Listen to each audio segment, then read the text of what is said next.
Marshall Peak, Chapter 5567, Tides Turned. The evil purging divine spear had once shown its brilliance in the war outside the primordial heaven's source grand restriction. In that war, many territory lords and even royal lords who had emerged from the primordial heaven's source grand restriction had suffered losses. The Black Ink clansmen, who were originally evenly matched with their opponents, were suddenly struck by an evil purging divine spear, and their strength had taken a serious hit. Even if they didn't die, they would lose all combat effectiveness. Against an artifact that could suppress their Black Ink strength, the Black Ink clan couldn't help but be wary. That war was too horrifying. The Black Ink clan suffered massive casualties, and so did the human race. Even the evil purging divine spears were completely exhausted in that battle. Refining evil purging divine spears themselves wasn't difficult, but just refining them wasn't of any use, as they still needed to have purifying light sealed into them to pose any real threat to the Black Ink clan. The human race army fought several wars over the next few centuries, even exhausting almost all of the purifying light sealed in the purifying Black Ink battleships. So, how could they even create new evil purging divine spears? Furthermore, Yang Kai, the only person who could create purifying light, had disappeared after the primordial heaven's source grand restriction war, pushing the human race into a difficult situation. The evil purging divine spear was basically never used after the primordial heaven's source grand restriction war. This was also the reason why the no-return pass was quickly overrun. At that time, the no-return pass might not have been lost if they had a supply of evil purging divine spears. After all, there were a lot of powerful divine spirits stationed there, led by dragons and phoenixes. Even if they lost, they would have at least been able to hold on for longer. The human race was currently in a state of decline, with more than 90% of the 3,000 worlds being occupied by the Black Ink clan. All they could do was gather all of their remaining forces and tightly defend a dozen or so great territory battlefields. Facing the constant attacks of the Black Ink clan armies, the human race armies defending various great territory battlefields were thoroughly exhausted. They were walking on the edge of life and death, where even the slightest mistake could send them tumbling to their doom.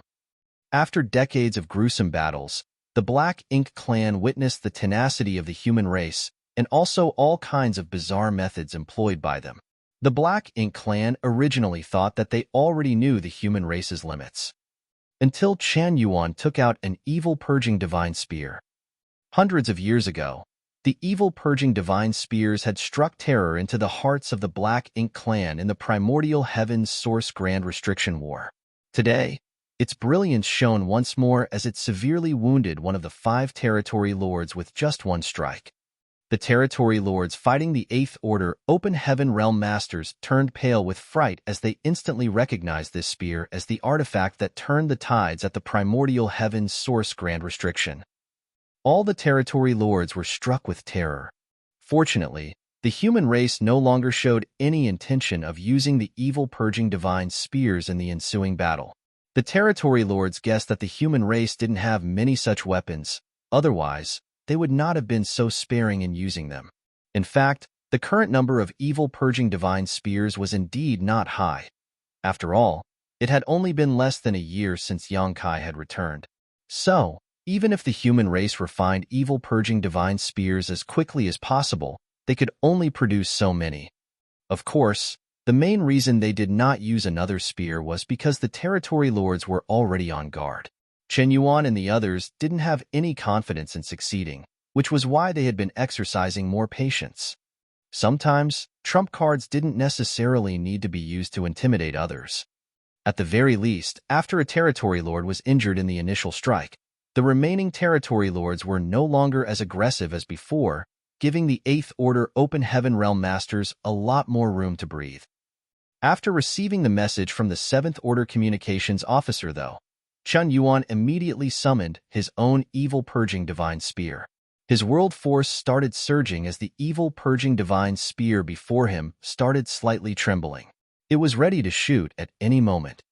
The territory lords started to have a headache, especially the territory lord who was facing Chen Yuan.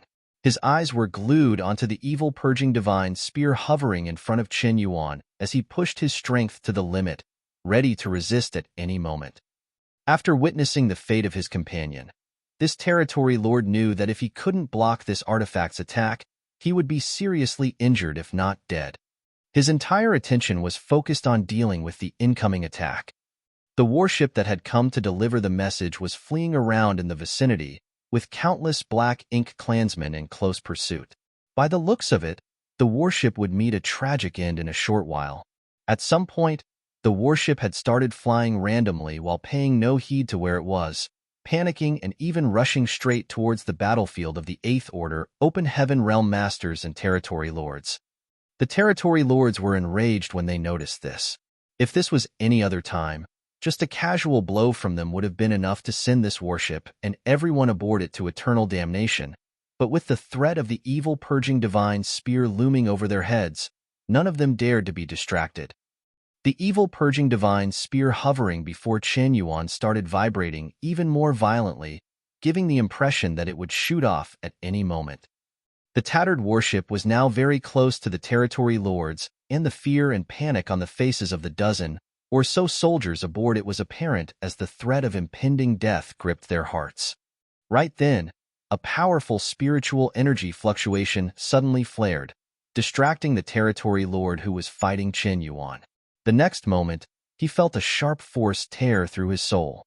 The sudden excruciating pain caused him to instantly falter and lose concentration.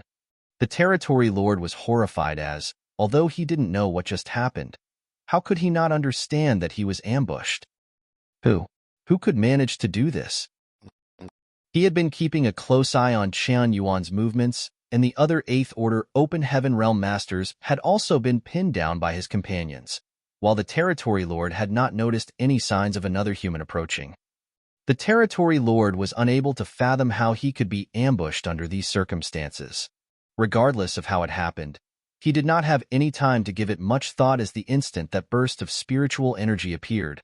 The evil purging divine spear hovering before Chen Yuan was also activated and shot towards his chest, leaving a dazzling trail of light behind it. The evil purging divine spear might be effective against the Black Ink clan, but it also had its drawbacks. After all, it was just an artifact in the end. If the Black Ink clansmen were on guard against it, it might not necessarily be effective. That was why Chen Yuan had not made a move after summoning the evil purging divine spear. He was waiting for the right opportunity. Chen Yuan's patience was rewarded at this moment. The Territory Lord was already in a state of shock and was unable to defend against Chen Yuan's attack at all. The evil purging divine spear exploded after it pierced into the Territory Lord's chest. In an instant, a small pure white sun suddenly appeared in the void and enveloped the Territory Lord, melting away the black ink strength in his body. The Territory Lord was unable to endure the twin attacks on his soul and body and let out a miserable cry. Chen Yuan, on the other hand, didn't pause for even a moment. After launching the evil purging divine spear, he charged towards the Territory Lord, brandishing his sword. A cold gleam flickered across the long sword in his hand as it cut across the Territory Lord's thick neck.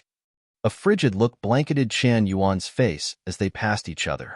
The next moment, the Territory Lord's head shot into the sky behind him as a fountain of black blood gushed out from the severed neck. The long sword was so sharp and cut so swiftly that the wound on the Territory Lord's neck was as smooth as a mirror. A Territory Lord had fallen. Only at the moment of his death did the Territory Lord vaguely catch sight of an elusive figure flying out from the shadow of the tattered warship, one he had not noticed the figure before now. He finally understood where this sneak attack had come from, but unfortunately, he no longer had the strength to warn his companions.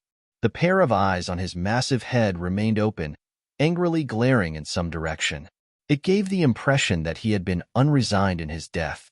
Compared to the Territory Lord's anguish, Chen Yuan was feeling quite satisfied. He was also a veteran Eighth Order Open Heaven Realm Master with impressive strength. Although he was not as extraordinary as Xiang Shan, he was almost on par with Ouyang Lai. In fact, in the past, he too was an army commander. Be that as it may, even a veteran Eighth Order Open Heaven Realm Master like him felt powerless in the current war against the Black Ink clan. In the past, the battles on the Black Ink battlefield were slightly easier.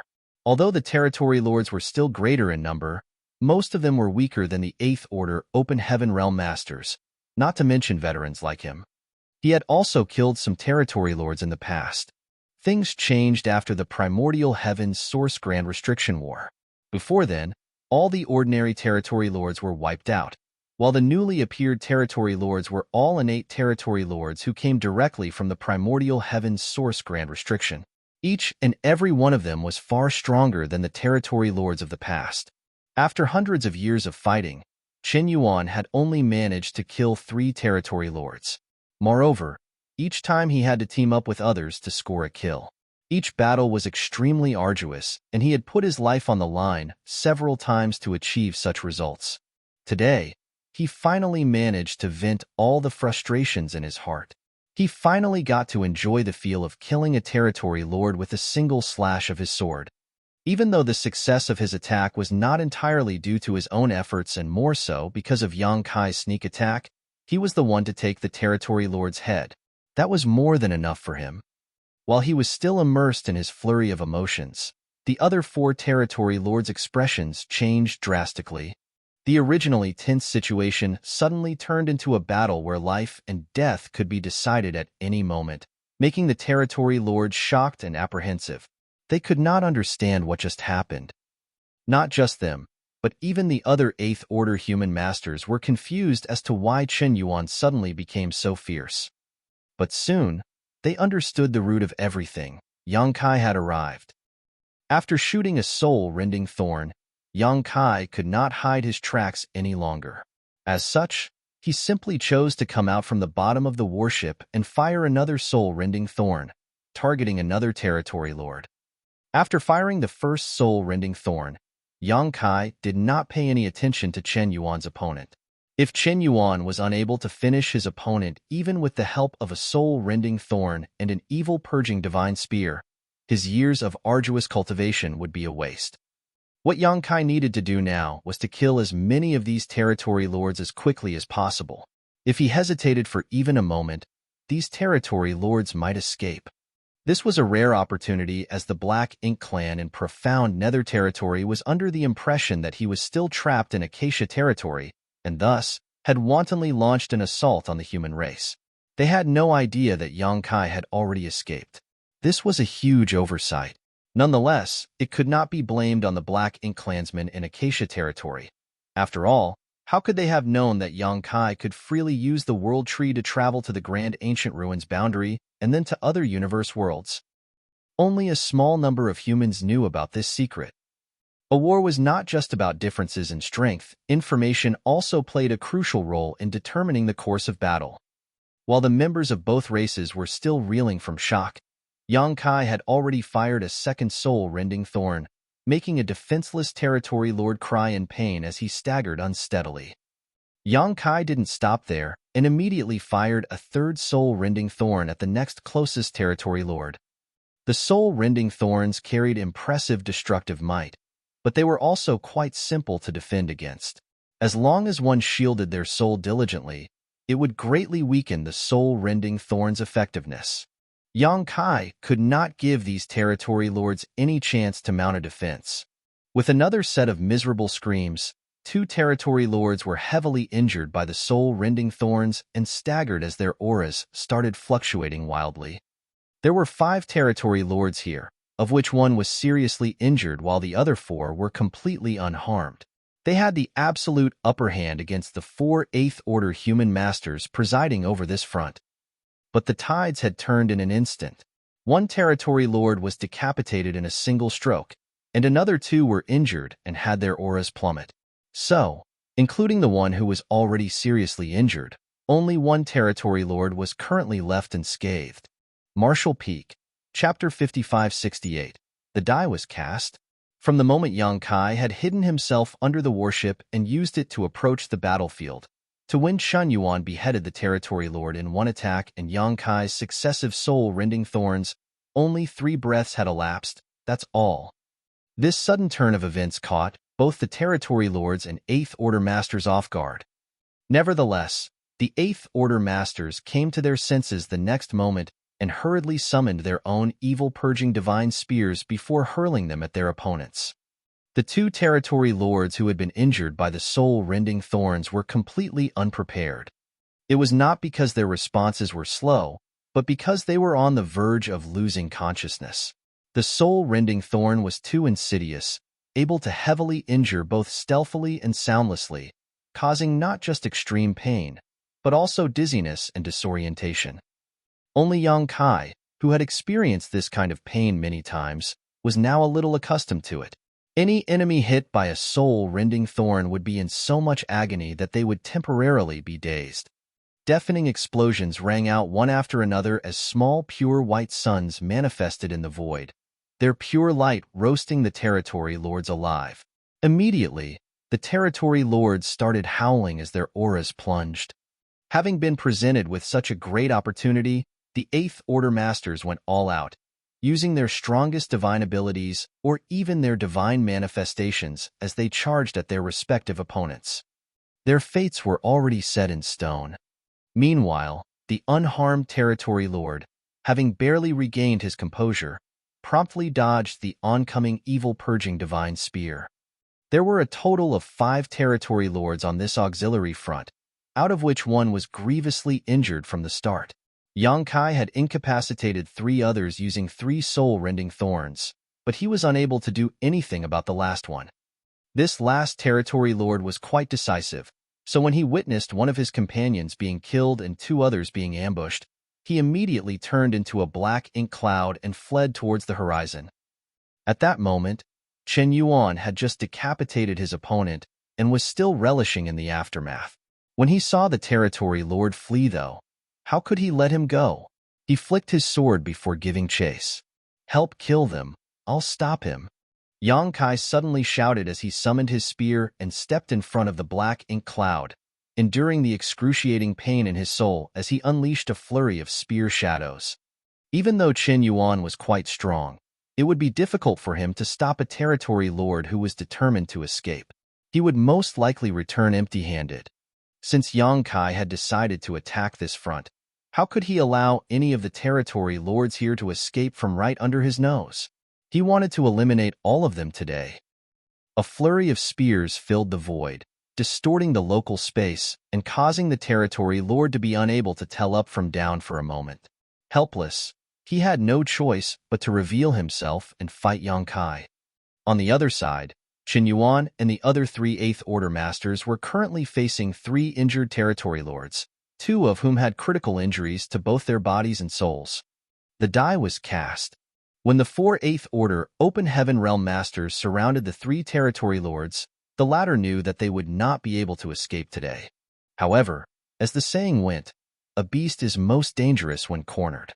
The desperate situation brought out the innate savagery and viciousness of the territory lords, who let out loud war cries and all attacked in one direction together.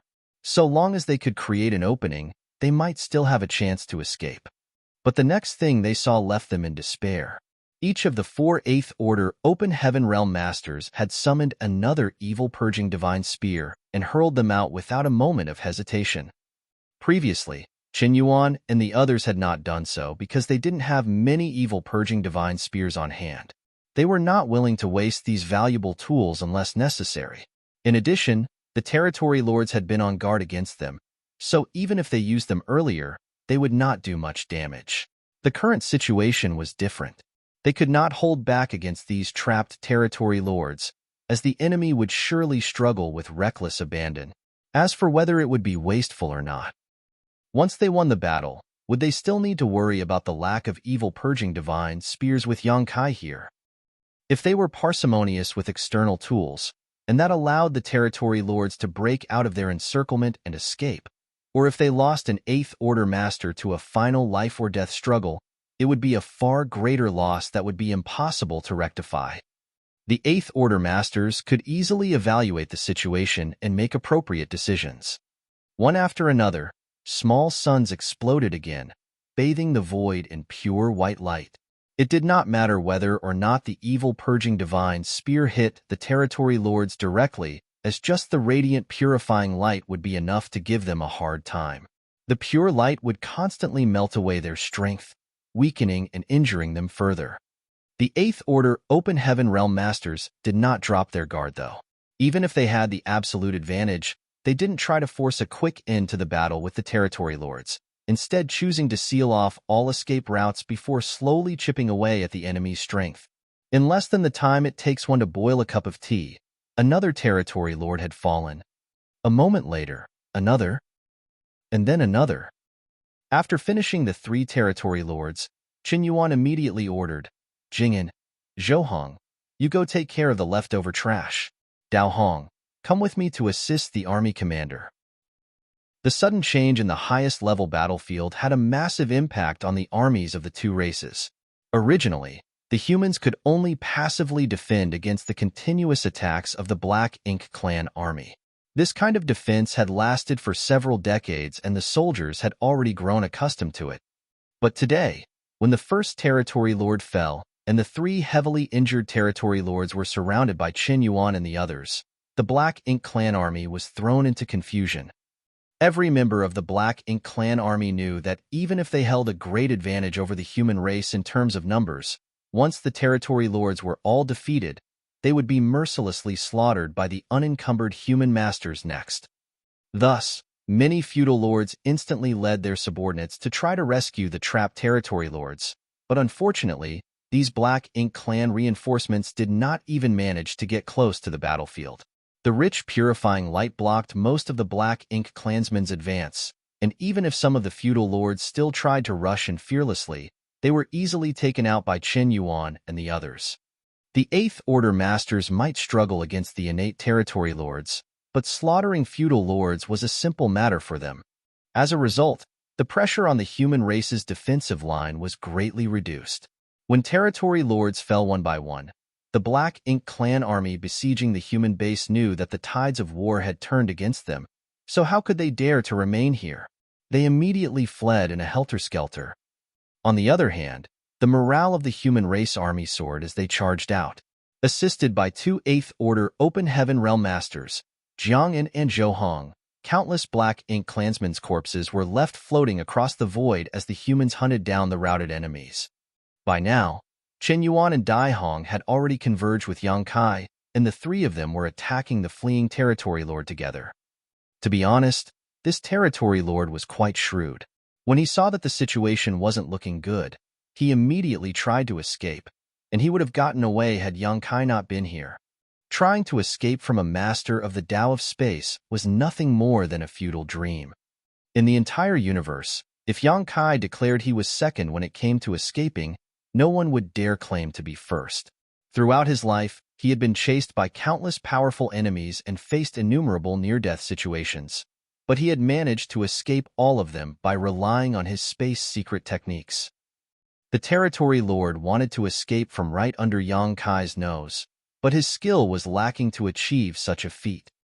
Quickly realizing he couldn't escape, he could only fight with his life on the line. This Territory Lord was originally quite wary of Yang Kai. After all, when the latter appeared in profound Nether territory a few months ago, he had taken out 3 Territory Lords on his own in a single battle. Furthermore, it was reported that multiple Territory Lords had also died under his spear at the Northern Pass. But after fighting with Yang Kai for real, he discovered that although Yang Kai was strong, he was not strong enough to crush a Territory Lord head-on. At the very least, he could still handle him. Suddenly, he remembered the information he had received from the Northern Pass. The Royal Lord had speculated that the human named Yang Kai had the means to severely wound his enemies' souls, because every time a Territory Lord died at his hand at the Northern Pass, their deaths were preceded by a flash of spiritual energy. Ordinary Black Ink clansmen were unable to sense this, but everything was clear to the Royal Lord. It was through this method that this human was able to kill Territory Lords so easily. Since this means of attack was so strong, though, it seemed to put a great burden on the human. In other words, he wouldn't be able to use it too many times in quick succession. Remembering the Royal Lord's speculation, the Territory Lord had been extremely wary of this method, but after fighting for a while, Yang Kai did not seem to have any intention of using it. How could the Territory Lord not realize that the Royal Lord's guess was correct? This human should not be able to use that strange method for the time being. Nonetheless, he was still having a hard time dealing with Yongkai.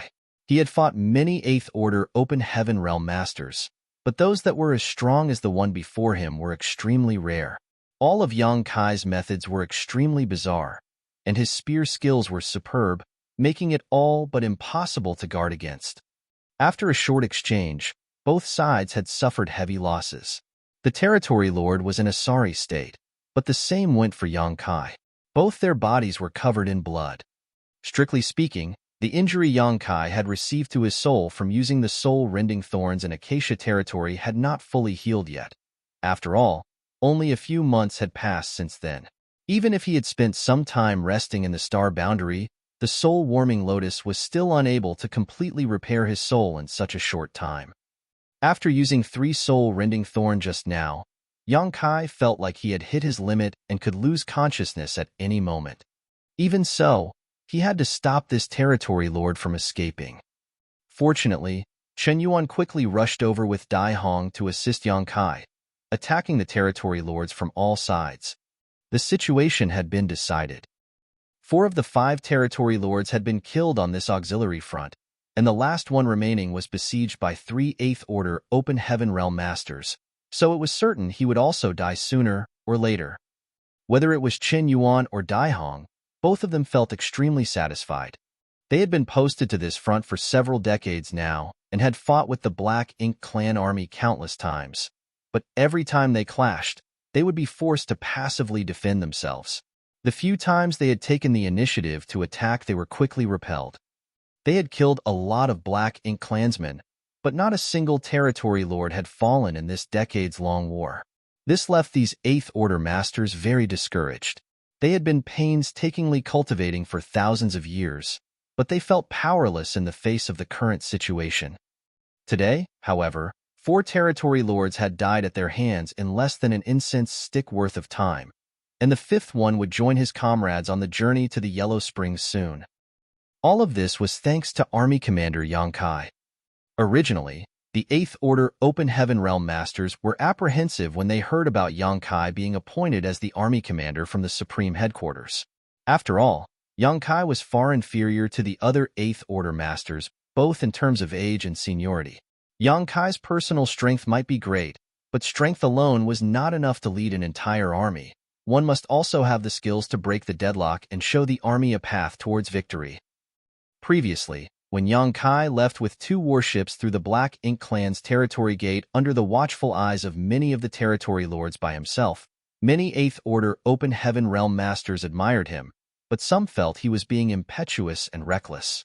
If the Territory Lords were to suddenly attack him at that time, it would lead to terrible consequences. Taking such risks as the army commander was truly unwise. Marshall Peak, Chapter 5569, Black Ink Clan withdraws.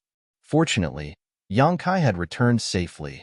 Now, when Yongkai led these 8th Order Masters to kill several Territory Lords in succession with unstoppable force, Chen Yuan could not say anything about others, but he and his comrades were totally convinced. No matter whether this newly appointed army commander was young and impetuous, just his overwhelming personal strength alone put him ahead above the other 8th Order Open Heaven Realm Masters. They had never fought side by side with Yongkai before, so although they knew he was strong, they didn't know how strong exactly. Until today, although the last surviving Territory Lord was going all out, he was still suppressed by Yongkai to the point where he could not even catch a breath.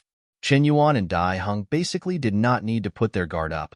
All they had to do was keep attacking the Territory Lord with their strongest methods. They found this battle quite cathartic. With someone so powerful overseeing profound nether territory, everyone's future would be much brighter. On the auxiliary front, the Black Ink clan army collapsed like loose sand following the fall of the Territory Lords. The Black Ink clan soldiers panicked and fled, allowing the tens of thousands of human soldiers to relentlessly chase after them. The situation on the main battlefield was originally extremely tense. Furthermore, the Black Ink clan held the upper hand. However, when the first Territory Lord fell in the distant void, the hearts of all the Territory Lords on the main battlefield skipped a beat. No one had any idea what happened, but a Territory Lord undoubtedly died. Although it was quite far away, and the disturbance was very faint, All the territory lords had sharp senses, and naturally, the death of another territory lord did not go unnoticed by them. It had to be known that not many territory lords had fallen in profound nether territory, only 5 over several decades, 3 of which were killed by Yang Kai last time. If these 3 were excluded, the profound nether army had only managed to kill 2 territory lords in several decades.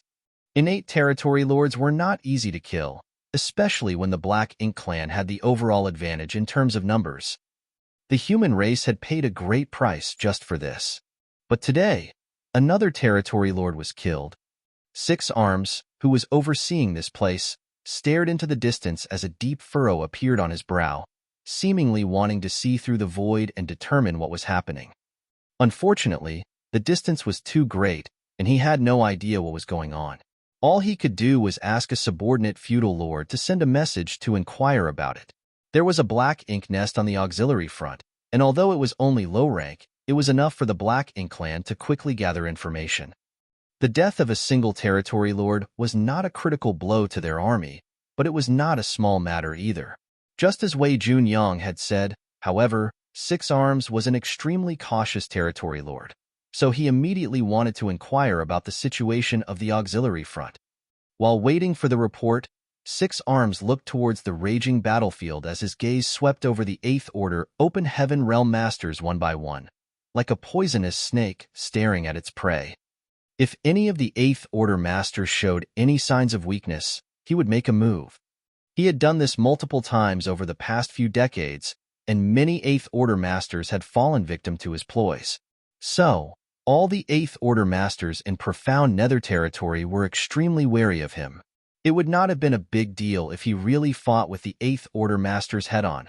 The problem was that not only was 6 Arms powerful, he was also cunning and insidious. Therefore, every time he appeared on the battlefield, the 8th Order Masters would have to divert part of their attention to guard against him. As a result, he alone was able to restrain many 8th Order Masters. This was an open scheme, and 6 Arms did not attempt to conceal himself as he kept a hawk eye from the edge of the battlefield. The human race army was helpless about this, though, as the 8th Order Masters were fewer in number than the territory lords, so they could not spare one to especially guard against 6 Arms. One time, Oyanglai had taken a risk to act as bait, feigning injury to make it appear he was no match for his opponent, enticing 6 Arms into attacking him. In the end, though, he was almost beaten to death by 6 Arms, leaving Oyanglai fuming in anger. He had sworn that he would tear 6 Arms to pieces to soothe his rage.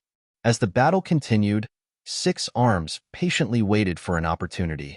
At a certain moment, his eyes lit up as he spotted an 8th Order Master being besieged by 2 territory lords.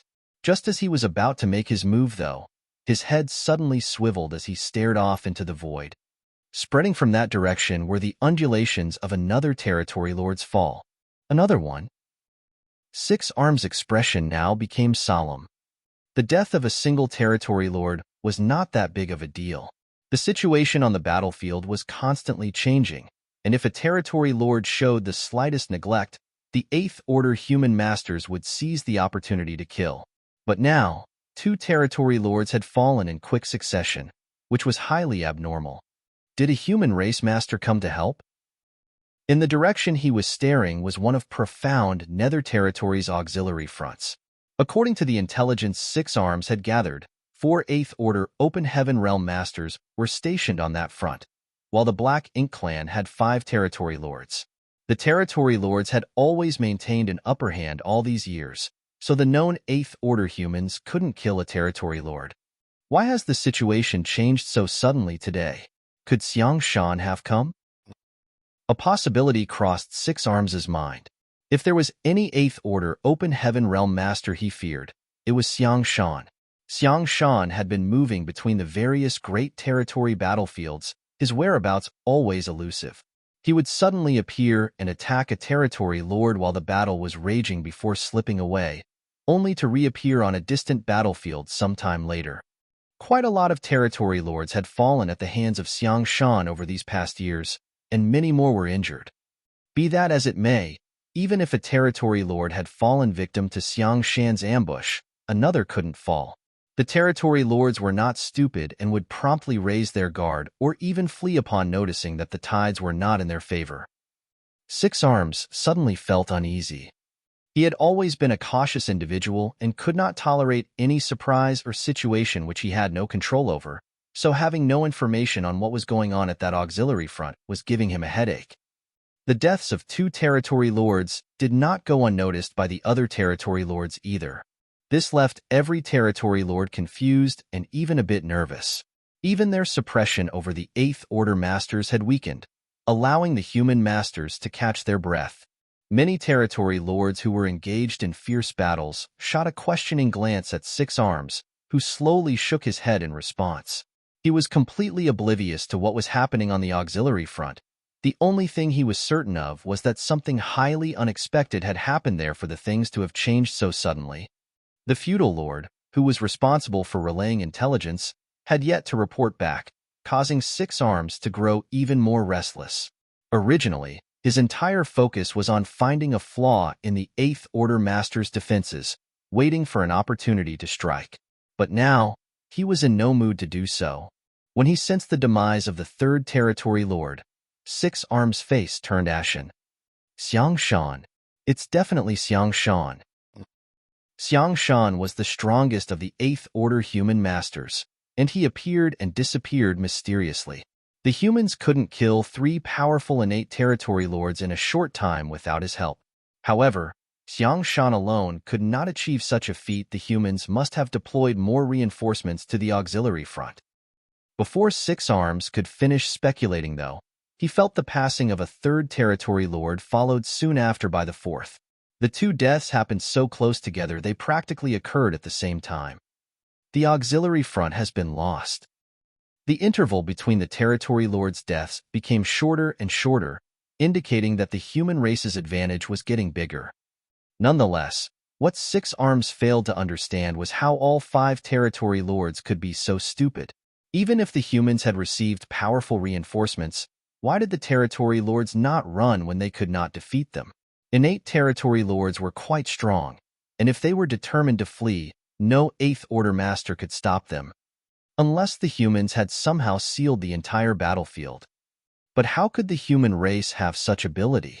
If they wanted to seal off the entire battlefield, they would need many Eighth Order masters, a force that they simply did not possess. Six Arms didn't consider the possibility of a Ninth Order master appearing, because the only two Ninth Order Open Heaven Realm masters were pinned down in Wind Mist territory. They couldn't leave. Of the five territory lords on the auxiliary front, four were already dead. Six Arms blew his top as he silently cursed those territory lords for being foolish and useless. Gloom filled his eyes as he stared into the depths of the void with regret, but ultimately, he could only raise his hand and shout, "Retreat." Originally, they planned to make the best of the absence of the profound Nether Army commander, who was trapped in Acacia territory, but unbeknownst to them, the humans seemed to have already made arrangements. Not only had they failed to achieve their original objective, but they had also lost four territory lords, forcing Six Arms to withdraw their forces. The auxiliary front had collapsed, and the human race's reinforcements would surely be arriving soon. Before that happened, the Black Ink clan had to withdraw before they were flanked and overwhelmed. The Black Ink clan army slowly started retreating under Six Arms' command. The territory lords who were fighting against the Eighth Order masters also gradually left the battlefield. The human race had no intention of pursuing them as the situation on the main battlefield was different compared to the auxiliary front. The territory lords on the auxiliary front had been defeated and the enemy army routed, so it was only natural for the humans to give chase. On the contrary, the Black Ink clan here was retreating on their own initiative in an orderly manner, so chasing them was risky. The Eighth Order masters gradually gathered around. Everyone's body was riddled with wounds, but fortunately, most of them weren't seriously injured. They would recover after some rest. Some of the injuries were serious, but they were not fatal. Only, they all had grim looks on their faces. This was the greatest advantage the humans had over the Black Ink clan. When a human was injured, they could take healing pills to recover from their injuries. Whereas if Black Ink clansmen were injured, and the injuries were not light, they would need to enter a black ink nest to recover. That was why there were so many territory lords hibernating in the black ink nests at the no-return pass. It could even be said that the only reason the humans had been able to hold on for so long was because of this advantage. If the Black Ink clan could use spirit pills to heal themselves, the humans would have been facing at least 30% more territory lords on every battlefield. That kind of pressure was definitely not something the human race could bear. Although the territory lords were greater in number than the Eighth Order Masters, the human race was still able to barely hold their ground because the Eighth Order Masters were willing to exchange injuries with injuries during their battles. As long as a territory lord was seriously injured, they would have to go to the no-return pass to rest for several years if not decades. Yang Lai was drenched in blood, and his face was pale. He was a valiant man who fought with all his might in every battle, so his injuries were not light at all. Be that as it may, he would go all out again in the next battle, no matter how serious his injuries were. The territory lords in profound Nether territory found Yang Lai to be a pain to deal with. Although Yang Lai had not killed any innate territory lords over the last few decades, he had forced at least 7 of them back to the no-return pass. So now, every time the Black Ink clan fought, 2 territory lords would join forces to pin him down, making Yang Lai feel helpless and angry. He felt like he was being targeted. Gazing in the direction the Black Ink clan army was retreating, Yang Lai asked, frowning, "What's going on at the auxiliary front? How did 4 territory lords die? Has Big Head Xiang come?" His questions were naturally directed at Wei Junyang. Martial Peak, Chapter 5570, heartily. In Yang Lai's opinion, this sudden unforeseen change on the auxiliary front was most likely related to Xiang Shan. It wasn't as if this had never happened before. Xiang Shan had a few times snuck into a great territory battlefield and then suddenly attacked, beheading a territory lord and turning the tide in the human race's favor. There were several peak 8th Order Masters like Xiang Shan attached to the Supreme Headquarters. They were not deployed to any particular great territory battlefield, but they could suddenly appear anywhere, knocking the Black Ink clan's advances on their head. It was partly thanks to these peak 8th Order Masters that the humans had been able to maintain the front lines in various great territories at critical moments over the years. Without their assistance, the humans would have at least lost 2 or 3 great territory battlefields. But soon, Yang Lai shook his head. That's not right. Even Big Head Xiang wouldn't be able to do something like this. The deaths of 4 territory lords had not gone unnoticed by any of the masters here. There were only a total of 5 territory lords on that auxiliary front, and by the looks of it, they were about to catch all of them in one net. Yang Lai had worked with Xiang Shan for many years, and was well aware of what the latter was and wasn't capable of. He didn't believe that Xiang Shan had the strength to kill 4 territory lords in a row. Even if he was helped by other 8th Order Masters, that was simply an impossible feat. As soon as he finished speaking, Yang Lai sensed the death of the 5th Territory Lord. Yang Lai was stunned for a moment before grinning ear to ear. Good. Now that all the Territory Lord there have been wiped out, the profound Nether Army detachment should be able to completely occupy that auxiliary front. Has the army commander returned? Fei Yongzhe suddenly glanced at Wei Junyang and asked. Xiang Shan might not be able to accomplish this, but that didn't mean that no one in this world could. In fact, among all the 8th Order Masters alive today, there was only one person who could make this impossible feat possible. Profound Nether Army Commander, Yang Kai. The last time he appeared in Profound Nether territory, Yang Kai managed to kill 3 territory lords all by himself, so it would not be impossible for him to kill 5 with the help of 4 other 8th Order Masters. The other 8th Order Masters were astounded after hearing this. The army commander is back? Wasn't the army commander trapped in Acacia territory? How did he return? The territory gates in Acacia territory had been blockaded by millions of Black Ink clan soldiers, and at least a dozen territory lords had also been deployed there. No matter how strong Yang Kai was, he probably would not be able to break out of such an encirclement. Immediately, someone anxiously asked, Senior Brother Wei, has the army commander really returned? Wei Junyang slightly nodded in agreement. Yes, the army commander is back. He also took charge of that auxiliary front. No wonder. Realization suddenly dawned on everyone. They had at first thought that it was Xiang Shan's handiwork, but apparently, it was Yang Kai's doing. How did he return? Did he kill his way out in Acacia territory? Ouyang Lai looked confused. He had been quite worried when he heard that Yang Kai had been trapped in Acacia territory. After all, the Black Ink clan had deployed a massive force to keep him trapped. Yang Kai was responsible for rescuing the human refugees trapped in Acacia territory, so he was surely encumbered by a huge burden. Ouyang Lai was afraid that Yang Kai wouldn't be capable of taking the ruthless path and instead decided to live and die together with the trapped cultivators. That would be incredibly foolish. However, who would have thought that Yang Kai had already returned? It was too strange.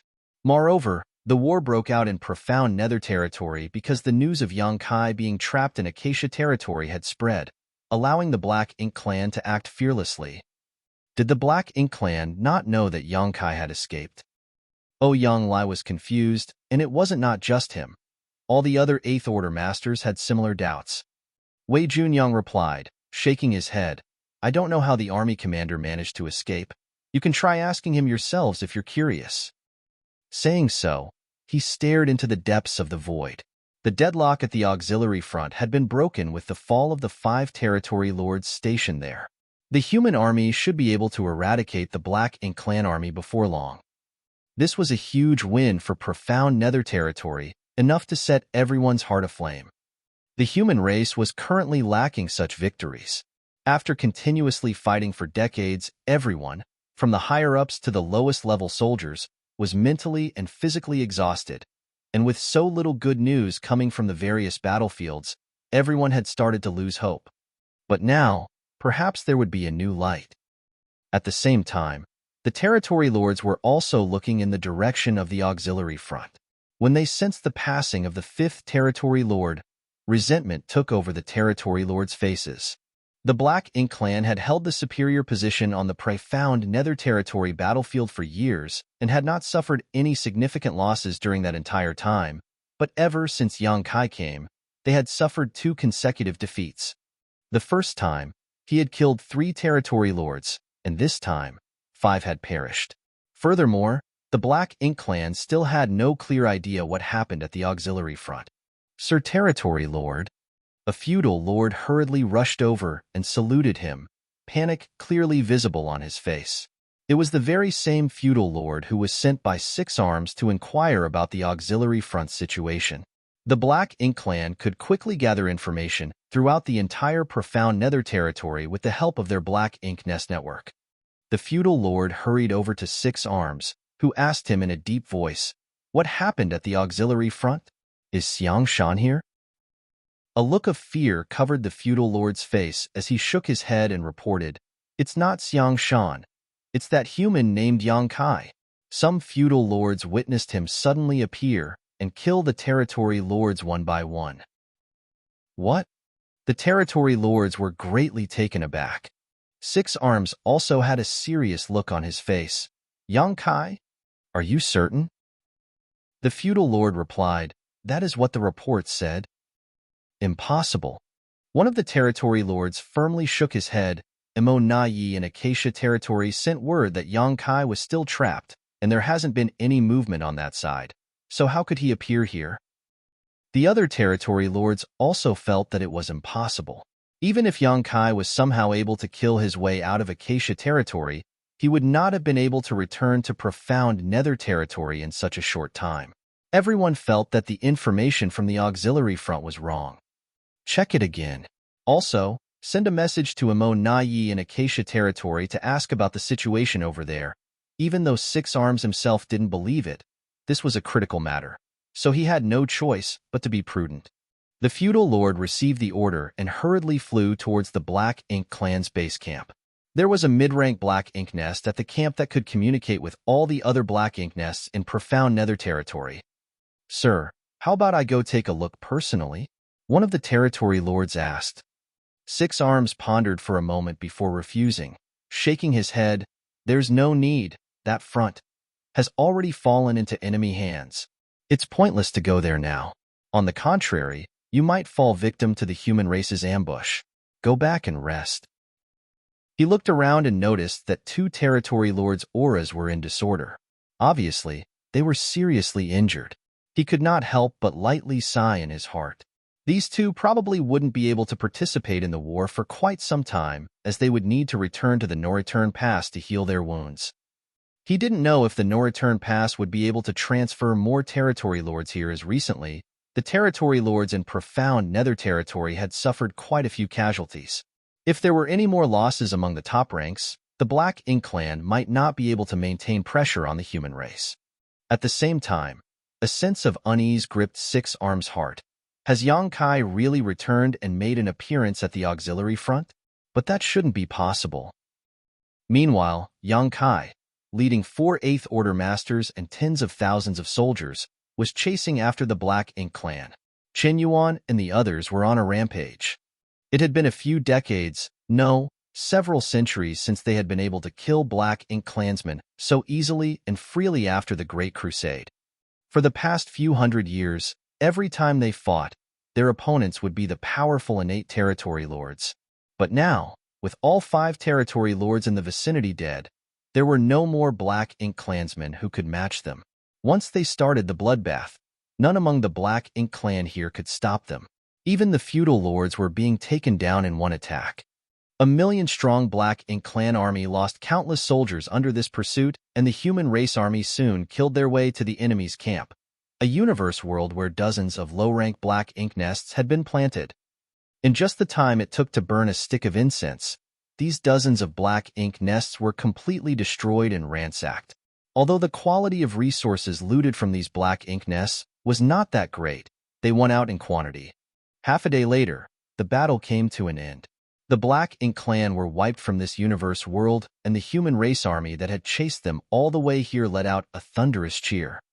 After several decades, the Black Ink clan at this auxiliary front had finally been purged. This also meant the human race would no longer need to deploy significant forces here in the future and could instead send more troops to the main battlefield. Now that the battle was over, everyone started cleaning up the battlefield and collecting the corpses of the fallen soldiers. Everything proceeded in an orderly fashion. Yang Kai did not immediately leave and instead lay in ambush on the universe world with Chen Yuan and the other Eighth Order masters. He was not sure if the Black Ink clan would send someone to check up on the situation here, so he was just taking a chance. If a territory lord came to investigate this place, it would be an unexpected bonus. Unfortunately, there was still no movement even after waiting for several days. Yang Kai did not want to waste his time waiting here any longer, so he immediately ordered the troops to return to camp. Leaving the aftermath to Chen Yuan and the others, Yang Kai flew alone to the frontline camp. The Eighth Order masters were waiting for him, and when they saw him, they all cupped their fists in greeting. Yang Kai returned the gesture to everyone one by one. When he saw that most of them were injured, especially Yang Lai and several other Eighth Order masters, who were seriously wounded, he couldn't help but ask, "Why aren't you all healing?" Yang Lai explained, grinning. "Old Wei said you're back, but we could not believe him. We wanted to see it for ourselves." It wasn't that they didn't trust Wei Junyang, but this matter was simply too bizarre. The Black Ink clan started a war in profound nether territory because they wanted to take advantage of Yang Kai being trapped in Acacia territory and inflict heavy casualties on the profound nether army. Unexpectedly, the information was wrong, and the profound nether army took advantage of the situation to deal a heavy blow to the Black Ink clan. Yang Kai stated with a smile, "You've all fought hard. Please go and heal your injuries." Everyone quickly dispersed. Yang Kai also wanted to leave, but was stopped by Wei Junyang. "Sir, hold on a moment." "What's the matter?" Yang Kai curiously asked. Wei Junyang stated, "Although we have won, our profound nether army has also suffered some casualties. Sir, as the commander of the profound nether army, it is only right for you to coordinate the entire army and have a grasp of the profound nether army's information so that you can deal with the next battle." Yang Kai immediately felt a headache coming on. "There's no need for that. You and senior brother Kong can take care of it." Wei Junyang shook his head in response. "Brother Kong and I are just assisting, sir. After all, the profound nether army is still under sir's command." Yang Kai sincerely stated, I trust my two senior brothers. This isn't about trust. Before Wei Junyang could say anything else, Yang Kai raised his hand and prevented him. Senior brother Wei, my injuries are serious and I urgently need to recuperate. I'll have to trouble you and senior brother Kong to manage the army. Wei Junyang sized up Yang Kai from head to toe as a look of ridicule appeared on his face. Yang Kai earnestly added, it's an internal injury. My soul is currently unstable. I feel like I'm about to pass out. Martial Peak, Chapter 5571, 2 years. After much persuasion, Yang Kai finally managed to get rid of Wei Junyang. He knew that what Wei Junyang said was true, but the military affairs of an army were too cumbersome, and he did not want to interfere in it either. The profound Nether Army had been functioning fine without him, so there was no reason for him to be the one in charge of it now. Strictly speaking, asking him to be the army commander was like asking a donkey to dance. Deep down, he would rather be like Yang Lai, a fierce general who charges into battle. Shouldering the hopes and lives of millions of soldiers was a heavy responsibility. As he walked outside the palace, Yang Kai saw a large group of people waiting in the distance, all of them covered in blood and radiating intense murderous intent. By the looks of it, they had just withdrawn from the battlefield. After seeing who these people were, Yang Kai immediately understood why they were waiting here. Seeing him arrive, the leader, Zhu Jian, quickly approached him and cupped his fists. Sir. The other divine spirits also bowed, wearing complicated expressions. They had been waiting in profound nether territory these past few days, but when the war broke out, they had no choice but to join the battle as well and had contributed a lot to the effort. In any case, there were several dozen divine spirits here, so they were a force to be reckoned with in any place. The deaths of 5 territory lords in succession on the auxiliary front had also been noticed by all of them. Originally, none of them had a clear idea about the situation, but after learning that it was connected to Yang Kai, all of them were relieved. The scene of the unruly Tao Wu being killed in one blow a few months ago was still vivid in their minds. What's the matter? Yang Kai looked at them, not having expected these divine spirits to be waiting here. Zhu Jin explained, Sir, you told us to kill 2 territory lords within 3 months to make up for our mistakes. We fought numerous bloody battles, and fortunately, we did not fail in our mission. We are here to report our success. Saying so, Zhu Jin took out 2 corpses from his space ring. These were the corpses of 2 territory lords, mangled beyond recognition. Clearly, they had experienced a brutal battle before their deaths. In fact, these divine spirits had arrived in profound nether territory long ago, but Yang Kai had already left by the time they came, so they had no choice but to wait here for his return. Yang Kai did a quick check before slightly nodding. Good work. Don't make the same mistake again. Yang Kai brought these divine spirits out from the grand ancient ruins boundary, but they had not been very obedient because he was not around. After making a show of force by killing Tao Wu, and with their bloodline oath as a constraint, Yang Kai was sure that these divine spirits would not dare act rashly in the future. In any case, these divine spirits were indispensable to the human race. Yang Kai could kill one to set up his prestige, but he didn't want their relationship to become too strained, so he refrained from further killing. Hearing this, Zhu Jin and the others breathed a sigh of relief. Does Sir have any other instructions? Zhu Jin cautiously asked. Go back to the Supreme Headquarters and listen to their deployment orders. Yang Kai simply waved them away. Since he was overseeing profound nether territory, the Black Ink clan probably wouldn't dare act up here. On the other hand, the situation was quite tense in other great territories, so these divine spirits would be of great use there. The divine spirits felt like they had been granted amnesty as they quickly bid farewell and left. Divine spirits had been arrogant since ancient times, not taking any other being seriously. This was especially so with the divine spirits from the grand ancient ruins boundary, as they rarely had the opportunity to interact with the outside world. This was why they had been disregarding the Supreme Headquarters orders before Yang Kai's return. They could ignore the other human masters, but they couldn't ignore Yang Kai as he had proven he was willing to kill in a heartbeat. Tao Wu was a good example for this. Moreover, Yang Kai was not a human anymore, but a member of the dragon clan. All divine spirits revered the dragons and phoenixes as their leaders. Their pitiful pride was nothing in front of a pure-blood dragon. Yu Ming's squad also returned soon after. Although the 10 of them were disheveled, none of them were seriously injured. Few human squads had survived so many battles without losing a single member. Even when Yang Kai was leading Dawn, he had lost Ning Qiji and Qi Taichu in battle. One of the reasons why Yu Ming's squad was able to achieve this feat was because their individual strength was extraordinary. Not only were all of them in the 7th Order, there were also Dragon Clan and Phoenix Clan members among them. Even if they were to encounter a territory lord, they would still be able to put up a fight. Everyone in the squad was a 7th Order master or equivalent. In all the battlefields, this was the only squad to have such a luxurious lineup. Generally, there would only be 1 or 2 7th Order masters in a squad, but the higher-ups of the profound Nether Army knew that they were Yang Kai's wives or close associates, so they made an exception and allowed them to do as they pleased. Otherwise, how could a single squad have such a grand lineup? Secondly, their warship was transformed from Baishi's soul clone, so its defense was much stronger than ordinary. It could even be said that if one wanted to kill them, they would have to first destroy Baishi's clone. But how could Baishi's soul clone be so easy to kill?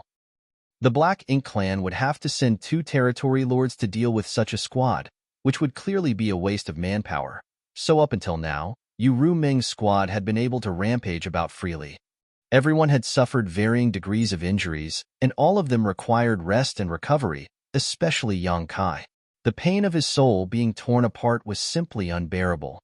After speaking to Yu Ming briefly, Yang Kai immediately went into retreat.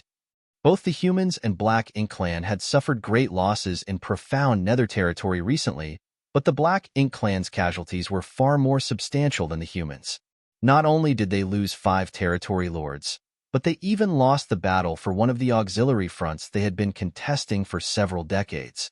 This sent 6 Arms, who had been overseeing this place, flying into a rage as a cold and grim look permanently covered his face.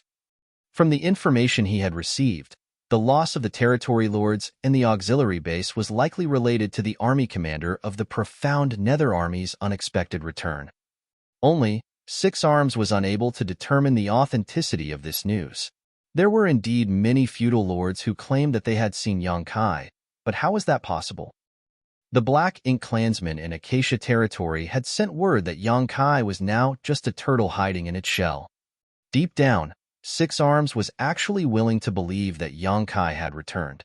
A single human master like Yang Kai was enough to give the Black Ink clan a serious headache, but if there was another who had abilities on par with his, able to slay multiple territory lords at once, how was the Black Ink clan supposed to survive? But if that was the case, what was Emo Nai doing? Acacia territory had been thoroughly sealed off, so how could Yang Kai have escaped? Unable to understand, 6 Arms sent out scouts to the human race's side to investigate, while at the same time, he waited for news from Acacia territory. Half a month later, Acacia territory sent a message. 6 Arms checked it at once. The 5 territory gates in Acacia territory had been completely cordoned off, and not a single human had breached their defenses.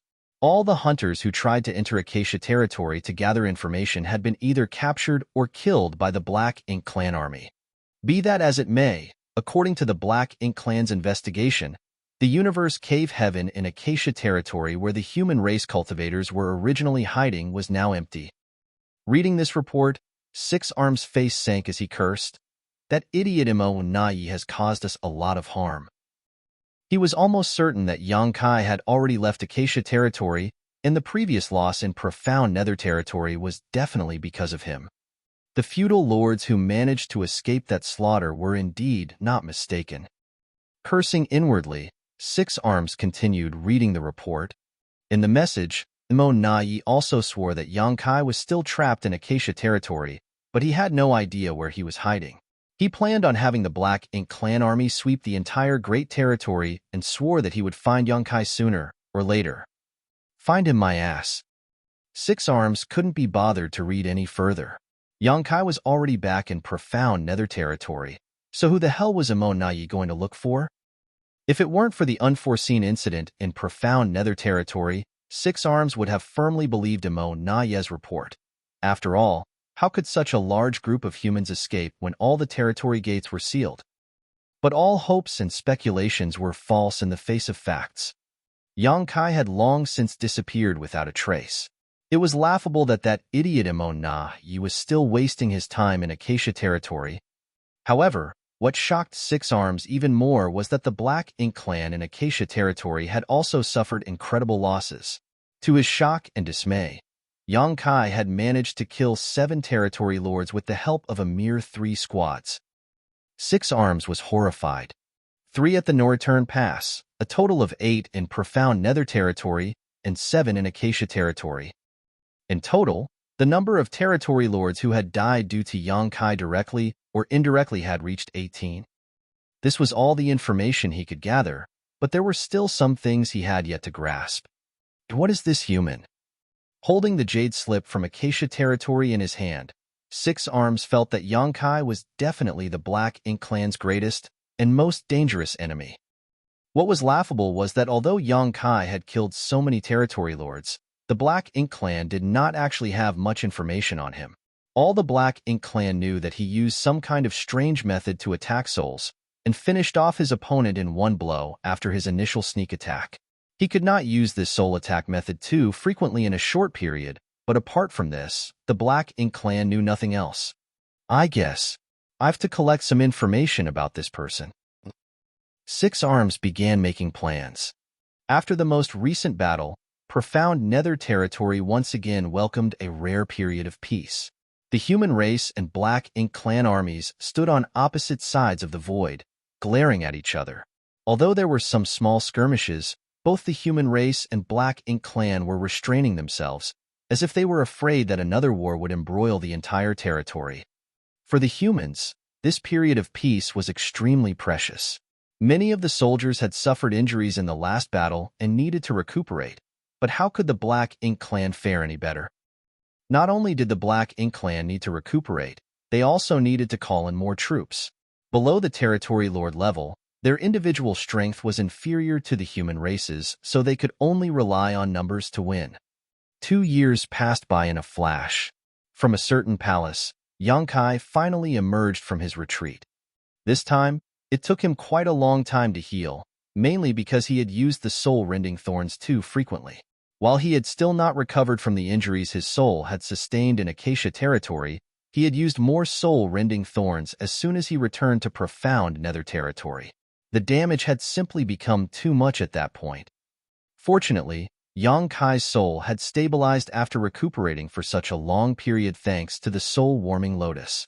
Furthermore, he could feel that his soul cultivation had progressed a little further. In the past, he discovered that every time his soul recovered after using a soul-rending thorn, his spiritual energy would become slightly more refined. This was also in line with the principle of there is no construction without destruction. Perhaps one day, he would be able to use soul-rending thorns 4, or even 5 times in a row without much stress. At that time, it would be even easier for him to kill his opponents. Walking out of the palace, Yang Kai immediately sent a message to Wei Junyang and the others. A short while later, all the 8th Order Masters were gathered in the main conference hall. Yang Lai looked at Yang Kai in excitement and asked, "Are we going to fight?" He was quite a belligerent fellow. Even though he had not yet recovered from his injuries, he had been crying for war all the time. Unfortunately for him, Yang Kai was in a retreat, so the Profound Nether army could not make a rash move. Now that Yang Kai had finally come out of his seclusion, how could Yang Lai restrain himself? Martial Peak. Chapter 5572. Do you understand? Yang Kai nodded slightly. We can't just keep resting forever. It's been 2 years since the last major battle, and although everyone has yet to fully recover, I don't think the Black Ink clan is in any better shape. No one will have the upper hand right now. Yang Lai immediately became excited. This old master requests to serve as the vanguard. Wei Junyang, on the other hand, was a little hesitant. Sir, Profound Nether territory has been in a constant state of war for decades, and it's rare for us to have peace for even a few days. If we start another war now, I'm afraid the soldiers won't be able to hold on. If a Black Ink clansman got seriously injured, They could get back on their feet after slumbering in a black ink nest for a while. On the other hand, if humans got injured, although they were not bogged down by so many nuisances, it was not that easy to heal either. For example, Yonglai had still not recovered from his injuries even after 2 years of rest. Yonglai shot a glance at him. What's there to be afraid of? Yongboy is right. We might not be in top shape, but the Black Ink clan isn't faring any better. As such, no one will have the advantage. What's more, things are different now. We have more evil purging divine spears than before. The artifact refiners in the profound Nether Army had been constantly refining evil purging divine spears over these past 2 years, and although they had not refined many of them, it was enough for a single large-scale battle. With the evil purging divine spears, the human masters would surely have it easier. Wei Junyang shook his head, stating, "It's not that I'm afraid, it's just," he looked at Yang Kai, "Sir, what is your idea?" He wasn't convinced that in their current position the humans should be the ones to initiate a war, but he still decided to listen to Yang Kai's plan.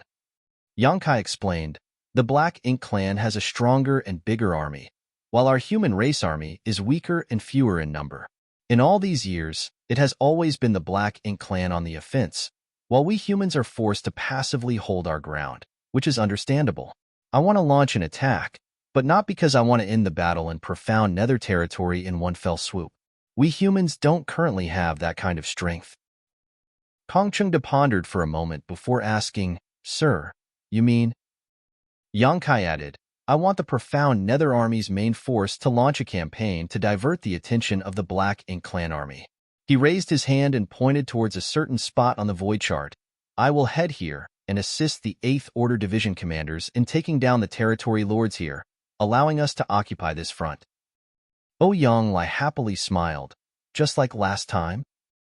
Yang Kai nodded his agreement. Yang Kai's last ambush had brought about stellar results. Not only did he kill 5 territory lords, but the Black Ink clan army at one of the auxiliary fronts was utterly routed and had suffered massive casualties. The auxiliary fronts in profound Nether territory were not just limited to one area. There were several of them, and they were now Yang Kai's targets.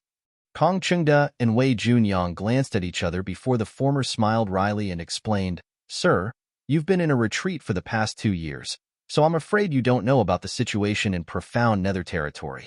It's my fault for forgetting to report it to you." "What's wrong?" Yang Kai looked at him in confusion. Kong Chengda answered, "The Black Ink clan suffered such immense losses the last time you struck that they have completely given up on all the auxiliary fronts. All the Black Ink clan armies have retreated, and they've even moved their Black Ink nests away." Yang Kai was at a total loss. He had been planning on attacking the other auxiliary fronts one after another, but it never occurred to him that the Black Ink clan would withdraw completely after just a single defeat. What the hell? 6 arms is quite decisive. Yang Kai lightly nodded his acknowledgement. This really came as a surprise to him. If Yang Kai really targeted the other auxiliary fronts, the Black Ink clan would not be able to defend themselves and would be forced to retreat sooner or later, but it seemed 6 arms understood this and simply decided to cut their losses and retreat preemptively. This was a frustrating development for Yang Kai. Nonetheless, this was also quite beneficial for the human race. Since the Black Ink clan was no longer attacking the auxiliary fronts, the profound Nether Army could concentrate all of its forces to guard the main battlefield and did not have to divert manpower elsewhere.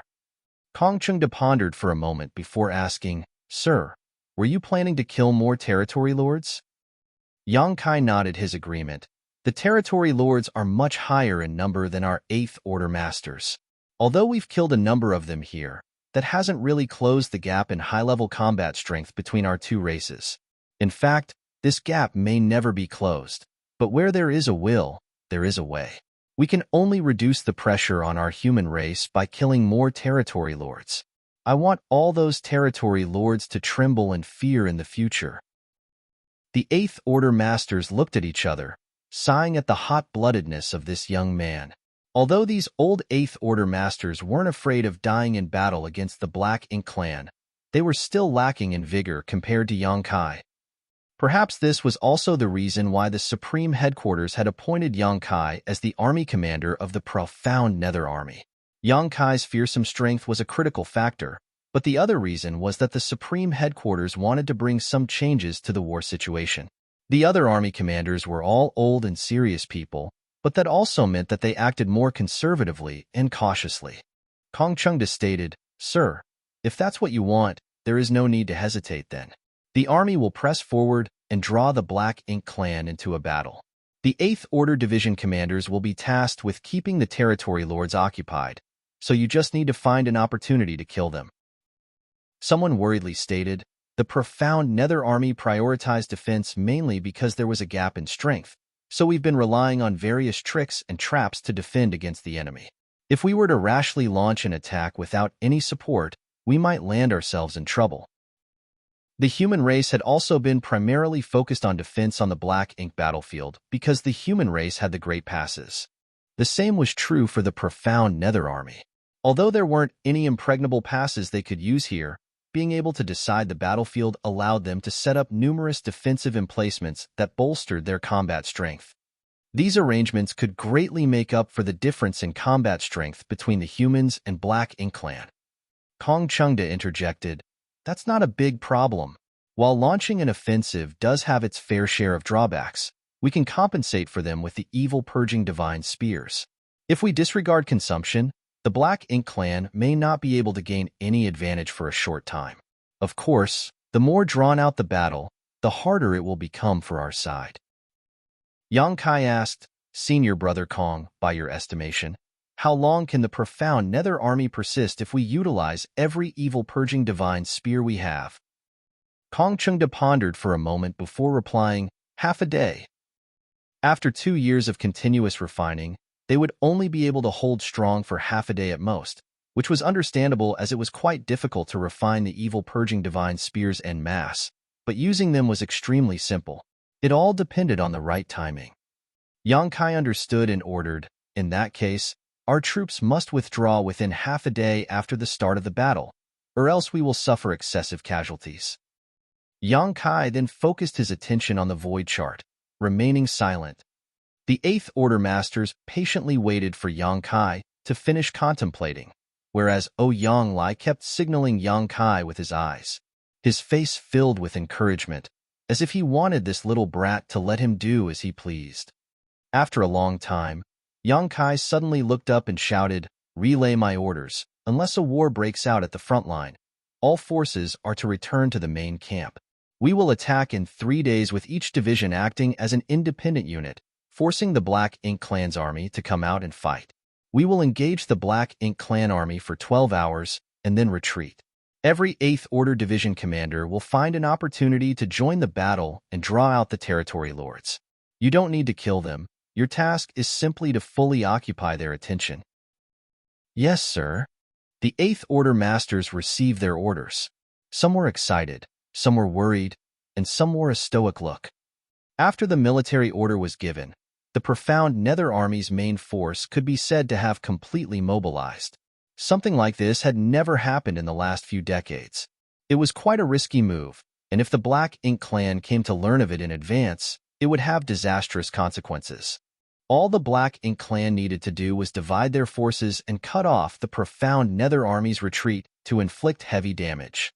It wasn't that Yang Kai didn't understand this point, but how could he kill territory lords without taking some risks? He needed to defeat the Black Ink clan in profound Nether territory in the shortest time possible to imbue a sense of terror of him into them. These weren't just empty words. This was his real objective. Yang Kai then turned to Kong Chengda and stated, "Senior Brother Kong, I'll leave the rear to you to coordinate the overall situation." Kong Chengda nodded in response. "Rest assured, sir, this Kong will do his best. Prepare yourselves." Yang Kai waved everyone away.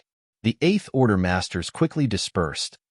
Yang Lai, on the other hand, followed Yang Kai out of the hall. Yang Kai turned around and asked, "Senior Yang, do you need something?" Yang Lai glanced around before pulling Yang Kai to a remote corner by his arm. Yang Kai didn't know whether to laugh or cry. If someone who didn't know what was going on saw them acting sneaky, who knows what they would think? "Sir Yang, If you have something to say, just say it. Yang Kai was planning to return to his temporary palace to warn Yu Ruming and the others on some matters, so he didn't have the time to chat with him. Yang Lai beamed with a broad smile. Junior brother, we've known each other for many years. How did your senior brother treat you? Whenever he needed something, he would address Yang Kai as junior brother. If not, he would call him young boy. Yang Kai thought for a moment before replying, I saved senior brother's life. Yang Lai's expression froze. Yang Kai had not said a single lie. Back then, Yang Lai was separated from the human race army and got stranded beyond the no-return pass with a group of remnant soldiers. It was Yang Kai who had led him and the other humans to the barren territory from the no-return pass. In truth, Yang Kai had saved his life. Yang Lai agreed, nodding, that's right. In other words, we have a life-and-death friendship. How did he come to that conclusion? Yang Kai couldn't be bothered to refute him. Yang Lai happily smiled. Since that's the case, junior brother must take good care of your senior brother. Yang Kai couldn't help but shoot a glance at him. I didn't expect senior brother to be so afraid of death. Yang Lai was stunned for a moment before cursing. What nonsense! This old master has fought on the battlefield for so many centuries, but when have I ever feared death? Then what does senior brother mean? Yang Lai cursed. Chin you on that bastard. Ever since he had returned from the auxiliary front, he's been bragging that he beheaded an innate territory lord with a single stroke of his sword. Others may not have any idea about that bastard's strength, but I'm well aware. In a one-on-one fight, this old master can beat him with just one hand to the point that not even his disciples would recognize him. He was only able to kill a territory lord thanks to you, junior brother.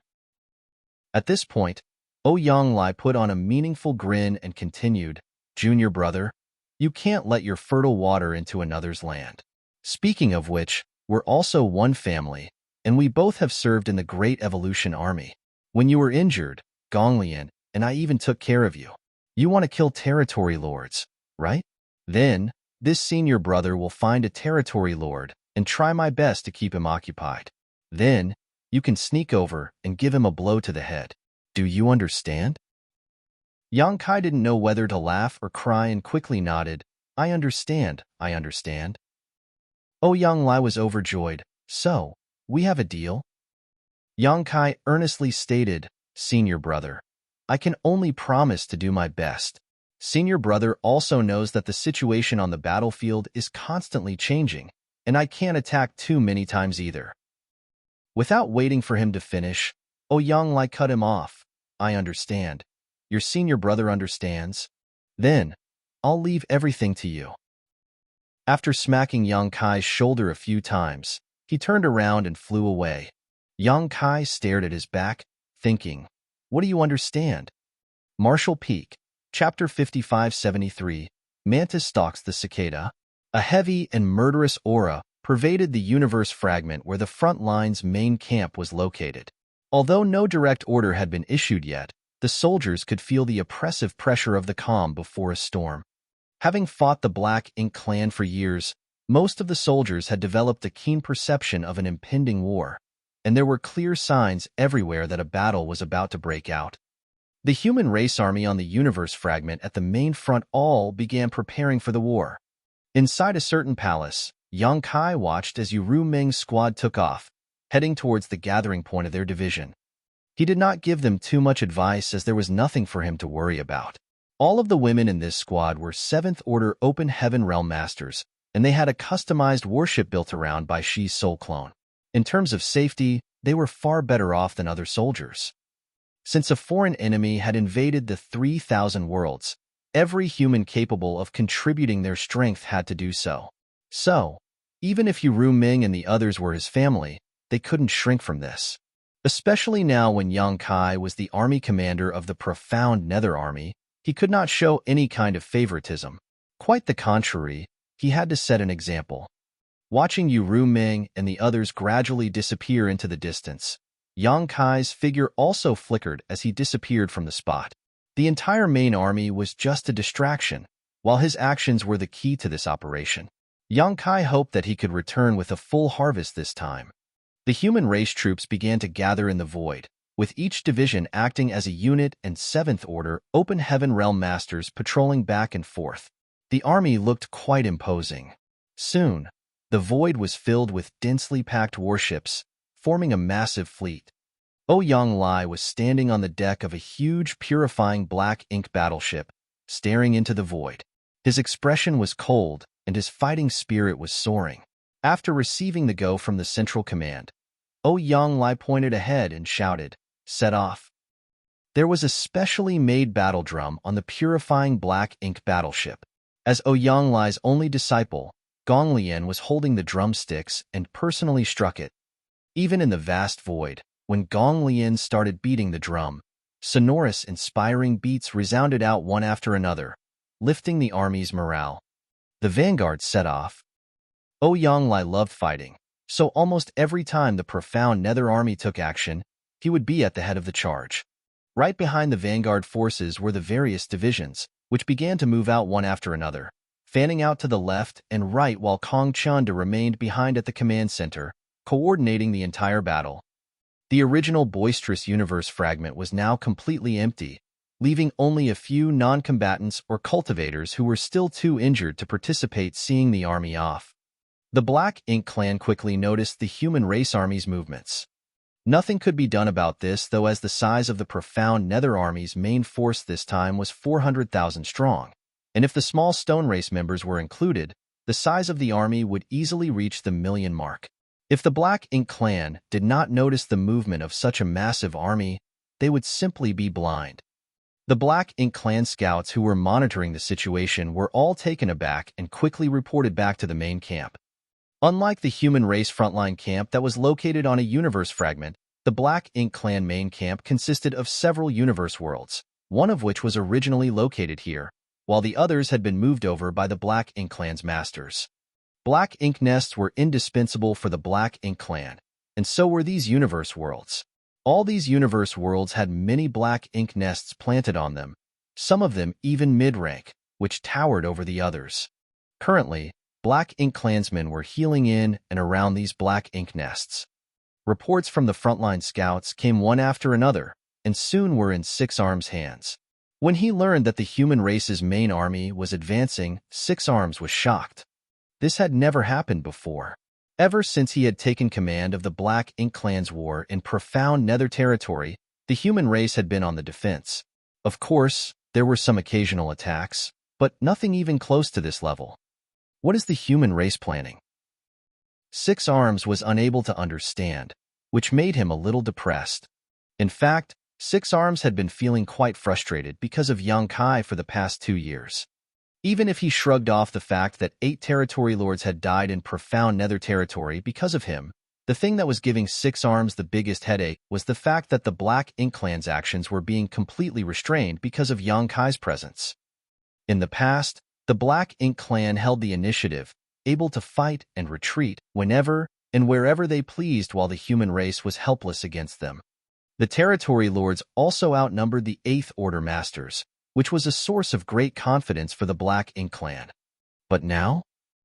So what if there were more territory lords than Eighth Order humans? Six Arms didn't dare act rashly, afraid that Yang Kai would suddenly appear from somewhere and butcher them. Even he did not have the confidence to resist Yang Kai's insidious means. If he accidentally fell into Yang Kai's hands, he would be severely injured in the best-case scenario, and at worst, he would die. Because of this, Six Arms cursed Imo Na-Yi an uncountable number of times these past 2 years. Had Imo Na-Yi not sent out false information, leading him to think that Yang Kai was still trapped in Acacia territory, how could he have lost 5 territory lords 2 years ago? On the other hand, Imo Na-Ye's reply was only that Yang Kai was definitely in Acacia territory and could not have escaped. But what was the end result? Millions of Black Ink clansmen and 9 territory lords searched through the entire Acacia territory, but didn't find any trace of Yang Kai. They were unable to figure out when or even how he had left Acacia territory. If it weren't for the Royal Lord's orders, Imo Na-Yi would still be wasting his time combing through Acacia territory. Thinking of this, Six Arms couldn't wait to skin Imo Na-Yi alive. Information played a decisive factor on the battlefield, and one mistake could lead to the destruction of 1,000,000 soldiers and the death of several territory lords. Just as he was thinking this, Emo-Na-Yi rushed into the hall, shouting, "Sir Six Arms, the human race army is advancing." Obviously, he had also obtained some information. Six Arms glanced at him coldly and indifferently stated, "I know." The loss in Acacia territory had pushed Emo-Na-Yi's hatred for Yang Kai to a whole new level. After confirming that Yang Kai had indeed left Acacia territory, he immediately sent a message to the royal lord, requesting permission to transfer to Profound Nether territory, vowing to kill Yang Kai to redeem himself. The territory lords in Profound Nether territory had suffered a massive loss and needed to be replenished anyways, so the royal lord naturally agreed. As such, Emo-Na-Yi led a few other territory lords and some Black Ink Clan troops to Profound Nether territory a year ago as reinforcements. For the past year, Emo-Na-Yi had repeatedly requested to launch a war, but he had always been suppressed by Six Arms, making Emo-Na-Yi dissatisfied with him. However, Six Arms was the one in charge of Profound Nether territory, so even if Emo-Na-Yi was dissatisfied, he could do nothing about it. Today, after learning that the human race army had actually taken the initiative to attack, Emo-Na-Yi was extremely excited and felt that he finally had a chance to take revenge. Yang Kai was indeed strong. Emo-Na-Yi acknowledged that much. 7 territory lords in Acacia territory had died because of Yang Kai's actions, and because of this, Emo-Na-Yi regarded Yang Kai as the greatest enemy of the Black Ink Clan. As long as he could kill Yang Kai, though, they would not need to fear any other 8th Order masters in the future. Moreover, Emo-Na-Yi felt that he had found a way to deal with Yang Kai. Since the human race army is attacking, Yang Kai will definitely appear. This is a good opportunity to kill him, Emo-Na-Yi excitedly stated. Six Arms coldly snorted. That human is quite strong, his movements elusive, and his methods bizarre. Do you think you can kill him? Emo-Na-Yi shook his head in response. I alone won't be able to. I'll need help. Six Arms was surprised at this admission. He was dissatisfied with Emo-Na-Yi because territory lords under his command had suffered heavy casualties as a result of the misinformation, but judging by Emo-Na-Yi's words, it seemed he was willing to cooperate to deal with Yang Kai, which was good news. On another note, Emo-Na-Yi was even more incensed than Six Arms. If he did not want to wash away his shame, he would have never have come to Profound Nether territory where he would be forced to listen to Six Arms' orders. He was more than capable of being in charge over one of the other great territory battlefields. After a moment of silence, Six Arms lowered his tone and asked, Do you have any ideas? Emo-Na-Yi replied, There is a way, but it will depend on whether or not Sir Six Arms is willing to sacrifice a pound of flesh. Let's hear it, Six Arms asked. The biggest problem in Profound Nether territory was Yang Kai. If they could really deal with him, it would solve essentially all of their problems. Emo-Na-Yi explained, I'm sure Sir Six Arms also knows that Yang Kai has some kind of strange method to target his opponent's soul. This method is so powerful that even innate territory lords like us find it difficult to guard against. Since the human race army is attacking us, Yang Kai will definitely be hiding and waiting for an opportunity to strike. As such, our territory lords will all be on edge, and if they are worried about something else during their fights, it will be difficult for them to display their full strength. Indeed. Six Arms nodded his agreement. When he received the news of the human army's advance just now, what he was most worried about was Yang Kai. He didn't even bother sending anyone to investigate as he knew that they definitely wouldn't be able to find Yang Kai's whereabouts. Just as Emo-Na-Yi had said, this human would definitely be hiding in the shadows and waiting for an opportunity to kill. With someone like him on the human race's side, every territory lord would be worried. It could be said that Yang Kai alone was enough to suppress the combat strength all the Black Ink Clan's top masters in Profound Nether territory. However, his methods aren't without cost. According to what I've gathered, he can only use that strange soul attack 3 times in quick succession.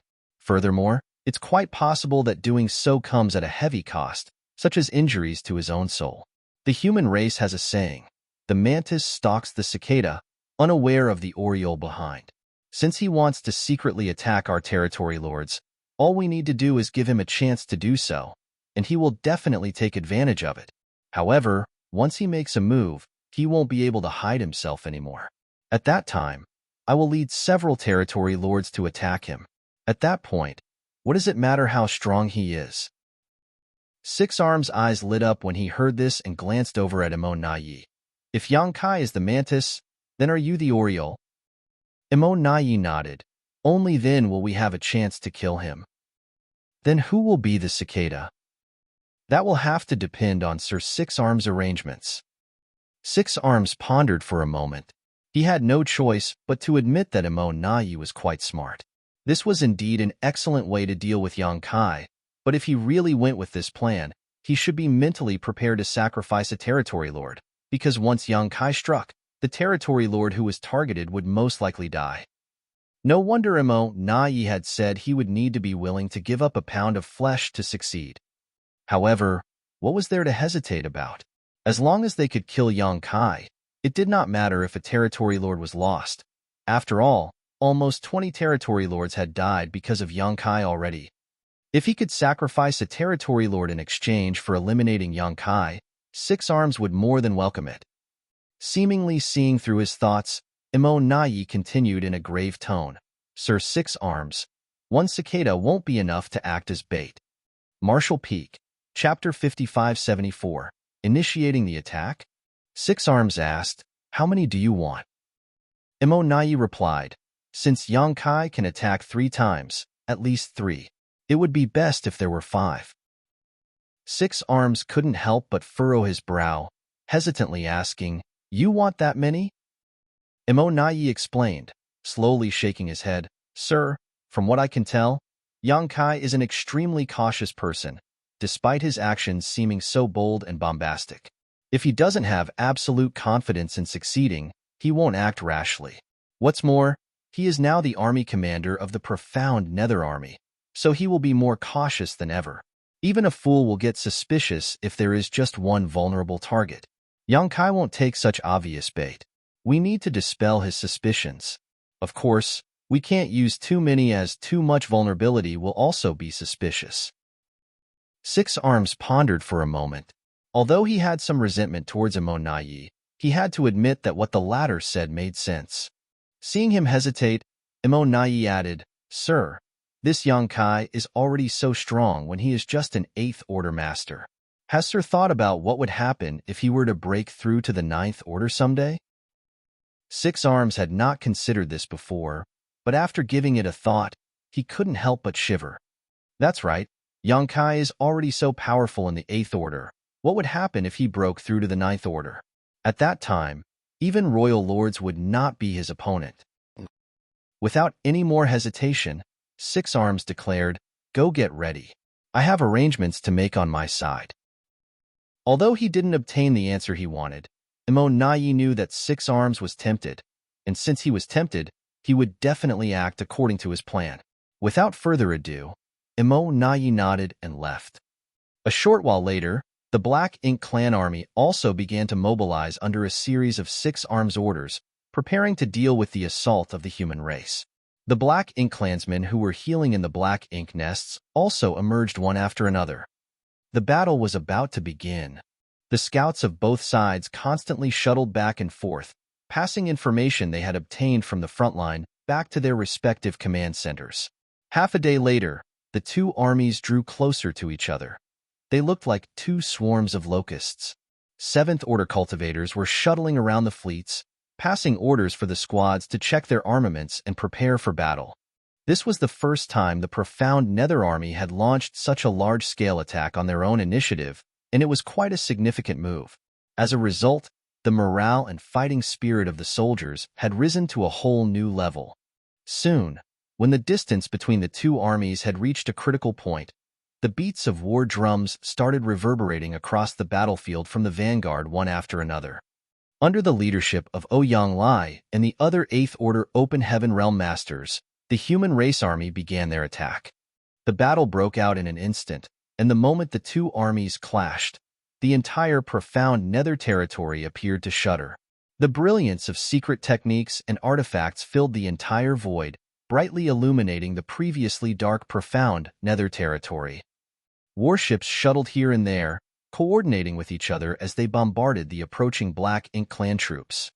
Every time a war broke out, the human race would always hold the advantage in the opening moments as they killed countless enemies at long range. This was not because the human race army was stronger per se, but rather because the Black Ink Clan always sent out weak cannon fodder first as a means of exhausting the humans. The Black Ink Clan could spawn as much cannon fodder as they wanted, so no matter how many of them died, so long as they had black ink nests and ample resources, the ranks could be refilled. It was completely different for the human race. The current human armies might not hold a candle to the elites who fought back on the Black Ink battlefield, but they were still plenty stronger on average than the Black Ink Clan cannon fodder. Not to mention the humans still had their warships to bolster their strength. Most of the Black Ink Clan cannon fodder charging at the forefront had been killed in less than an hour, while the main force of the Black Ink Clan army took action soon after. The main Black Ink Clan army mainly consisted of low-rank Black Ink Clansmen, equivalent to low-rank Open Heaven Realm human masters. The Black Ink Clan's casualties continued to rise, but the human race's momentum had been blunted quite dramatically. After all, the human race was at a huge disadvantage in terms of numbers. 6 Arms in the rear failed to understand the human race's plan. Nor could he understand where the human race was getting its confidence from.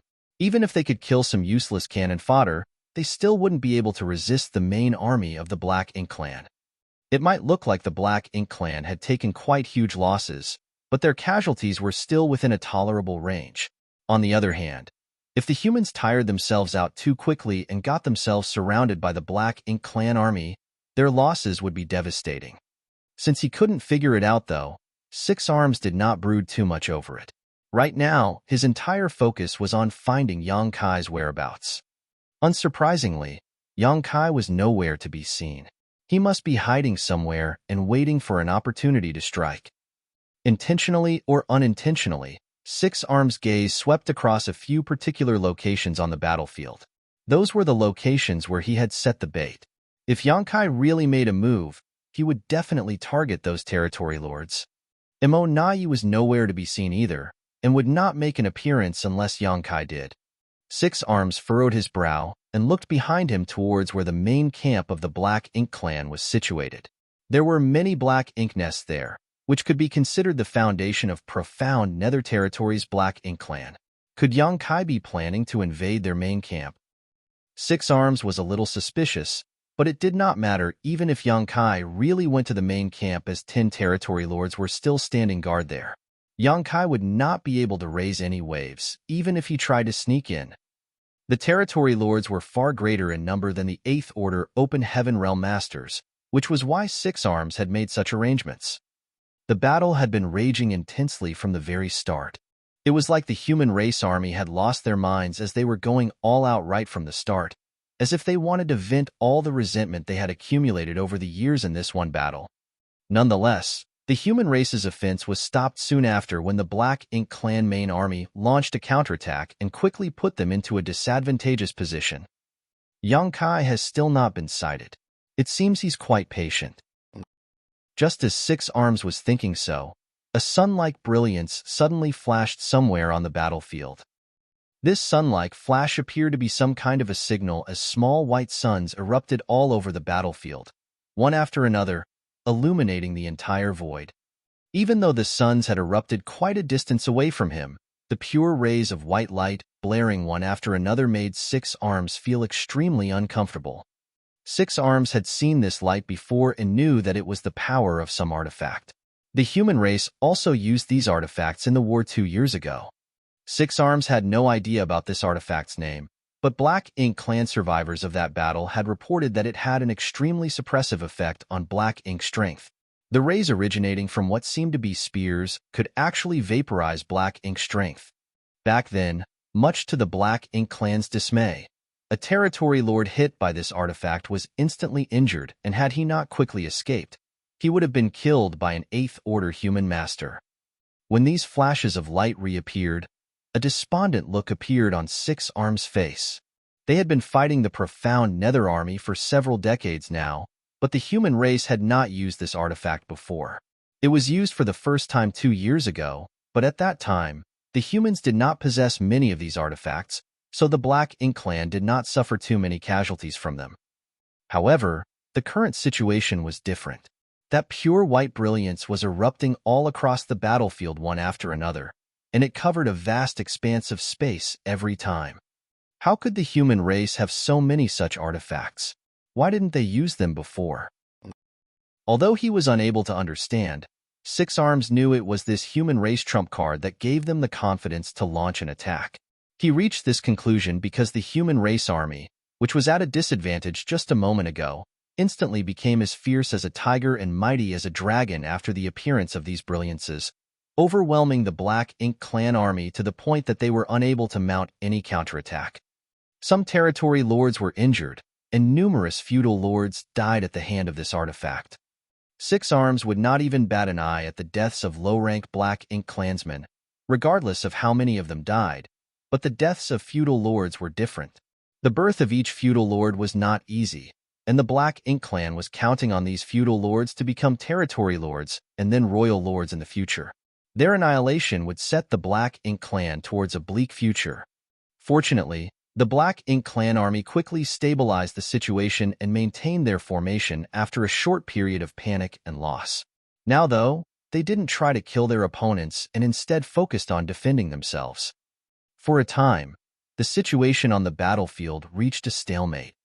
The Black Ink clan had the absolute advantage in terms of numbers, but thanks to the evil purging divine spears, the human race would not be at a disadvantage for a short time.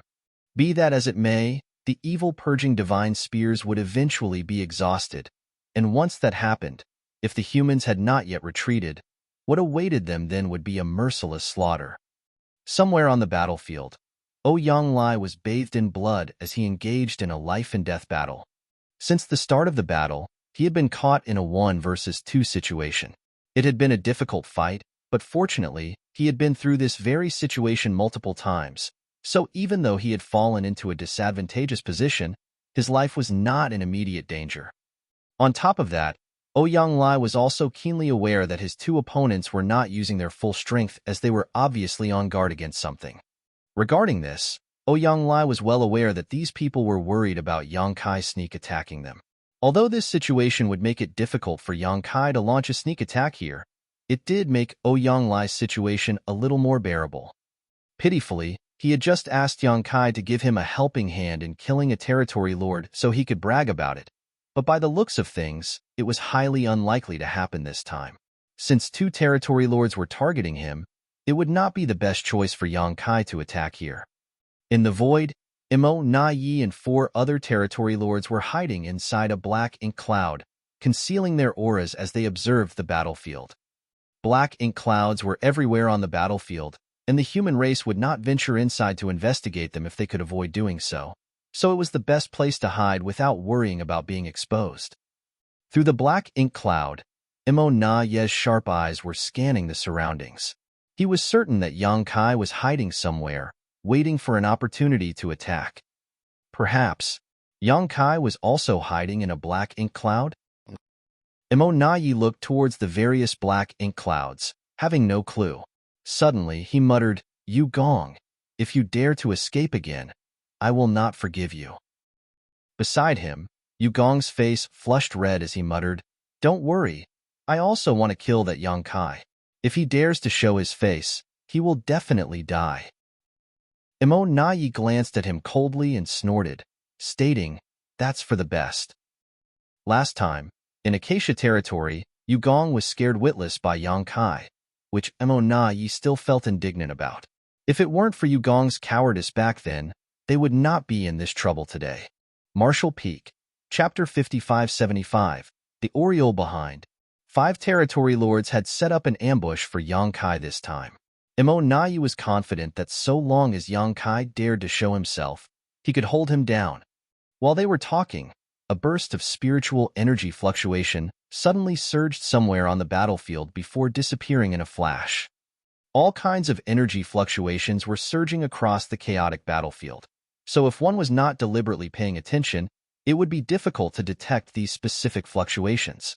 But since Imo Na Yi had been constantly monitoring the surroundings, how could he miss this sign?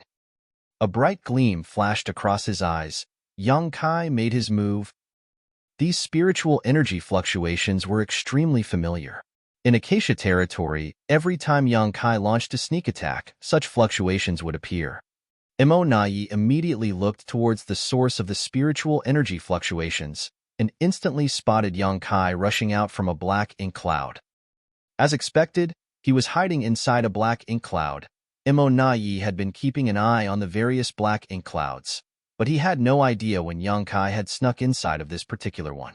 Helpless, he could not help but secretly sigh at Yang Kai's elusiveness. The other 4 territory lords also caught sight of Yang Kai and were about to rush out, but Nai raised his hand and stopped them. Wait. The territory lords were puzzled. They were hiding to ambush Yang Kai, but now that Yang Kai had appeared on the battlefield, they could not understand what they were waiting for. Nai had no intention of speaking further, but he still patiently explained, "He can use that attack 3 times?"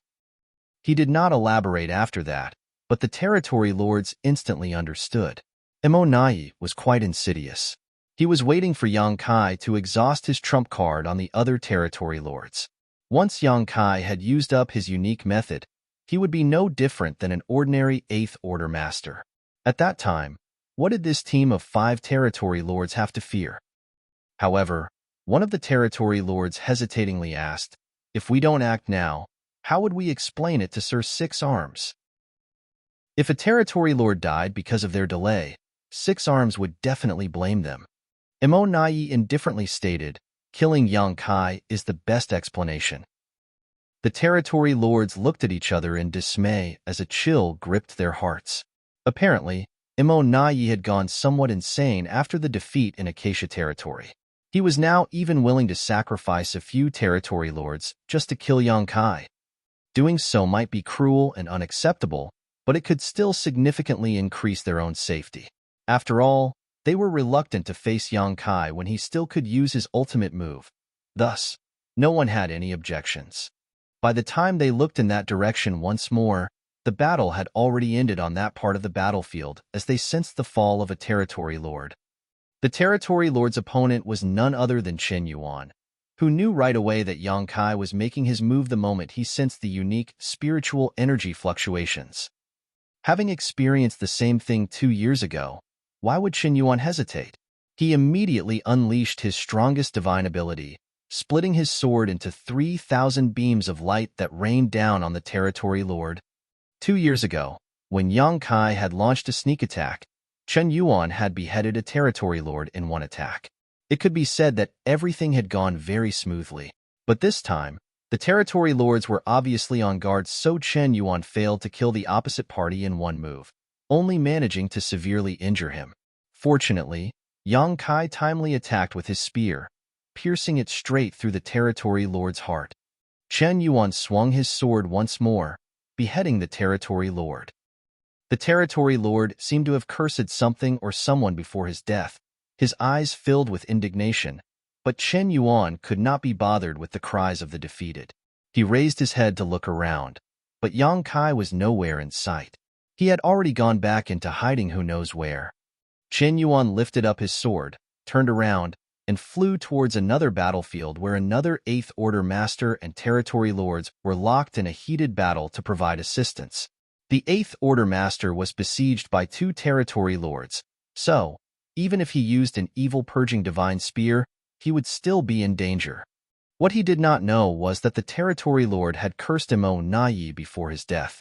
According to what he had heard from Six Arms, Nai would immediately come to assist him once Yang Kai appeared.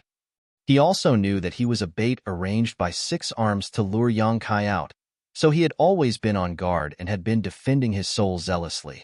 This was the reason why the soul-rending thorn failed to completely incapacitate him, and Chen Yuan failed to kill him in one attack. If Nai had timely come to his aid, he might not have lost his life, but Nai did not show up, so how could he not curse the latter? The death of a territory lord affected the entire battlefield. From the get-go, the territory lords had always been on guard against Yang Kai's sneak attack. They had not been using their full strength against the 8th Open Heaven Realm Masters, worried that Yang Kai would suddenly appear out of thin air and attack them. But even after all of their preparations, a territory lord had still died. All the territory lords started to feel insecure after the first of them fell, especially the territory lords who had been arranged to act as bait by 6 arms. They could not wait to turn tail and flee. Imo Nayi, who was hiding in the black ink cloud, was also feeling nervous now. Imo Nayi believed that as long as Yang Kai's whereabouts were exposed, he would be unable to hide once more. It was for this reason he had decided to wait until Yang Kai had exhausted all his special soul attacks before taking him down. Imo Naya's plan was quite good, but he had never expected that Yang Kai would be able to vanish without leaving any trace after swiftly taking down his target. It was as if he had simply disappeared into thin air. The problem was that Yang Kai had finished his assault too quickly. In less than 3 breaths after making an entrance, he had chewed up and spat out the bait with the assistance of another 8th Order Master. Imo Nayi was simply powerless to track him. Imo Naya's expression suddenly became extremely unsightly as he came to realize that he had still been too naive. The situation had developed completely differently from his calculations. How was he supposed to track Yang Kai if the latter could just up and vanish? Right then, another burst of spiritual energy fluctuations flared up. Imo Nayi immediately looked towards its source, where he saw Yang Kai reappear in a distant location. Imo Nayi could not sit still anymore and fiercely shouted, "Let's go!" Having said so, he flew straight towards that location. Yu Gong and the other territory lords were momentarily taken aback, but quickly chased after him. At this moment, Yang Kai was wantonly attacking a territory lord with another 8th Open Heaven Realm Master. His Azure Dragon spear moved back and forth, leaving gaping wounds on the territory lord's body. It was a simple matter to defend against the soul-rending thorns. Once the territory lords decided to heavily shield their souls, the soul-rending thorns' might was greatly reduced. But so what? In a life-and-death battle between masters, even a momentary flaw could lead to a disastrous end. No 8th Order Master was to be trifled with. So once they saw an opportunity, they would seize upon it with all their might. The moment a territory lord was struck by a soul-rending thorn, whether they were on guard or not, they would be momentarily distracted, which was a huge flaw. Yang Kai promptly followed up with a deadly attack. In this world, how could a territory lord resist the combined might of him and another 8th Order Master? Killing the second territory lord took a bit longer, about 10 breaths from start to finish, but the moment this territory lord fell, Yang Kai felt a few fierce aura lock onto him from a distance. Looking up, he saw 5 territory lords rushing over, 3 of whom looked a little familiar. Didn't I encounter them in Acacia territory? He's Yu Gong, if I recall correctly. 5 territory lords, they really think highly of me. Yang Kai sneered in his heart as he realized that these 5 territory lords were specifically targeting him. Otherwise, they had no reason to rush straight towards him. Obviously, the 8th Order Master had also noticed them and promptly proposed with a stern look on his face, "Sir, please leave first. I'll block them." Yang Kai snapped, "Block them my ass. You go help the others." Anyone who stood in the way of these 5 territory lords would be killed right then and there. Even Yang Kai himself did not dare to confront them head-on. Hearing this, the 8th Order Master didn't hesitate and headed straight towards a nearby battlefield, like Chunyuan. Yang Kai didn't escape using space principles like before, but rather glanced provocatively at the 5 territory lords charging towards him before shooting off in another direction. In that direction was another bait arranged by 6 arms. Since it was bait specially prepared for him, it naturally attracted Yang Kai's attention. Just like the 2 territory lords who had been killed before, this territory lord was also fighting an 8th Order Open Heaven Realm Master one-on-one in a remote part of the battlefield. Only by doing so could he be considered bait. Heeding Imo Naya's advice, 6 arms had arranged a total of 5 such bait on the entire battlefield. Whereas other battles between 8th Order Masters and territory lords were group battles, like with Ouyang Lai, 1 against 2, or 2 against 3. In short, the human race was at a disadvantage almost everywhere. Fortunately, the territory lords were preserving their strength to defend against sneak attacks. Furthermore, the human race masters had evil purging divine spears to defend themselves, so things were not that bad for the moment. Otherwise, the humans would have suffered heavy losses as they were the ones to initiate the attack and had no additional 8th Order Open Heaven Realm Masters for backup. All the territory lords on the entire battlefield were wary of Yang Kai's movements, and the death of 2 of their comrades in such a short time had struck terror into their hearts. When the nearest bait noticed Yang Kai charging straight at him with murderous intent, the territory lord immediately discarded any notion of continuing his battle and focused his entire strength on fleeing. Although the human race 8th Order Masters tried their best to stop him, he was unable to. Innate territory lords were powerful to begin with, so if they were determined to flee, even 8th Order Masters were powerless to stop them. Witnessing the territory lord transforming into a streak of black light, trying to flee, Yang Kai sped up and surged his space principles, solidifying the nearby space. At the same time, he launched a soul-rending thorn. The black ink cloud that was about to leave the battlefield momentarily froze before suddenly scattering, reverting back to the territory lord's figure. However, the territory lord was howling in pain at this moment, his face distorted in pain. His cry was so sharp that even the 8th Order Master who was fighting him felt his heart clench. In fact, Yang Kai's use of soul-rending thorns to assassinate the enemy was no secret among the higher-ups of the profound Nether Army. After all, Ouyang Lai knew about the soul-rending thorn and was not one to hold his tongue when asked.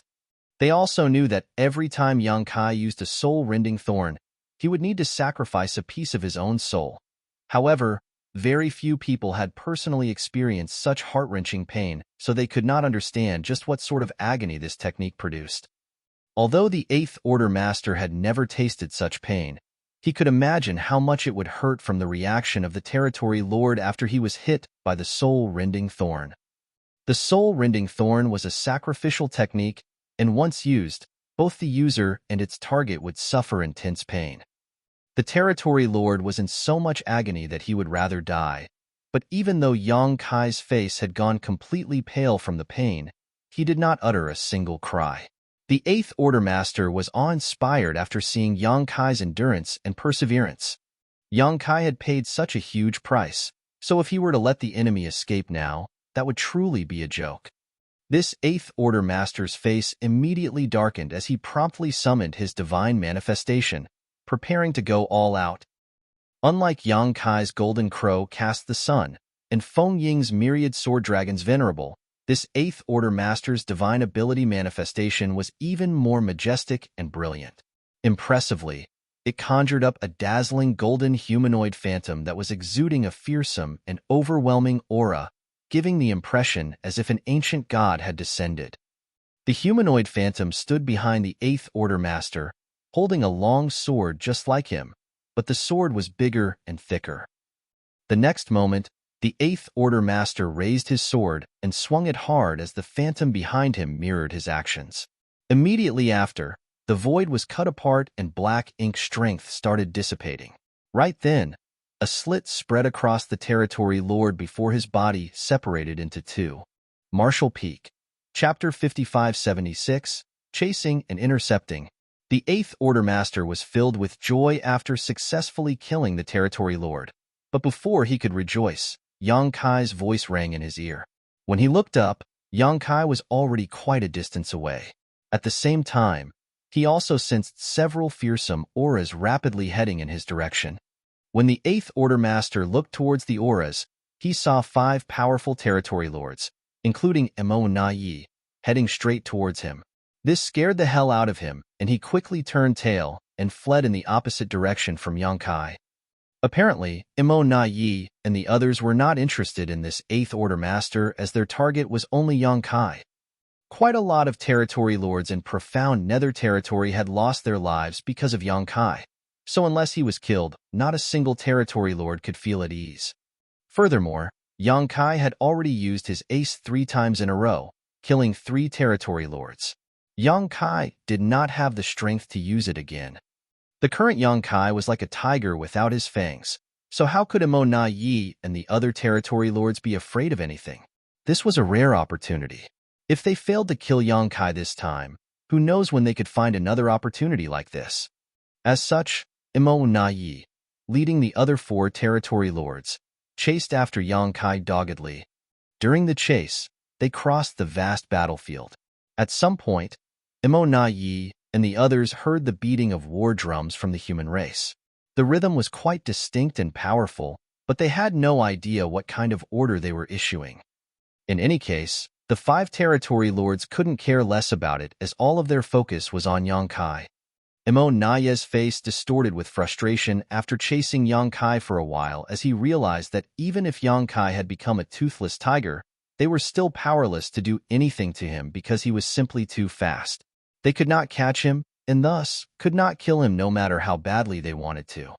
Just like how 8th Order humans could not do anything if an innate territory was determined to escape, territory lords were powerless to do anything if an 8th Order master tried to escape with everything they had.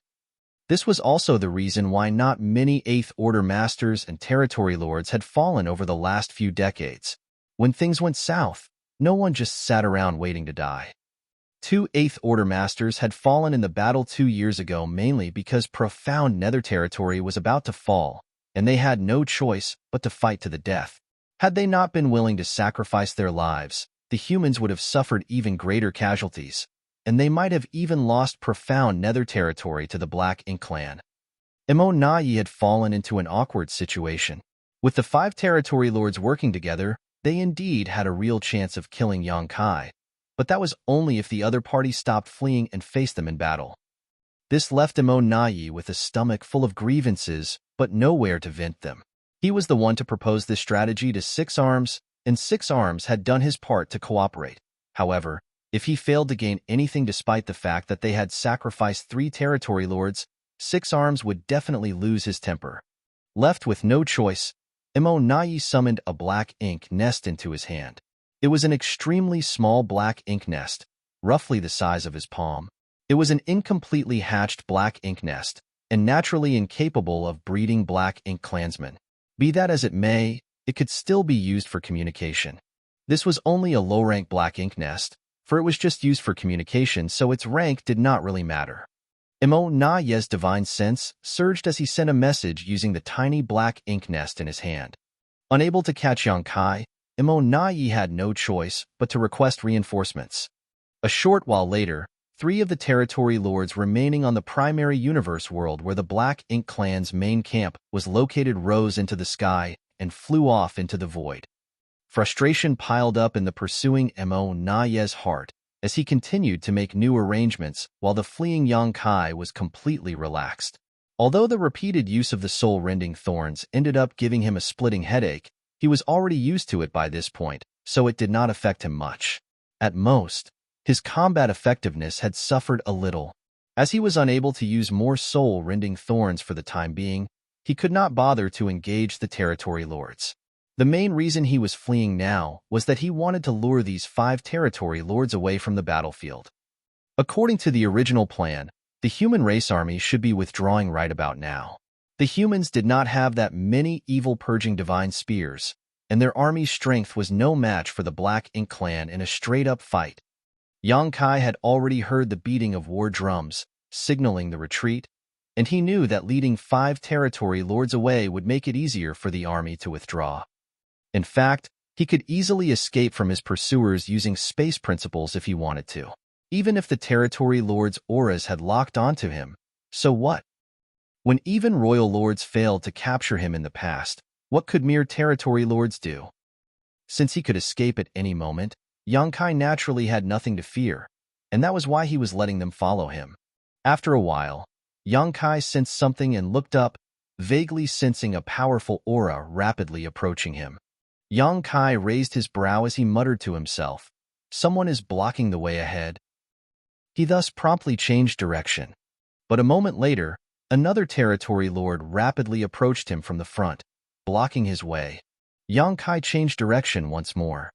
After about an hour of this situation repeating itself, Yang Kai stopped in the void and looked around. Imo Na Yi was gleeful as his request for help had not gone in vain. Having been chased and intercepted like this, Yang Kai now had nowhere to run. Let's see how you will escape from this. For the distance, territory lords' powerful auras had locked onto Yang Kai like chains. If he made any rash move, he would be showered with attacks from all sides. As the gap between them was shortened, Imo Na Yi could faintly see Yang Kai's figure. While both sides were looking from across the distance, their eyes suddenly met. Imo Na Ye's eyes were burning with fury, but a look of joy was also present in the depths of their eyes, whereas Yang Kai had a completely calm and stoic look on his face. Yang Kai's lips moved up and down, but Imo Na Yi did not hear what he said, but from his lip movements, he could only vaguely tell that Yang Kai was calling him an idiot. Immediately after, he saw Yang Kai lift his hands as they started radiating yellow and blue light. Imo Na Yi immediately had a bad feeling and shouted, "Kill him!" Immediately after giving the order to attack, Imo Na Ye's aura surged as fearsome black ink strength started to gather, transforming into a pure and powerful secret technique that shot straight towards Yang Kai. The other territory lords beside him also simultaneously attacked Yang Kai. In a flash, the world was flipped upside down. Nonetheless, Imo Na Ye's heart started pounding in anxiety because the moment they attacked, the yellow and blue light suddenly converged and transformed into a burst of pure white light. Under the brilliance of this white light, the territory lord's senses that had locked onto Yang Kai were all cut off, following which, they lost track of Yang Kai's aura. When the dust settled, 8 territory lords converged together, staring at the place where Yang Kai once stood. Yang Kai's traces were still there, along with faint fluctuations of space, principles lingering in the void. Everyone looked at each other while Imo Na Ye's face filled with such grief that it was as if he had just lost both his parents. After making a few detours, by the time Yang Kai returned to the frontline camp, the human race army had already retreated. As it was an organized large-scale retreat, even if the Black Ink clan relentlessly pursued them, they did not gain any advantage. On the other hand, since the humans spared no expense and used countless evil-purging divine spears, the Black Ink clan had suffered massive casualties. When the 8th Order Masters saw Yang Kai appear, they hurriedly came forward and greeted him one by one, cupping their fists. Yang Kai's gaze alternated between the 8th Order Masters. Discovering that despite all of them being injured, not a single one was missing, he lightly nodded. "Everyone who is injured, go and recuperate. We won't be engaging in any battle for the time being. Also, order the artifact refiners in the army to focus on refining more evil-purging divine spears." "Yes, sir," everyone loudly responded. Yang Kai waved off everyone. "Go. I'm going to heal my injuries." Saying so, he headed straight towards his palace, leaving behind a group of 8th Order Masters who still had something to say. This battle could be considered to be the most satisfying battle they had ever fought over the decades they had defended profound nether territory. It was also the first time the human race had launched such a large-scale attack. All the battles they had fought in the past had lasted from half a month to even half a year, but today, from the moment they engaged with the Black Ink clan to the moment the army retreated, only half a day had passed, that's all. It could even be said that this battle was as fast as lightning, yet the results were simply amazing. Just the number of territory lords alone killed in this battle had reached 3, while the Black Ink clan casualties below the territory lord level reached the 1,000,000 mark. Although most of the Black Ink clansmen killed were cannon fodder, there were also many feudal lords among the dead. Although the profound Nether army had also suffered some casualties, compared to their gains, it was completely negligible. All of this was thanks to the evil-purging divine spears. The human race army had taken a great risk by attacking the Black Ink clan without any reinforcements.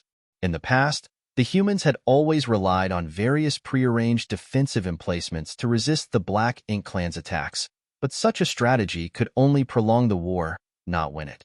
It was not that the 8th Order Masters did not want to go on offense, it was just that they did not have the capital to do so. However, the evil-purging divine spears made up for this shortcoming. Using the evil-purging divine spears without any regard to the expense had greatly restrained the Black Ink clan army. However, in just one clash, the profound Nether army had consumed all the evil-purging divine spears they had amassed over the past 2 years. And this was when the battle had lasted just half a day. Without the evil-purging divine spear's suppression, The human race's casualties would have definitely been tremendous if they had not retreated in time. Of all the gains, though, the death of 3 territory lords was undoubtedly the biggest. No matter how many Black Ink clansmen were killed, if none of the territory lords died, everything would have been useless. The territory lords were the top forces of the Black Ink clan. If the humans managed to kill all the territory lords in profound Nether territory someday, no matter how many Black Ink clansmen were left thereafter, they wouldn't amount to anything.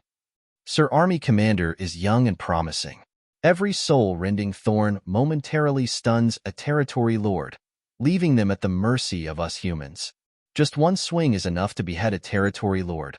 Like chopping off a melon, Chun Yuan's blood started boiling as he recalled the scene of the last battle.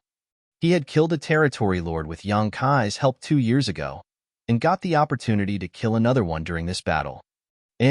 Soul-rending thorns are the best method to attack the territory lords. When the territory lord who was fighting me was hit by one, his strength plummeted by about 70%. He tried to escape, but Sir Army Commander arrived in the nick of time and stopped him. Sir Army Commander is really brave and unflappable. He even managed to escape safely from the pursuit of 5 territory lords. That's truly admirable. The group of 8th Order Masters were chattering like children who had seen something for the first time in their life, singing praises and admiration. It wasn't that they wanted to brag, but the dire situation in profound Nether territory had suddenly improved after Yang Kai's arrival, a fact they all had to acknowledge. The soul-rending thorn is so powerful. I wonder if we can cultivate it too? Someone pondered. If this method could be disseminated to everyone, it would be a huge boon to the human races from then on. They could all easily kill territory lords. From what I've heard, this technique requires the use of a special artifact, and the price of using it is too high. Both the user and its target will have to endure the pain of their souls being torn apart. So, it can't be used by just anyone. Marshall Peak, Chapter 5577, Frequent Attacks. Where's Brother Ouyang? He's the most familiar with the army commander, and he knows about the soul-rending thorn the best. Chun Yuan looked around and soon spotted Ouyang Lai standing in the corner. He then politely asked Ouyang Lai, "Brother Ouyang, you're here?" "Go away. I don't know anything. Don't ask me." Ouyang Lai turned around and stormed off. Chun Yuan scratched his head. He had no idea how he had offended Ouyang Lai. After that intense battle, profound Nether territory once again fell into a period of calm and quiet. Be that as it may, both the Black Ink clan and the human race knew that this calm was only temporary and the next storm was already brewing. While the human race army was diligently recovering, the Black Ink clan's morale was crumbling. They still failed to stop the killer even after sacrificing 3 territory lords. This sent 6 arms into a rage, while he was also extremely unresigned. His original plan was to kill Yang Kai with the combined assault of 5 territory lords, but apparently, this strategy was completely useless. Yang Kai's ability to escape was top-notch, and he simply refused to face them head-on, giving him no chance to use this strategy. Yang Kai was a true thorn in their side. Ever since they had left the primordial heaven's source grand restriction, the territory lords had never encountered such a difficult and terrifying enemy. The Black Ink clan had no way to deal with the current predicament. The only thing they could rejoice about was that there was only one Yang Kai among humans. If there were a few more human masters like him, the Black Ink clan would be in a very dangerous spot. Although Xiang Shan was strong, the territory lords were not too afraid of him as they could see the limits of his strength. On the other hand, Yang Kai was simply unfathomable. 2 years later, Yang Kai emerged from retreat and gathered the 8th Order Masters to discuss dispatching troops. Though there was nothing much to discuss. Having gained such a huge harvest in the last battle, all they needed to do was repeat the same strategy. Obviously, the Black Ink clan had no way to counter this strategy. After all, they had no choice but to defend themselves if the human race army attacked them. So long as the Black Ink clan defended themselves, Yang Kai would have a chance to kill. It might be a simple strategy, but as long as it worked, it did not matter. After some orders and arrangements, the 8th Order Masters left. Ouyang Lai, on the other hand, looked at Yang Kai with a bitter expression before leaving, like a wife who had been wronged, leaving the latter quite puzzled. The human race army launched another attack. Although they had suffered some casualties in the last battle, the recruitment hall in High Heaven territory had seen a massive increase in those signing up to fight, so the Supreme Headquarters had dispatched reinforcements over the past 2 years. Yang Kai had also pulled 100,000 more soldiers from the auxiliary army, so the profound Nether Army was even more powerful than last time. When the Black Ink clan received word that the humans were on the march again, a solemn look appeared on the faces of every territory lord. They had lost 3 territory lords in the last human attack, so who knew how many would die during this one? Even though the territory lords were not confident in taking down Yang Kai, they had come up with various countermeasures to deal with his various methods. After all, the territory lords still held a numerical advantage over the 8th Order Masters. Not to mention, several more territory lords had come from the no-return pass to assist. A day later, the battle broke out between the two races as they clashed in the void, shaking the universe. The human race army held nothing back this time and immediately summoned their evil-purging divine spears. After 2 years of constant accumulation, the profound Nether Army had the capital to squander evil-purging divine spears for a short time. One after another, glowing white suns flared up in the void. Even though the Black Ink clan had the absolute advantage in terms of numbers, they were the ones being suppressed in this battle. Countless Black Ink clansmen fell under this dazzling light, causing many formations to collapse. Everyone in the profound Nether Army knew the battle plan. All warships were to advance and retreat in an orderly manner. As such, none of the warships recklessly pursued the enemy and instead focused on maintaining their positions regardless of how great their advantage was. Meanwhile, Yang Kai was hiding in the shadows amidst this fierce battle, searching for a target like a predator hunting for prey. The Black Ink clan was smarter this time, though, with no territory lords acting alone unlike last time. Obviously, they knew that once they were alone, they would become victims of Yang Kai's hunt. All the territory lords were acting in groups of 3s or even 4s. Everyone in the team was covering each other's back, making it much harder for Yang Kai to sneak attack anyone. After searching for a long time, Yang Kai finally decided to act. He was targeting a group of 3 territory lords.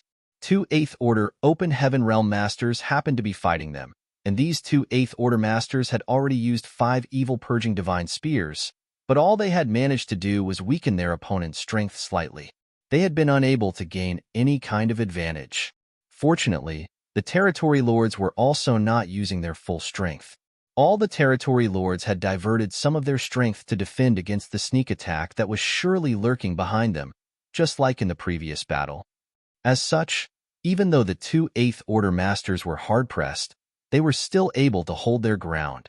When spiritual energy fluctuations suddenly appeared nearby, the 2 8th Order Masters, who were already prepared, immediately used their strongest methods to attack their opponents without a moment of hesitation. The 3 territory lords had always been on guard, but frustration and indignance could not help appearing on their faces at that instant, unable to figure out why they were so unlucky. There were so many territory lords on the battlefield, but Yang Kai just had to target them. But before they could react, their heads started ringing as they felt excruciating pain as if their souls were being torn apart. Obviously, they had been hit by soul-rending thorns. Fortunately, the 3 territory lords had their guards up, so while the damage to their souls might be unbearable, they still retained enough clarity to instinctually retreat. Be that as it may, the already prepared 8th Order Masters had timely attacked one of the territory lords together, stopping him in place. At the same time, Yang Kai appeared and swept his Azure Dragon Spear towards the other 2 territory lords. He had fired 3 soul-rending thorns almost instantly, so the pain in his soul was even worse than before. He was in so much agony that he felt as if his entire head was about to explode. As such, Yang Kai was unable to bring out his full strength. The result was that the 2 territory lords managed to get past him by working together before escaping in the blink of an eye. By the time Yang Kai wanted to stop them, it was already too late. He could not help but admire the decisiveness of these territory lords. Without any regret, he decisively turned around and charged towards the last territory lord who had been stopped. It was 3 against 1, and the territory lord's soul was badly injured, so the result was already decided. The territory lord was killed by one of the 8th Order Masters in a few breaths. At the same time, the drums signaling retreat echoed out as the human race army started slowly withdrawing. Meanwhile, Emo Nai was already rushing towards Yangkai with 4 other territory lords. Although Emo Nai and the other territory lords had returned empty-handed last time, they were still responsible for keeping an eye on Yangkai. They did not participate in the battle as their mission was only to kill Yangkai. Once Yangkai appeared, they rushed straight towards him. It did not matter whether they could succeed or not, they had to ensure that Yangkai could not just run rampant. Yangkai had also sensed their auras, which was why he didn't try to pursue the 2 injured territory lords despite having the ability to stop at least one of them. The Black Ink clan chased after the retreating human race army, with the soldiers of both races attacking each across the void, leaving blood and corpses littered everywhere. The Black Ink clan only retreated reluctantly when the profound Nether army reached the defense perimeter of their frontline camp. In the distance, fire was almost spewing out of the eyes of every territory lord. They could not wait to charge the human army, but owing to the home advantage the other side had, the Black Ink clan had no choice but to retreat. The result of this battle was unsatisfactory, as although they had killed many Black Ink clansmen, they only managed to kill 1 territory lord. The territory lord's strategy for dealing with Yangkai's sneak attack might not completely guarantee their safety, but it could still greatly reduce their casualties. Although Yangkai had injured 3 territory lords using his soul-rending thorns just like last time, he only managed to kill 1. Compared to losing 3 territory lords like last time, the loss of 1 territory lord was within acceptable range for the Black Ink clan. The human race thus entered another round of recuperation. After another 2 years, the human race army attacked for the 3rd time. After tasting success during their first attack, the profound Nether army would attack the Black Ink clan almost every 2 years, and basically, the Black Ink clan would lose territory lords every time. Sometimes it was just 1, and sometimes 2. Only twice did all the territory lords targeted by Yangkai manage to escape alive with heavy injuries. Luck was quite a big factor those 2 times as Emo Nai and the 4 territory lords, who were responsible for keeping Yangkai in check, happened to be nearby and had quickly arrived. Seeing that things were not looking good for him, Yangkai did not stubbornly try to finish his targets. In any case, there was over a 50% chance that the territory lords hit by Yangkai's soul-rending thorns would not escape death even with Emo Nai and his team keeping a vigilant eye out for Yangkai. In just a short span of 30 years, the human army had attacked over a dozen times and killed some 20 territory lords. Counting the territory lords who had died at Yangkai's hands previously, the Black Ink clan had lost almost 30 innate territory lords in profound Nether territory alone. This was an enormous figure. The entire profound Nether territory had basically become the burial ground of the territory lords. The territory lords who were slumbering at the no-return pass to recuperate were now terrified of being sent to profound Nether territory as Yangkai's name struck fear into the hearts of all of them. It wasn't that the Black Ink clan had no way to turn things around. The human race's attacks followed a very set pattern. They would basically attack once every 2 years. The Black Ink clan speculated that this was because the humans needed time to recuperate and reorganize, and also, Yangkai needed time to heal after using that strange attack. The territory lords were not afraid of the human army, they were only afraid of one person, Yangkai.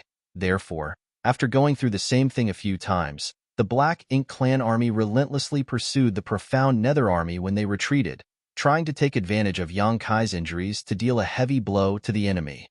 However, the universe fragment where the humans' frontline camp was located had already become impregnable after decades of preparation. Thanks to various arrangements, the human race army was not completely helpless in facing this assault. This was especially true now that the human race also had evil purging divine spears in their arsenal. An 8th Order Master could kill an innate territory lord with the help of evil purging divine spears if they got lucky. The Black Ink clan's desire to take down the frontline camp of the profound Nether army was no different from a fool's dream. The territory lords grew even angrier and more frustrated. Too many territory lords had died because of Yang Kai, but they had not been able to do anything about it. They could not catch him, much less kill him. It was as if the entire profound nether territory had become his slaughterhouse. Every time he appeared, territory lords would fall prey to his spear. The only difference was whether it would be one or two. The Black Ink clan did have many innate territory lords, many more than the number of 8th Order masters, but they still could not bear this kind of loss. If this situation continued, it would not be long before they would lose profound nether territory to the human race. Marshall Peak, Chapter 5578. Attending the meeting alone? Inside a majestic meeting hall at the Black Ink clan's main camp, territory lords were convened, wearing solemn looks on their faces. The Black Ink clan in profound nether territory had been having a difficult time these last 3 decades. Compared to the other great territory battlefields, the Black Ink clan casualties in profound nether territory were simply astronomical. So much so that profound nether territory received about 30% of all reinforcements sent to the various great territories. It had to be brought to notice that the Black Ink clan currently occupied the vast majority of the 3,000 worlds and had abundant resources to use in their innumerable Black Ink nests to constantly spawn more Black Ink clansmen. A terrifying number of Black Ink clansmen were born every day, and all the members born would be sent to various battlefields like profound nether territory. Currently, the Black Ink clan and the human race were fighting in over a dozen great territory battlefields. Under normal circumstances, the Black Ink clan reinforcements would be evenly distributed among these great territories, but nothing was normal in profound nether territory. Things here were quite tense, and the Black Ink clan had suffered enormous losses, so naturally, more troops were sent here. It would have been all right if things were just limited to this, but the crux of the problem was that the Black Ink clan had lost nearly 30 territory lords here, which was by far the greatest loss the Black Ink clan had suffered in the entire war for the 3,000 worlds. And all of this was because of one person. The royal lord at the no-return pass had repeatedly summoned and reprimanded Six Arms, leaving the latter disgraced and aggrieved. But what could he do? He also wanted nothing more than to kill Yang Kai, but Yang Kai was cunning and treacherous, as well as terrifyingly strong, so how was he supposed to accomplish this? Once, even Six Arms almost got himself killed at Yang Kai's hands, as he had used himself as bait to lure the latter out. As expected, Yang Kai took the bait and attacked him, making a lightning-fast attack that was so overwhelming that even Six Arms couldn't defend himself. Had Imo Na Yi and the others not saved him in a nick of time, Six Arms would have died then and there. Having personally stared death in the face, Six Arms was extremely fearful of Yang Kai. Now, the 2-year countdown was rapidly reaching its end. The human race would definitely launch another attack within a month, and when they did, another territory lord or two would be killed. At this moment, all the territory lords had been convened in the hall to discuss how to deal with Yang Kai's sneak attacks.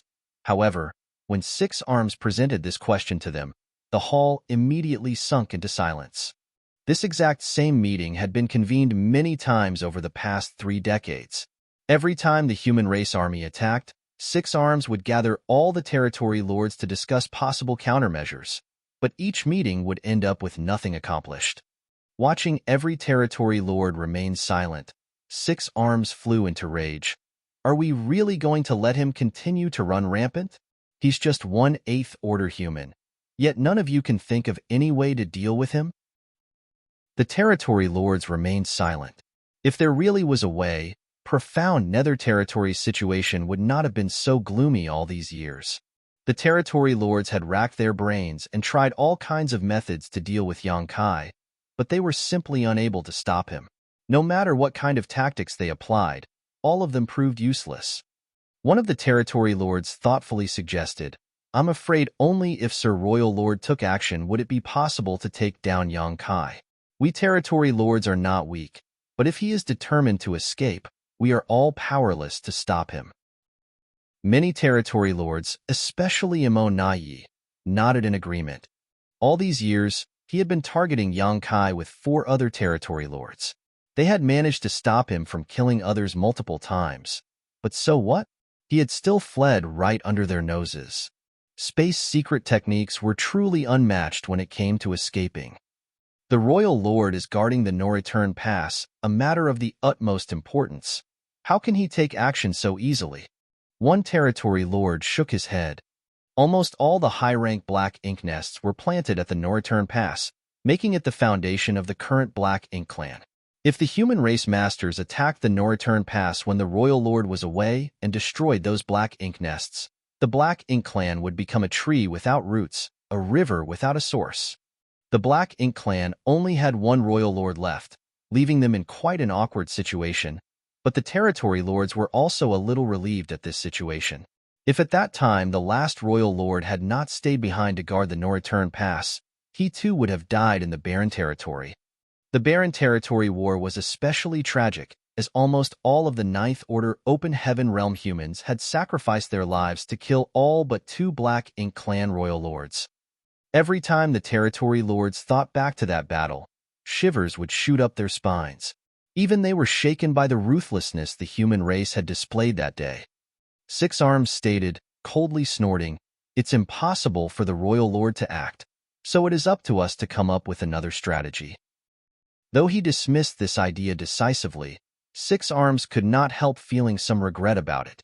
It would not be a problem for the Royal Lord to take down Yongkai, as no matter how great the latter was at escaping, so long as the Royal Lord attacked the profound Nether Army, Yongkai would have no choice but to come to their aid. The Territory Lords remained silent. Six Arms blew his top again. "Is there really nothing we can do? Yongkai is already so strong despite only being in the 8th Order. If he breaks through to the 9th Order someday, what will happen then?" Six Arms' roar echoed throughout the hall, causing the Territory Lords to look at each other, but they still remained silent. Emo Nai suddenly stated, "If Sir Six Arms is worried about him advancing to the 9th Order, you need not be." Six Arms looked at him gloomily and asked, "What do you mean?" Emo Nai explained, "According to the information I obtained from some Black Ink disciples, it is impossible for Yongkai to advance to the 9th Order Open Heaven Realm. The human race's method of cultivation is very different from our Black Ink clans. Every human has their own innate limits, with their future achievements determined the moment they break through to the Open Heaven Realm." After pondering for a moment, Six Arms agreed with a nod. "I've heard a bit about this. So, is the 8th Order Open Heaven Realm Yonkai's limit?" Emo Nai nodded. "That's right. According to the Black Ink disciples, Yongkai broke through to 5th Order Open Heaven Realm. Originally, his limit was the 7th Order, but after consuming something called a world fruit, he managed to increase that limit to the 8th Order. However, this is already his limit. It's impossible for him to break through to the 9th Order Open Heaven Realm." It had been many years since the Black Ink clan invaded the 3,000 worlds. So, the number of Black Ink disciples that corrupted was naturally not small, especially among the hunters who would accidentally run into large Black Ink armies or territory lords. The Black Ink clan liked to turn human cultivators into Black Ink disciples to make humans serve them, so there was now an abundance of Black Ink disciples out there. This was how they had gathered some of their current intelligence on the human race. Yongkai was now a great threat to the Black Ink clan in profound Nether territory, so obviously Emo Nai tried to find out more about him. Yonkai's reputation had also spread far and wide in the human race. As such, his initial breakthrough to the 5th Order Open Heaven Realm and subsequent consumption of a world fruit was not a big secret. It was not surprising that Emo Nai had been able to learn about this. Many territory lords looked gratified after hearing Emo Nai's revelation. As a matter of fact, Six Arms was not the only one who was worried about Yongkai advancing to the 9th Order Open Heaven Realm one day. The other territory lords were also worried about this. Yongkai was already this strong when he was just in the 8th Order, so if he really broke through to the 9th Order, even a royal lord would find it hard to survive a conflict with him.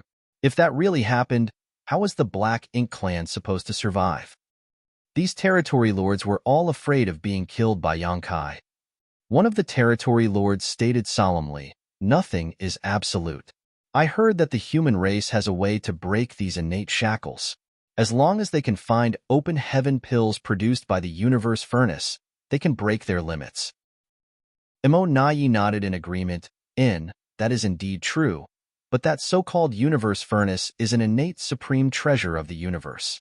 It is ethereal and cannot be found even if one seeks it out. No one knows when or if it will appear. Moreover, even if this universe furnace did appear, why would we allow the human race to get their hands on it? The open heaven pills produced by the universe furnace might be useless to us, but we can't let the humans have them either. All the territory lords nodded. If that universe furnace really appeared, it would definitely set off a bloody storm. The Black Ink clan would never allow the humans to get their hands on it, no matter what price they had to pay. Six Arms tapped the armrest as he stated, "Let's not talk about this for now. Everyone should think of a way to contain Yongkai. We're approaching the 2-year deadline, so the humans will surely invade again. You don't want another territory lord or two to die, right?" As soon as he brought this up, the territory lords immediately turned pale. Although there were quite a few territory lords present, who knew if they would be the unlucky one this time. Nonetheless, if they were really asked to find a way to suppress Yongkai, they simply had no idea. Just as the territory lords were at a loss, a feudal lord suddenly rushed in and reported with a bewildered look on his face, "Sirs, there is something going on the human race's side."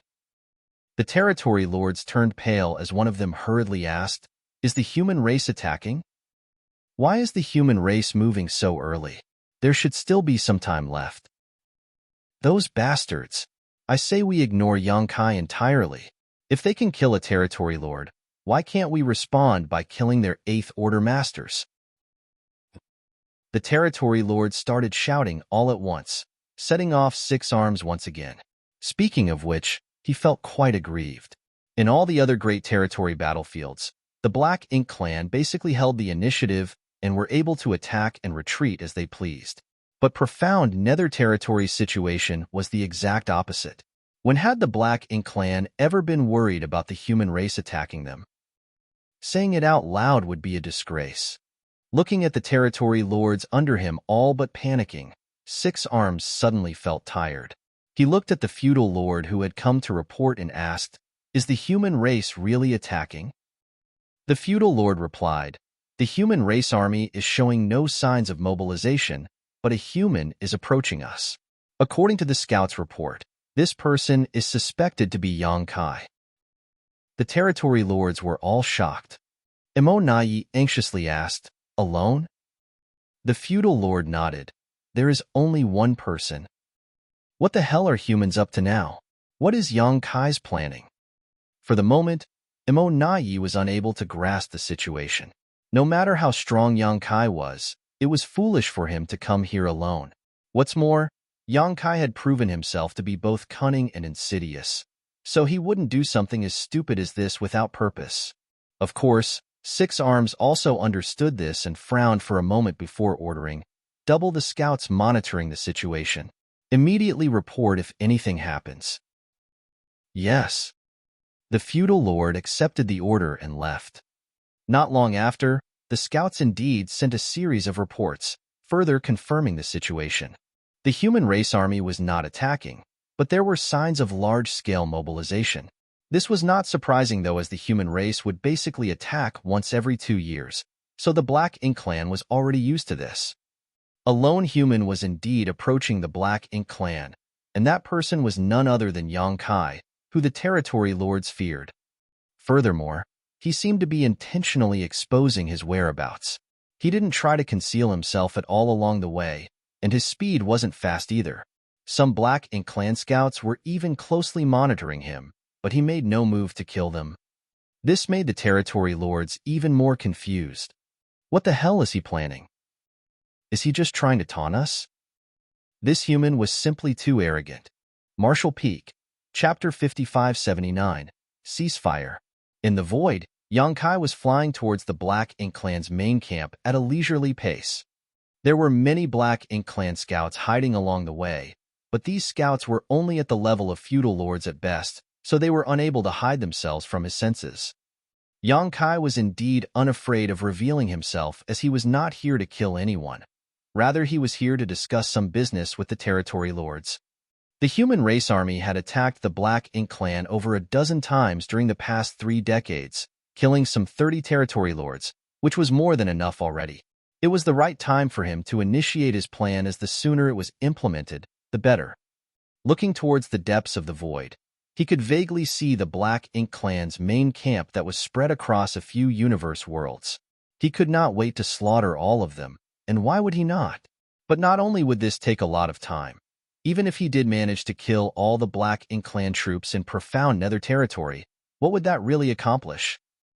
Perhaps it would ease some of the human race's current troubles, but it would not solve the root of their problem. Ultimately, it would all be in vain. As long as Emo was still alive and kicking, it would be able to continuously breed more Black Ink clansmen and even create more Black Ink giant spiritual gods. If Yonkai wanted to solve the problem once and for all, he would have to go to the primordial heaven's source grand restriction and kill Emo. Of course, that was impossible to do with just an 8th order open heaven realm cultivation. Only by reaching the 9th order would this even become a remote possibility. There was only so much one man could do alone. The human race's future depended on the efforts of the entire younger generation. More and more Black Ink clan scouts started to gather around Yonkai, and even Black Ink clan patrol teams were beginning to move around him, but because of his reputation, none of them dared to get too close. Nonetheless, Yonkai kept moving forward. Chaos and confusion had already broken out in the Black Ink clan main camp. Yonkai's act of venturing into the Black Ink clan's perimeter alone was extremely bewildering.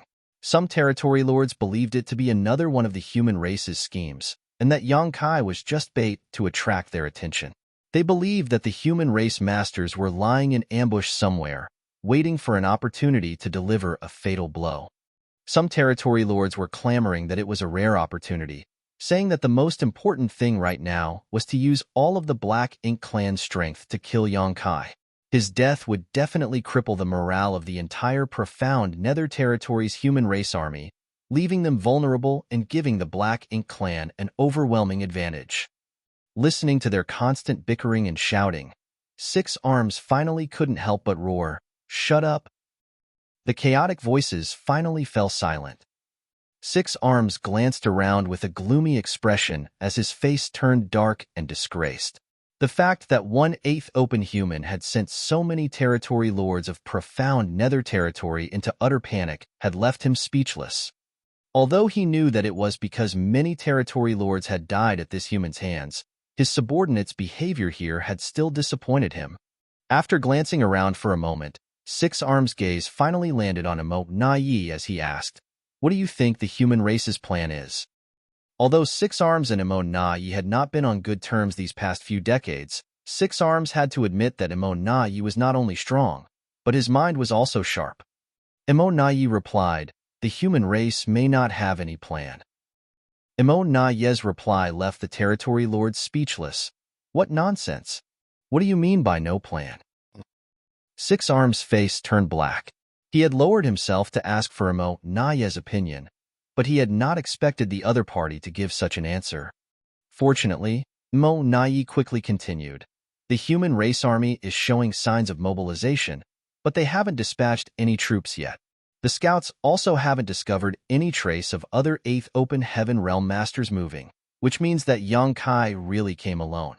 He didn't conceal his tracks either, so I think he didn't come here to start a war.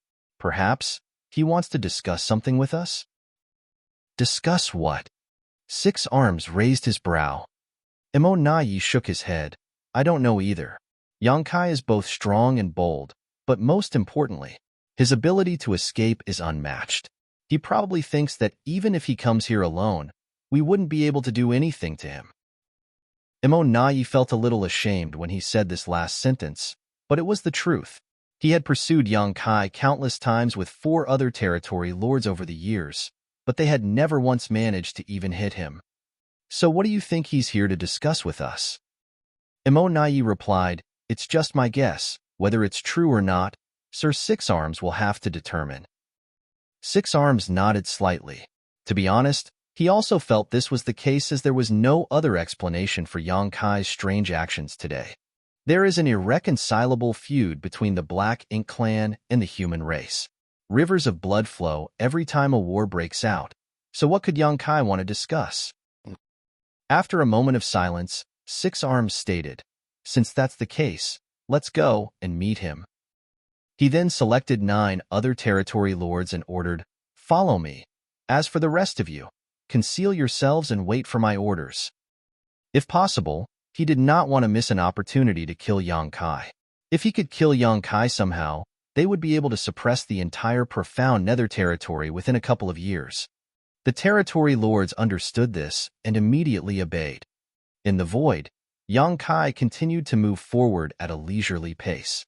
He had already gotten quite close to the Black Ink clan main camp when suddenly, he looked up and saw 10 figures with powerful auras flying out of a universe world in front of him. Their leader was none other than Six Arms. Not only that, Yang Kai also keenly noticed many more territory lords hiding in the nearby Black Ink clouds. He had already anticipated this, so he just continued moving forward with a smile on his lips, fearlessly. On the other side, Six Arms couldn't help feeling a sense of admiration, watching Yang Kai flying towards them in a totally undisturbed manner. This human truly doesn't know any fear. No one else would have dared to act like this, for walking into the enemy's encirclement alone was akin to suicide. The distance between them was rapidly shortening, and at some point, Yang Kai came to a halt and smiled at Six Arms. Six Arms almost couldn't help but give the order to attack.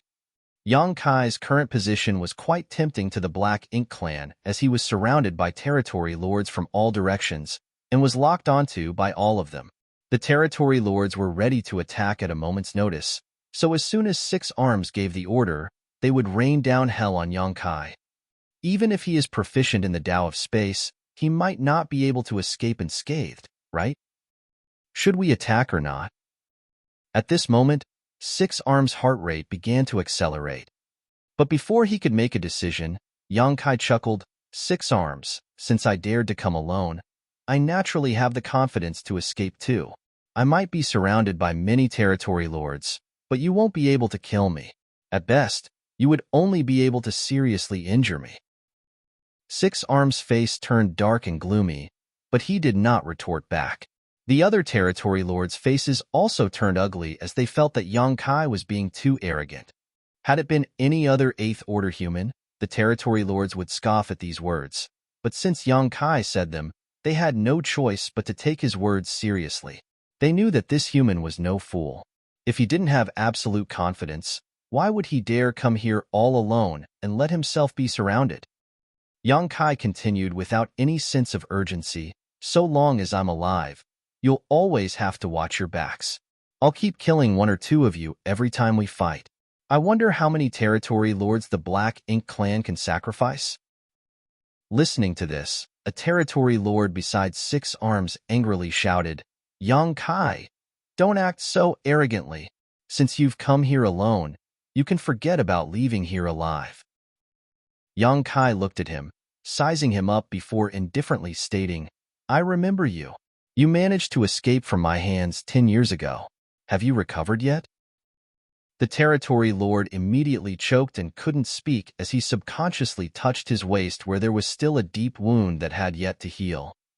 Even to this date, he would tremble in fear whenever he recalled the scene of him escaping from Yang Kai's spear a decade ago. He was lucky that Time is Imo Na Yi and the others had hurriedly come to his rescue, forcing Yang Kai to retreat. Yang Kai's tone suddenly turned cold. "The next time war breaks out, you will die first." The territory lord's expression changed drastically as terror filled his eyes.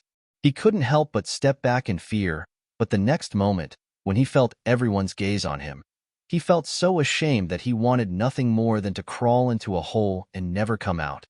Although he was ashamed, he did not speak again. He was not confident that he would manage to escape if he was really targeted by Yang Kai on the battlefield. Profound Nether territory was too dangerous right now. He wanted to go back to the no-return past to recuperate. Enough. Six Arms coldly snorted as his expression turned ugly. Yang Kai had come alone, but not only did he not act cautiously, he was even more imposing than ever. Worse, with just a few words, he managed to frighten a territory lord under him so badly that he actually stumbled backwards in panic, enraging Six Arms completely. How could the human race produce such a monster? He stared deeply at Yongkai and asked, "Your Excellency, you didn't come here to fight with us, right?" A calm and peaceful smile appeared on Yongkai's lips. "Of course not. I came here mainly to negotiate peace with all of you." Negotiate peace? Six Arms and the territory lords were stunned. Everyone had guessed that Yongkai had come here alone for some purpose, but no one had expected him to say something like this. Peace? What peace? The human race and the Black Ink Clan had been locked in a bloody war for millions of years. The Black Ink Clan could not help but think that Yongkai had lost his mind. It's impossible for them to coexist peacefully. The war between the two races would only come to an end once one side was completely annihilated. Yet Yongkai actually said he came here to discuss peace. The territory lords almost thought they might have heard wrong. They looked at each other, subconsciously thinking that this was another one of the human race's schemes. Yongkai, on the other hand, earnestly continued, "That's right. I'm here to negotiate a ceasefire. Of course, not a complete ceasefire, just one between the territory lords and Eighth Order human masters." Yongkai then let out a heavy sigh before continuing with a look of frustration. "My human race is suffering. We have lost countless people over these years. We even lost the 3,000 worlds. Now, we are confined to just a dozen or so great territory battlefields, struggling to resist your Black Ink Clan's onslaught. Not to mention other great territory battlefields, profound Nether territory alone has suffered heavy casualties over these few decades of fighting. Every war would result in a river of blood flowing across the void and corpses piling up like mountains. Soldiers sacrifice their limbs, and even their lives to block you all. My human race is really suffering deeply." Hearing his sorrowful overtures, Six Arms' face turned red with rage, while all the other territory lords wore warped expressions. What nonsense is this bastard spewing? It might be the case for other great territory battlefields, but could the human race be suffering more than the Black Ink Clan in profound Nether territory? Indeed, the human race suffered casualties in every battle, but compared to the losses the Black Ink Clan endured, the human race's casualties were insignificant. The Black Ink Clan's casualties here were so high that 30% of all Black Ink Clansmen spawned for battle were sent to profound Nether territory just to maintain their lines. No less than 1 million Black Ink Clan soldiers would die every time a war broke out here. Not only that, ever since Yongkai arrived at profound Nether territory, some 30 territory lords had been slaughtered by him either directly or indirectly. Why is this guy speaking such drivel, and in such a serious manner? Marshall Peak, Chapter 5580, Tempted, the Shamelessness. This was a new impression the territory lords had of Yongkai. Usually, the strong cared a great deal for face, even the territory lords did, let alone the humans. So, with Yongkai waxing so forlornly like this, the territory lords couldn't help but feel like their horizons had been broadened. Six Arms' expression became unsightly as he asked, "The human race and Black Ink Clan have an irresolvable enmity. It's impossible for us to coexist in this universe, so why are you proposing an armistice?" He had a feeling that Yongkai was up to something, so although Six Arms felt that the two races couldn't agree, he still wanted to ask. Yongkai stopped lamenting and replied as a smile appeared on his lips. "I just said it's not a real ceasefire, only one limited to the Eighth Order Open Heaven Realm Masters and Territory Lords." Six Arms thoughtfully murmured, "You mean?" "It's very simple. From now on, your territory lords won't participate in the battle regardless of its scale, and the same goes for the Eighth Order Masters of my human race." The moment he stated this, the territory lords broke into an uproar. Even the territory lords who were concealing their auras and hiding in the nearby black ink clouds were shocked and accidentally exposed themselves. "Really?" one of the territory lords excitedly asked. Six Arms could not help but glare at that territory lord, who immediately shut up as shame filled his face. Nonetheless, Six Arms did not blame him. To be honest, even he was tempted by Yonkai's proposal. Be that as it may, He warned himself that this was definitely one of the human race's schemes, and he should not easily believe it. They had all experienced just how cunning and underhanded humans were. Six Arms stared deeply into Yang Kai's eyes, as if he wanted to see into the depths of his soul, and suspiciously asked, "What does your excellency mean?" Yang Kai replied, "I mean exactly what I said." Six Arms didn't say anything more. He couldn't understand what was going on, so he turned to Emo Nai to seek his opinion. Emo Nai too furrowed his brow, appearing to be deep in thought. Yang Kai added, "There is no need to be suspicious. I have sincerely come here to negotiate an armistice with you, and I feel that it's also a good proposition for the Black Ink Clan. The Black Ink Clan has lost almost 30 territory lords at my hands in profound nether territory over these years, yes? If you agree to this ceasefire, I will withdraw from the front lines too. Of course, the premise is that you and the other territory lords also uphold the conditions of the ceasefire."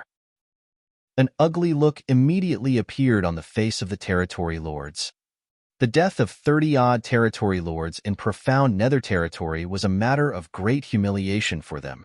By mentioning this, Yang Kai was simply rubbing salt into their wounds, which was truly infuriating.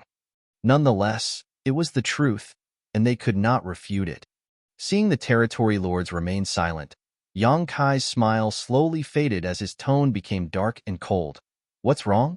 I've shown you sincerity by coming alone to discuss this matter and giving you an enormous concession. Are you still not satisfied? Perhaps I need to kill a few more of you before you agree?" Saying so, he took out his azure dragon spear and arrogantly declared, "Good. Since that's the case, we all know what will happen next. Every 2 years henceforth, when war breaks out, I'll kill 1 or 2 territory lords until all of you are gone. Let's see how you dare to disagree then." The moment he summoned his azure dragon spear, all the territory lords immediately became tense, and their aura instantly broke out as they began circulating their black ink strength.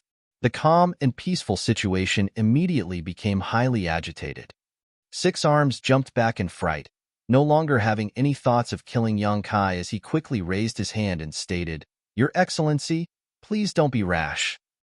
Yang Kai pointed his spear at him and asked him in a grim voice, without any trace of politeness, "Agree or disagree? It's a one-word answer." Six Arms was completely infuriated. He was one of the top innate territory lords, and also the commander of the Black Ink Clan in profound nether territory. Never had he been pointed at and shamed by an 8th Order Open Heaven Realm Master. If Yang Kai's proposal had not been so tempting, he would have already given the order to attack. He solemnly looked at Yang Kai and stated, "Your Excellency's proposal is truly intriguing, but this ceasefire is really unimaginable. I find it hard to believe you would request it." "Why is that?" Six Arms inquired. "According to your Excellency's proposal, the human race's 8th Order Masters and our territory lords won't be able to join the battle in the future, which on the surface appears extremely beneficial to my Black Ink Clan. So my question is, what does the human race get out of this?" This was the sticking point he simply couldn't figure out. The Black Ink Clan in profound nether territory was currently at an extreme disadvantage. They would lose 1 or 2 territory lords every time a war broke out every 2 years. Now, every time war was about to break out, the territory lords would become restless, terrified they would be targeted by Yang Kai. However, if they could agree with the human race to not send their 8th Order Masters into battle after today, it would be wholly beneficial to the Black Ink Clan.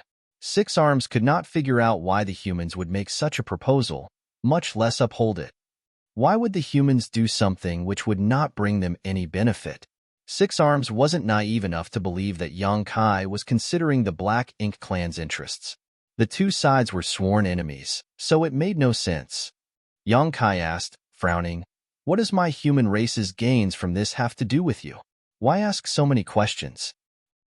Six Arms solemnly stated, "If your Excellency can't give us a satisfactory answer, we can only think that this is some type of sinister plot, and we will have to move to capture your Excellency here today." "Do you think you can?" Yang Kai sneered as he swept his gaze around arrogantly. Six Arms shouted, "Since you're here to discuss an armistice, show us real proof of your sincerity." Do you really think we territory lords are afraid of you? Yang Kai pursed his lips in annoyance, obviously not wanting to explain himself, but in the end, he still answered, "Fine. I suppose there's no harm in telling you. The reason I want to discuss an armistice with you is because I want to let my human race's soldiers rest. Although the Eighth Order masters of my human race have not suffered any casualties over the past few decades, we have lost far too many below the Eighth Order, and most of them died because they were caught up in the fights between the Eighth Order masters and the territory lords. You might not care about the deaths of your weaker clansmen, but it is very different for my human race. Every human who dies was a loyal patriot of my human race. It would not have been an issue had they lost their lives while fighting the Black Ink clan. Even when masters on our level clash, it is more often those around us who suffer the consequences, dying pointless deaths. As the territory lords outnumber the Eighth Order Open Heaven Realm masters, the Eighth Order masters must go all out and have no ability to care about anything else around them. Even if other human soldiers get swept up in their battlefields, they can do nothing about it, which is not just heartbreaking, but a costly loss. However, if there is a treaty which prevents the Eighth Order masters and territory lords from joining the battle, then such situations won't happen again. It is for this reason I am here today to negotiate a ceasefire with you. Are you satisfied with this answer? The group of territory lords glanced at each other, somewhat believing Yang Kai's words. The important thing was that Yang Kai was telling the truth. Low-rank soldiers of both races were caught up in the clash between the Eighth Order masters and territory lords every time they fought, and many of them died as a result. The territory lords did not care about the deaths of low-rank Black Ink clansmen, but the deaths of so many human soldiers obviously troubled the Eighth Order masters. Be that as it may, they could not hold back in the current environment. On top of that, the territory lords outnumbered the Eighth Order masters, so the territory lords would often be able to slaughter their way into the midst of the human race army. At that time, even the Eighth Order masters, who were already short-handed, would be forced to rush to block them. This put the human race into an even more passive situation. Six Arms tightly furrowed his brow and glanced at Imo Nayi, who looked back and lightly nodded. Although Yang Kai's answer was still a little suspicious, it was indeed a valid reason. Six Arms asked, "Can you represent the entire human race?" Yang Kai scoffed, "You wish. Of course, I can't represent the entire human race, but I am the army commander of the Profound Nether Army, so I can represent all human forces in Profound Nether territory." Six Arms probed.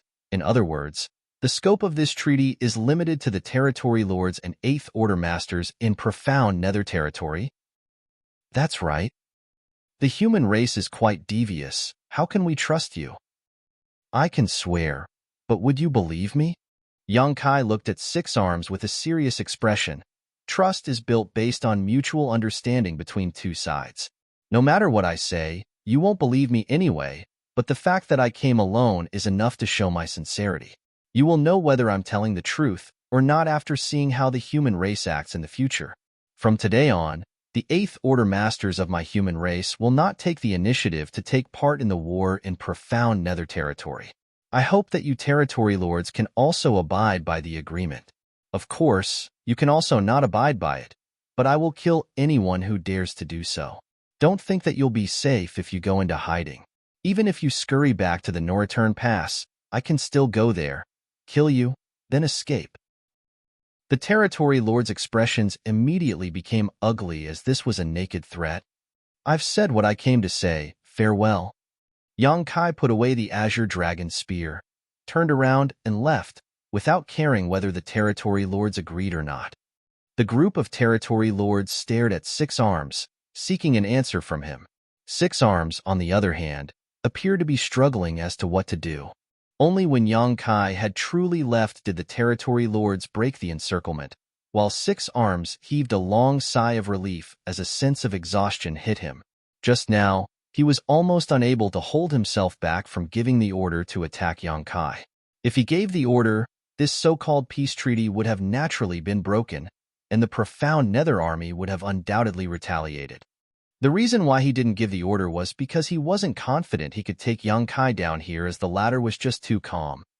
Six Arms was not the only territory lord who let out a sigh of relief.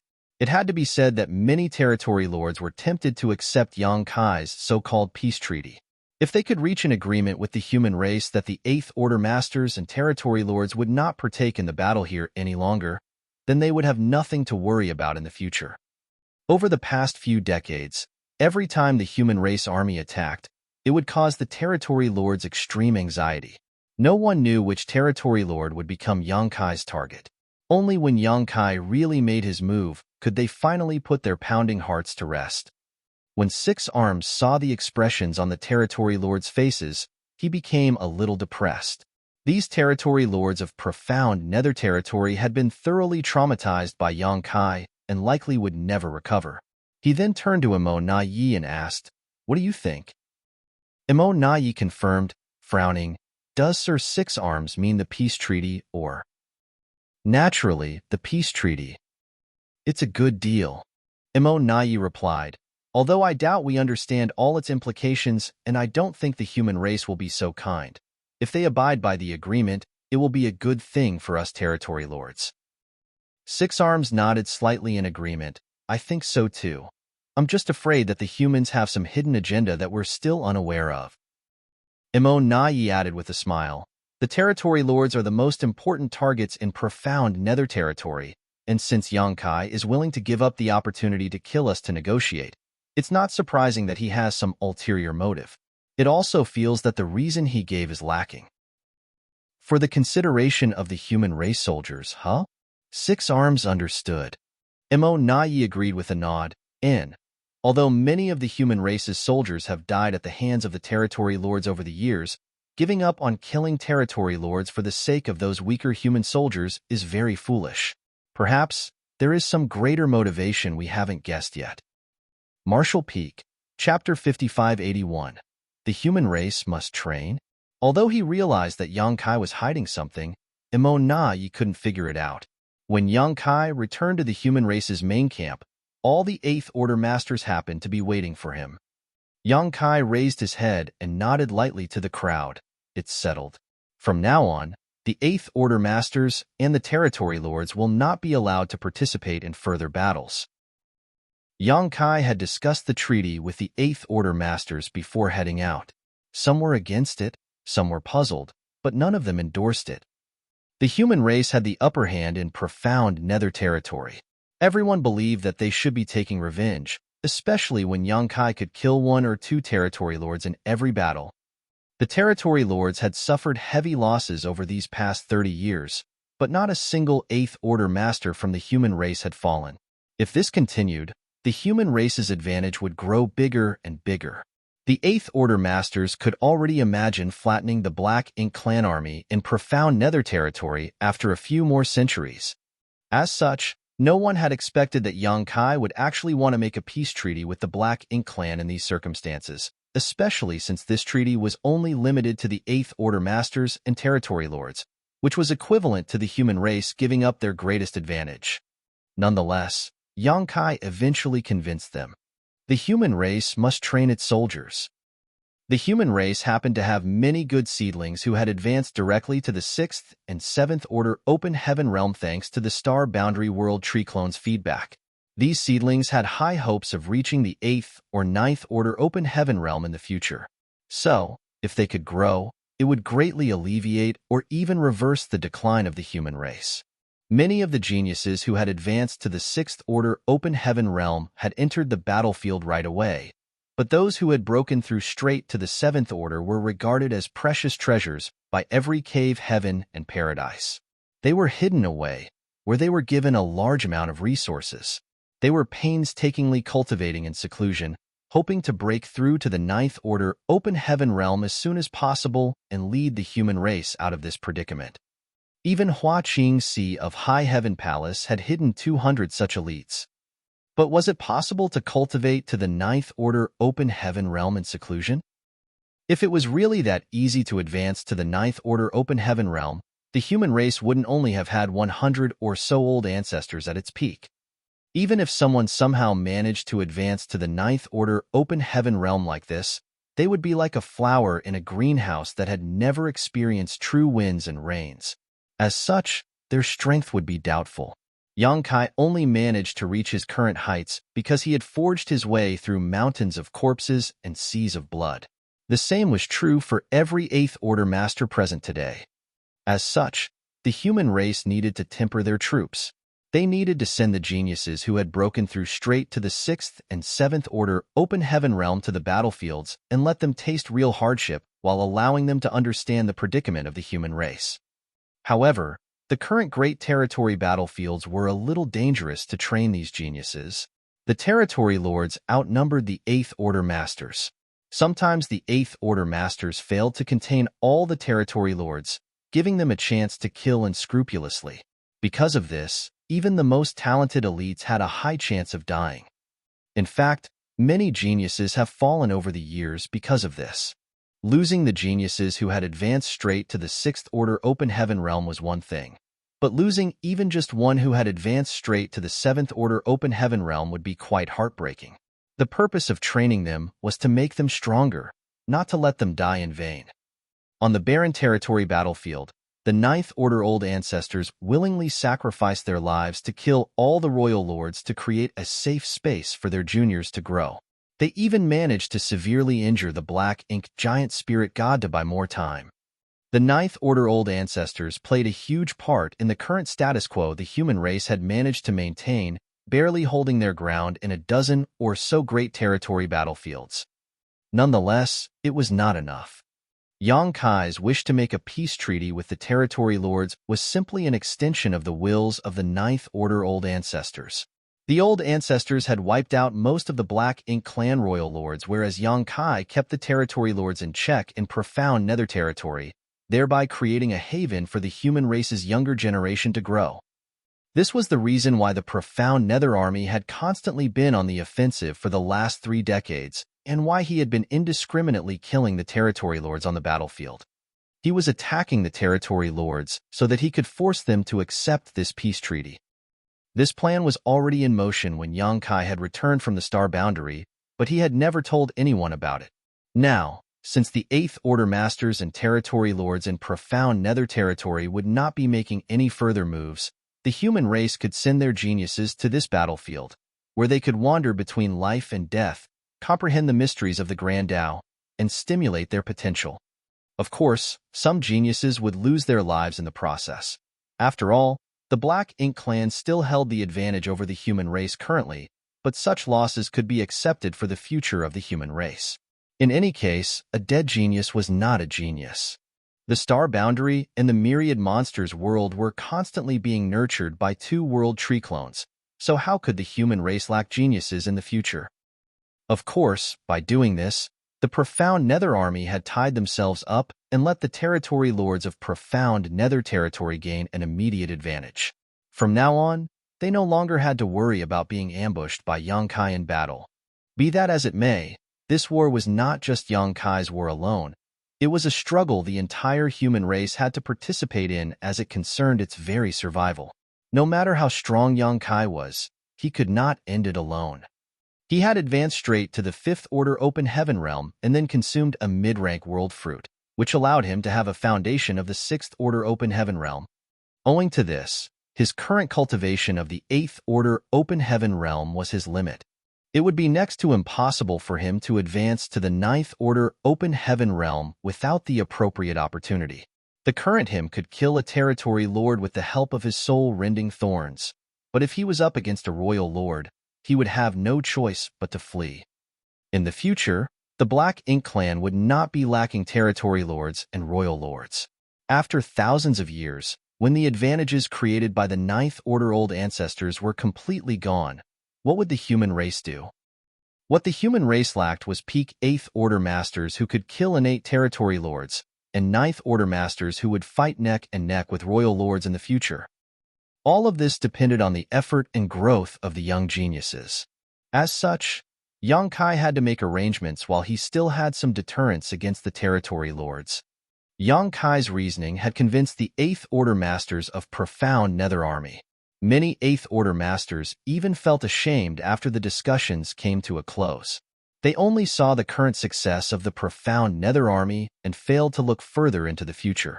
Every time war broke out, the Black Ink clan was unable to lift their heads, and the territory lords would be in complete panic. Only a few people could see that the current advantage of the profound Nether army was nothing more than a reflection of the moon in the water. The human race's advantage would slowly fade away and eventually disappear with time. When this matter was reported to the Supreme Headquarters, they promptly agreed to the arrangements of the profound Nether army. They even deliberately turned profound Nether territory into a testing site.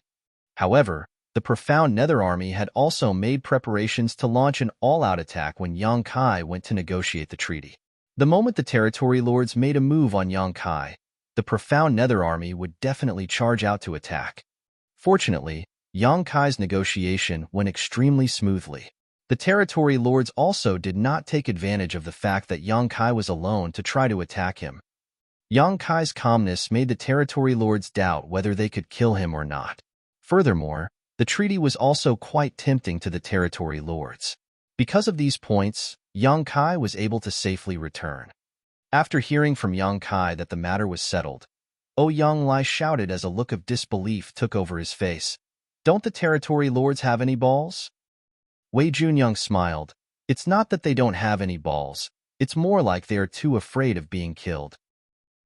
30 territory lords had lost their lives at Yang Kai's hands over the past 30 years, so who wouldn't be afraid? Only because of Yang Kai was this possible. If it were anyone else, even if it was Xiang Shan, the territory lords would have swarmed him. If one couldn't exert this level of deterrence, they would only be courting death if they went into the enemy's den alone. Then doesn't it mean that we won't have to do anything in profound Nether territory in the future? Stated an 8th Order Master, frowning. "This is going to be boring." Yang Lai rolled his eyes and stated, "We can go support the other great territory battlefields." "I'm afraid that's not possible." Yang Kai shook his head. "Although we have made a treaty, profound Nether territory still needs 8th Order Masters to act as deterrents. Firstly, it would be hard to ensure that the Black Ink clan don't go back on their word without sufficient 8th Order Masters present. The Black Ink clan cannot be trusted. We may have agreed to a peace treaty, but if they found an opportunity to devastate our army, they would definitely take it despite the risks. For that matter, I want to establish 10 forward outposts in profound Nether territory, which will require everyone here to oversee them." "Forward outposts?"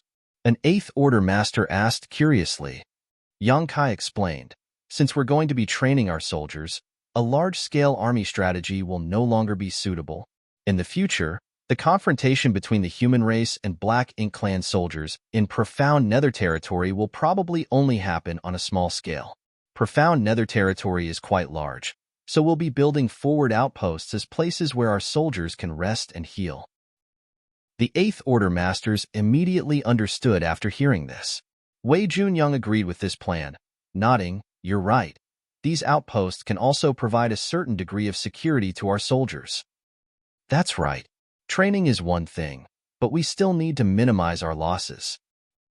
10 outposts could roughly cover the entire profound Nether territory. Even if each forward outpost only needed 3 8th Order Masters to oversee it, that would still be 38th Order Masters.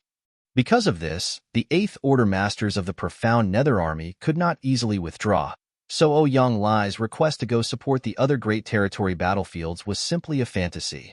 "Sir is quite thoughtful," Wei Junyang nodded. "If none of you have any objections, then let's start immediately. You can discuss the location of the 10 forward outposts among yourselves. There's no need to consult me."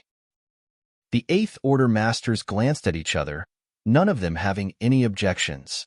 They were already used to Yang Kai acting like an arm-flinging shopkeeper. Basically, the profound Nether army's affairs had been managed by Wei Junyang, Kong Chengda, and the others all these years. Yang Kai was only in charge of a general plan, not the details or implementation. Soon, the profound Nether army began moving. Hundreds of thousands of soldiers were divided and sent out in various directions in units of 2 or 3 divisions each. The Black Ink clan instantly got the news and sent out scouts to investigate. When the scouts sent back their reports, Six Arms and the others were shocked to discover that the human race was establishing numerous outposts in another profound Nether territory, each one overseen by several 8th Order Masters. Although Yang Kai had come to discuss a peace treaty with them, the territory lords did not completely believe him. No one could guarantee that this was not a scheme of the human race. The treaty did not prevent them from sending out some of their forces to investigate, though. So after a few days, an army of over 1,000 Black Ink Clan soldiers appeared near a human outpost that was recently built, secretly scouting it. However, their whereabouts were soon discovered, and they were pursued by several human squads. Although they had suffered heavy casualties, they were not completely wiped out. The Black Ink Clan kept testing the waters multiple times over the next few months. Although they were hunted down by the humans every time, the Eighth Order Masters never came forward. The human race was indeed keeping their side of the treaty. Marshall Peak, Chapter 5582, only 2 Ninth Order Masters. While the human race's military training was in full swing in profound Nether territory, Yang Kai had already rushed to Wine Mist territory. He had come here to see the last 2 living Ninth Order Open Heaven Realm Masters. Wind Mist territory was the first great territory that the Black Ink Clan army had invaded, and it was in complete shambles now. Traces of the Black Ink Clan's invasion could be seen everywhere, and all its universe worlds lay in utter ruin. At the place where the territory barrier was breached, old ancestors Xiao Xiao and Wu Qing were sitting cross-legged in the void, each of them slowly forming hand seals one after another. Right in between the two of them, an arm that seemed capable of shattering the sky was reaching out through the territory barrier. This arm belonged to none other than the Black Ink Giant Spirit God who had awakened in the Divine Spirit Ancestral Land. When the Black Ink Giant Spirit God was awakened, he had rushed straight to the barren territory from the Divine Spirit Ancestral Land. Resisting the fierce attacks of the human race masters, he reached the weak point of the territory barrier and smashed it with a single punch, thrusting its arm through 2 great territories. Since then, the passage between the barren territory and Wind Mist territory had been forced completely open. The Black Ink Clan army, which was locked in a fierce battle with the human race in the barren territory, passed through this broken territory barrier and flooded into Wind Mist territory. Ever since, the Black Ink Clan's invasion became unstoppable. Soon after that incident, the vast majority of the Ninth Order Old Ancestors sacrificed themselves to open up an opportunity for the next generation of the human race, exterminating all but 2 of the Black Ink Clan royal lords and severely wounding this Black Ink Giant Spirit God. The surviving Xiao Xiao and Wu Qing led the human race army out of the barren territory and ordered the remnants to split up and go to the various great territories to preside over a mass evacuation and migration of the human race's cultivators. As for the 2 of them, they rushed straight to Wine Mist territory and restrained the Black Ink Giant Spirit God with a joint secret technique, taking advantage of the fact that the Black Ink Giant Spirit God had to keep its arm in place to ensure the territory barrier remained open. In the blink of an eye, nearly 100 years had passed. Xiao Xiao and Wu Qing had managed to restrain the Black Ink Giant Spirit God all these years, but that also trapped them in Wind Mist territory. If the human race still had the help of these 2 Ninth Order Masters, the situation in the Great Territory battlefields would not have been nearly as tense as it was now. When Yang Kai arrived at this place and laid eyes on that thick and enormous arm, his expression still changed, even if it was not his first time seeing it. The Black Ink Giant Spirit God was simply too powerful. As for Imo, who was able to create the Black Ink Giant Spirit Gods, Yang Kai was simply unable to gauge its true depths. The arm was currently tightly bound by numerous chains. If one looked closely, one would discover that these chains were actually manifested from innumerable complex runes. Obviously, these chains were the manifestation of the secret technique executed by the 2 Ninth Order Old Ancestors. Initially, Yang Kai thought that there would be many Black Ink clansmen here monitoring the situation or worse, attacking the 2 Old Ancestors, but after arriving, he realized that he was mistaken. There was not a single Black Ink clansman here. This left him quite puzzled. Logically speaking, since the Black Ink Giant Spirit God was so powerful, the Black Ink Clan's top priority should be helping him escape. In order to help him escape, attacking the 2 Ninth Order Masters was the fastest solution. The reason Xiao Xiao and Wu Qing were able to restrain this Black Ink Giant Spirit God was not because they were stronger, but because they had certain advantages on their side. The black ink giant spirit god had shoved its arm through a territory barrier, meaning its main body was in one great territory, while its fist and forearm were in another. This had allowed the Black Ink clan army to pass through this opening, but it also helped Xiao Xiao and Wu Qing to shackle the Black Ink giant spirit god.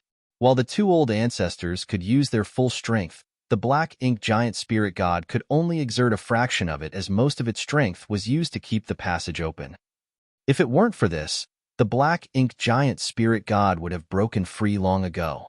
In the past, a dozen old ancestors had needed to join forces to resist a single, heavily injured Black Ink giant spirit god, and even then they were barely a match. Now that the human race only had 2 Ninth Order Masters remaining, how could they possibly restrain it? Sensing Yang Kai's aura, old ancestor Xiao Xiao opened her eyes and asked in surprise, "Why are you here?" Yang Kai respectfully bowed, "Greetings, old ancestors." He was quite familiar with old ancestor Xiao Xiao. As for Wu Qing, Yang Kai had met him when he went to Yinyang Pass, but he was not that close to him. Wu Qing nodded slightly in response. Yang Kai then answered, "I came to see the two old ancestors. Is there anything I can help you with?" Old ancestor Xiao Xiao shook her head. "It's all right. You can't help us in this matter. How is the human race doing recently?" The two perennially remained in wind mist territory and had no contact with the outside world. Although Xiang Shan had come here twice, he could not remain for long. The last time he had come was some 3 or 4 decades ago, and the great territory battlefields happened to be in dire straits at that time. Yang Kai replied, "The situation is still relatively stable for the time being. Although the fighting never ceases, it will not be easy for the Black Ink clan to defeat the human race. In addition, this junior is highly valued by the Supreme Headquarters and has been appointed as Army Commander of the Profound Nether Army." Old ancestor Xiao Xiao nodded. "You deserve it." Suddenly, a smile appeared on her lips as she asked, "Since you are overseeing Profound Nether territory, the Black Ink clan there must be having a difficult time, right?" Yang Kai thought for a moment before replying, "Junior has negotiated a peace treaty with them." Xiao Xiao was taken aback by this revelation. A peace treaty? Wu Qing, who had been quietly listening to their conversation, also frowned and asked, "What treaty?" "The human race must train." Yang Kai explained his thoughts, to which old ancestors Xiao Xiao and Wu Qing repeatedly nodded in agreement. "You've considered it carefully. In fact, when Xiang Shan first came here, he also mentioned this matter," Wu Qing thoughtfully stated. This time, it was Yang Kai's turn to be surprised. Sir Xiang was also considering signing a peace treaty? Wu Qing shook his head in response and explained, "He didn't say anything about a treaty, he was just worried about the future of the human race. He said that the good seedlings who had been hidden away might not be of much use in the future. However, he didn't have any solution to this problem. You, on the other hand, have already taken a step ahead of him. Good work." Yang Kai immediately understood something that had puzzled him. It was no wonder the Supreme Headquarters quickly agreed when he reported the matter of treaty to them. Apparently, Xiang Shan had long considered this issue and had been searching for a solution all this time. Thinking about it, it was impossible for a prudent and far-sighted man like Xiang Shan to just focus on the present. The Black Ink clan actually agreed? Old ancestor Xiao Xiao was a bit puzzled. After killing enough of them to leave them terrified and traumatized, they naturally agreed. Yang Kai calmly stated. Wu Qing and old ancestor Xiao Xiao glanced at each other, secretly wondering just how many of the territory lord had died at his hand for them to be this afraid. "Boy, you are quite arrogant for your age." Suddenly, a voice rang out in their ears. This voice seemed to be coming from an extremely faraway place, and yet it also seemed someone was whispering in their ears. Obviously, it was the Black Ink giant spirit god who was speaking. Yang Kai could not be bothered with it, though, and simply looked at the 2 Ninth Order Masters and continued. "The situation in Profound Nether territory has stabilized for the time being, but if we want to train the next generation up, a single great territory may not be enough. This junior is planning on patronizing the other great territory battlefields in the future to open up a few more training grounds." Wu Qing agreed with a nod. "Good, but we still need to leave a few as they are." When those brats advance to the 8th order, they will need to fight with the territory lords to stimulate their growth. This junior had the same idea. The black ink giant spirit god spoke again. Brat, why must your human race keep struggling so strenuously? Now that Song and the others have all fallen, the universe is destined to belong to my black ink clan. The day this supreme one breaks free will be the day all submit to us. Yang Kai frowned and thought for a moment before activating the great sun and moon marks, creating an enormous ball of purifying light that shot straight towards that thick arm. The ball of pure light immediately disintegrated the lingering black ink strength, and the black ink giant spirit god could not help but let out a groan, but he still continued. If you submit to this supreme one now, I can guarantee on the behalf of the entire black ink clan that we won't corrupt you with black ink strength and will allow you to retain your sentience. Yang Kai remained silent for a moment before creating another massive ball of purifying light. In any case, he now had a lot of yellow and blue crystals. Even if he ran out of them, he could still go to the chaotic dead territory and ask Big Brother Huang and Big Sister Lan for more. The black ink giant spirit god groaned again and shut its mouth. It had finally discovered that the dog that bit him didn't bark.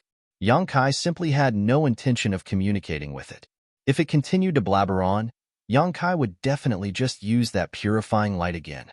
Although it would not hurt its foundation, the dissipation of its strength was extremely discomforting.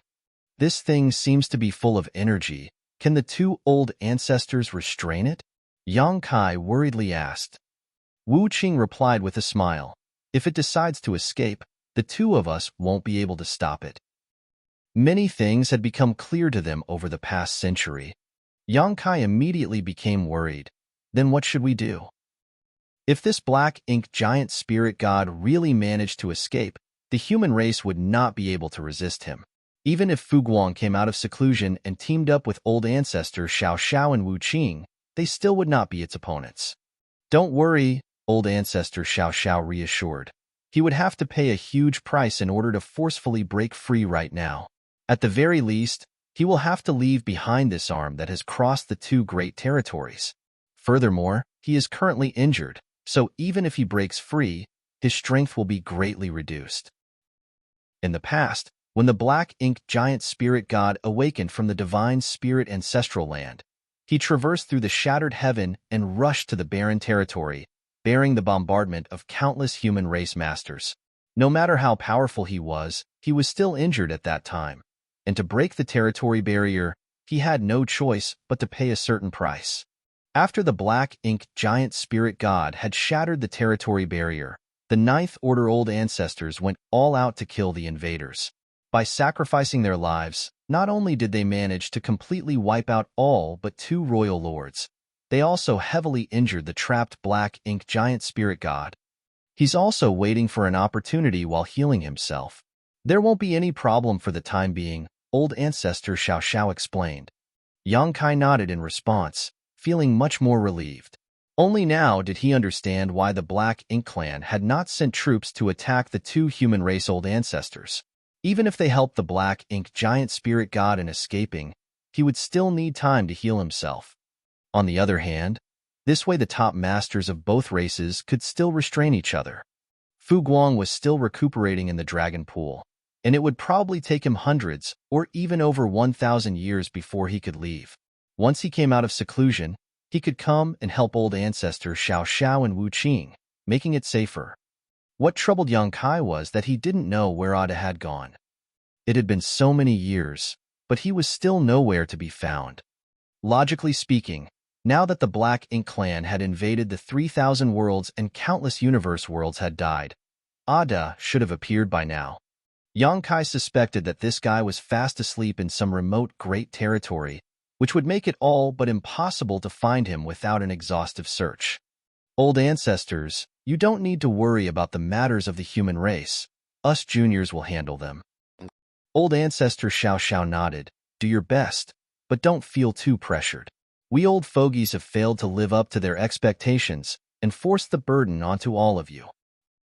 Yang Kai shook his head. Do you need anything? Do you have enough supplies? Wu Qing replied, you can leave us just a few supplies. We don't need that much right now. Yang Kai immediately took out some provisions and placed them into a space ring before handing them to Wu Qing. He then bowed again and bid his goodbye. This junior will take his leave. Go on, old ancestor Xiao Xiao nodded. Yang Kai stared at the thick arm for a moment before using space principles and teleporting away. Martial Peak, Chapter 5583, Three Selves Source Reconstitution Art. Yang Kai returned to profound nether territory. In just several months, things had gotten on the right track when it came to training the profound nether army. Based on Yang Kai's initial plan, they had managed to build 10 forward outposts which served as resting places for the human soldiers. Every forward outpost was guarded by at least 3 8th Order Masters to ensure its safety. During this period, the profound nether army had broken up and scattered around the territory. On the other hand, the Black Ink clan had repeatedly tested the waters and confirmed that the 8th Order Masters indeed wouldn't make a move, allowing them to finally set their minds at ease. Now, no large-scale battles were occurring in the entire profound nether territory, though the number and intensity of smaller conflicts had soared. Since the human soldiers had scattered around, the Black Ink clan soldiers had to follow suit. The soldiers of both races now clashed and killed each other in every corner of this territory. In every great battle in the past, the fights between the 8th Order Masters and Territory Lords were the focal point as well as the key to determining victory or defeat. However, after the peace deal, the 8th Order Masters and Territory Lords abstained from taking part in any kind of fighting. Now, the 7th Order Masters and Feudal Lords took center stage. The squads, led by 7th Order squad leaders, went all out to destroy the enemy, while some powerful feudal lords now rose up to lead their subordinates to slaughter the humans. Inside his palace, Yang Kai had started cultivating in seclusion. It hadn't been a long time since he ascended to the 8th Order in the Great Sea Celestial phenomenon. As such, there was still much room for improvement in the 8th Order realm for him. Nevertheless, to increase his strength quickly, he had to actually sit and cultivate hard. He had been traveling around everywhere for the past 100 years, never having a chance to focus on his cultivation. This was another reason he was eager to secure a peace deal with the Black Ink clan. The need to train the next generation of human soldiers was the primary reason, but Yang Kai also needed such an environment, so he could enter retreat to cultivate. The 8th Order was indeed his limit, but he was far from being at the peak of this realm.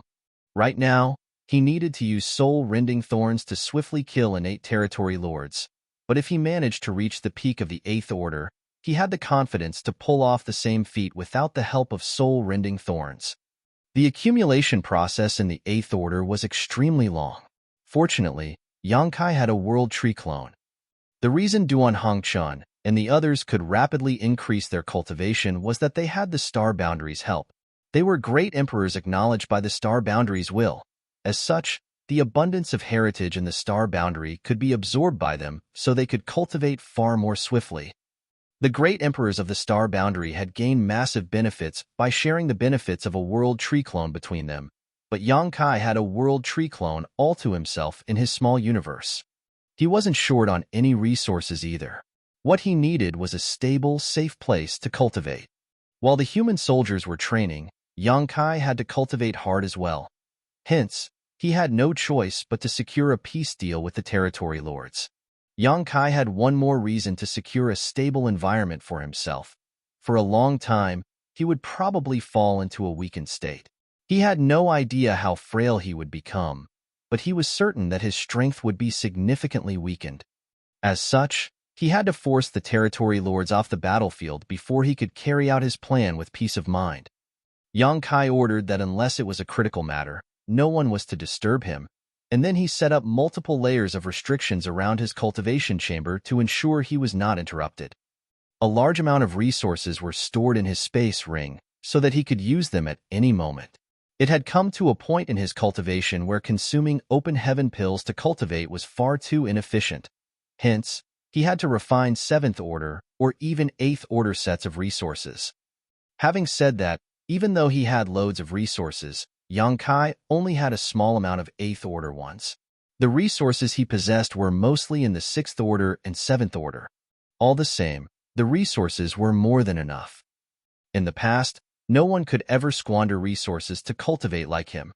After all, even though the cave heavens and paradises had a large reserve of five-element resources, high-order yin and yang element materials were still extremely rare. On the other hand, Yangkai had countless yellow and blue crystals, so yin and yang materials were the least of his concerns. On the contrary, it was a lack of high-order five-element resources which restricted his lavish consumption. Yangkai hadn't been able to cultivate with uninterrupted focus for a long time, so as a massive amount of resources were consumed by him, he could sense the heritage of his small universe gradually increasing. This kind of noticeable growth was quite gratifying. While cultivating, he also diverted some of his attention to monitor the entire void continent, for he had to look for a suitable carrier to carry out his next plan. Before Yangkai parted ways with Wu Kuang outside the primordial heaven's source grand restriction, the latter had taught him a method that would help him break through to the ninth order. It was a kind of secret art created by Shi back when he was alive. Song and the others each had different talents, and among them, Shi was skillful in the formulation of secret arts and techniques. Evidence of this was he was the one who created the astonishing heaven-devouring battle law. In modern times, some 50% of all secret arts and techniques that the human race had inherited had traces of Shi's influence. As such, this method passed down from him was extremely precious. However, even though Shi had worked out this secret art, he had done so after the primordial heaven's source grand restriction was established. No one had cultivated the method before, so no one could be certain if it was even feasible at all. All the same, Yangkai didn't mind giving it a try as the eighth order was the limit in his lifetime. Giving a dead horse medicine can't harm it after all. This couldn't be helped. There was no doubt that as an eighth order master, he could charge around profound nether territory and slaughter innate territory lords. However, what would happen a few thousand years from now? By then, there would be new royal lords in the Black Ink clan and new ninth order masters in the human race. As an eighth order master, how useful would he be then? Any random royal lord would be able to kill him with ease when that time came. Yangkai wanted to secure a place for himself in the future when battling powerful enemies. It wasn't like he could just sit back and pin all his hopes on the next generation. For that reason, he longed to become a ninth order master. It would be wonderful if this method worked, but even if it didn't, there was no harm in giving it a shot. The three-self source reconstitution art was the method that Shi had come up with. Strictly speaking, it wasn't a secret art, it was more of a secret technique that was supposed to make up for the deficiencies in the open heaven realm method that had been passed down from the late ancient era. During that era, Song and the others made use of the world tree's power to gain enlightenment into the open heaven realm cultivation method, which allowed the humans to rise to power and build a foundation that lasted for many generations. However, there were some clear deficiencies in this open heaven realm method. Strictly speaking, it was incomplete. That was because every cultivator who used this method to make it to the open heaven realm had their own innate limit. The fifth order was the limit for those who directly ascended to the third order. Similarly, the sixth order and the ninth order were respectively the limits for those who directly made it to the fourth order and seventh order. What about the road after the ninth order? The martial Tao was a long journey of exploration, so there wasn't a true peak or limit to speak of. Song and the others might have realized the deficiencies in this method. However, this method was the only option available for the humans at that time. Given enough time, the martial ancestors might have devised a more perfect method of cultivation, but the great monsters roamed the universe in that era and humans struggled to survive. Hence, they didn't have time to experiment with and adjust the method. Song had said that he was still a ninth order master, though he was further ahead than the current ninth order old ancestors. He also declared that there was a higher realm beyond the ninth order. While Song was stuck in the ninth order, it was the same case for Shi, Mu, and the others. That was because the open heaven realm method they had cultivated was incomplete. As such, the road ahead of them had been cut off when they reached the ninth order. Regardless of how far they went, they were unable to move past the ninth order. Having been trapped in the primordial heaven's source grand restriction for several million years, Shi kept pondering this issue and eventually came up with a solution. Before he merged with the restriction, he had sent out a thread of consciousness, which surmounted countless obstacles and was reborn. He had the intention to start over and cultivate from the beginning, but unfortunately, his wish wasn't granted in the end. Eventually, Wu Kuang, Shi's partial reincarnation, passed down this method to Yang Kai. Over the past 100 years, Yang Kai had been trying to comprehend this method. He had memorized every bit of it and fully understood every detail. What he had to do now was put it into action. According to Shi, it seemed that the universe itself had a will. When Imo plunged the universe into chaos, that will lead the 10 martial ancestors to enter the grand ancient ruins boundary. With the World Tree's help, they comprehended the open heaven realm method, which allowed them to fight Mo's expansion.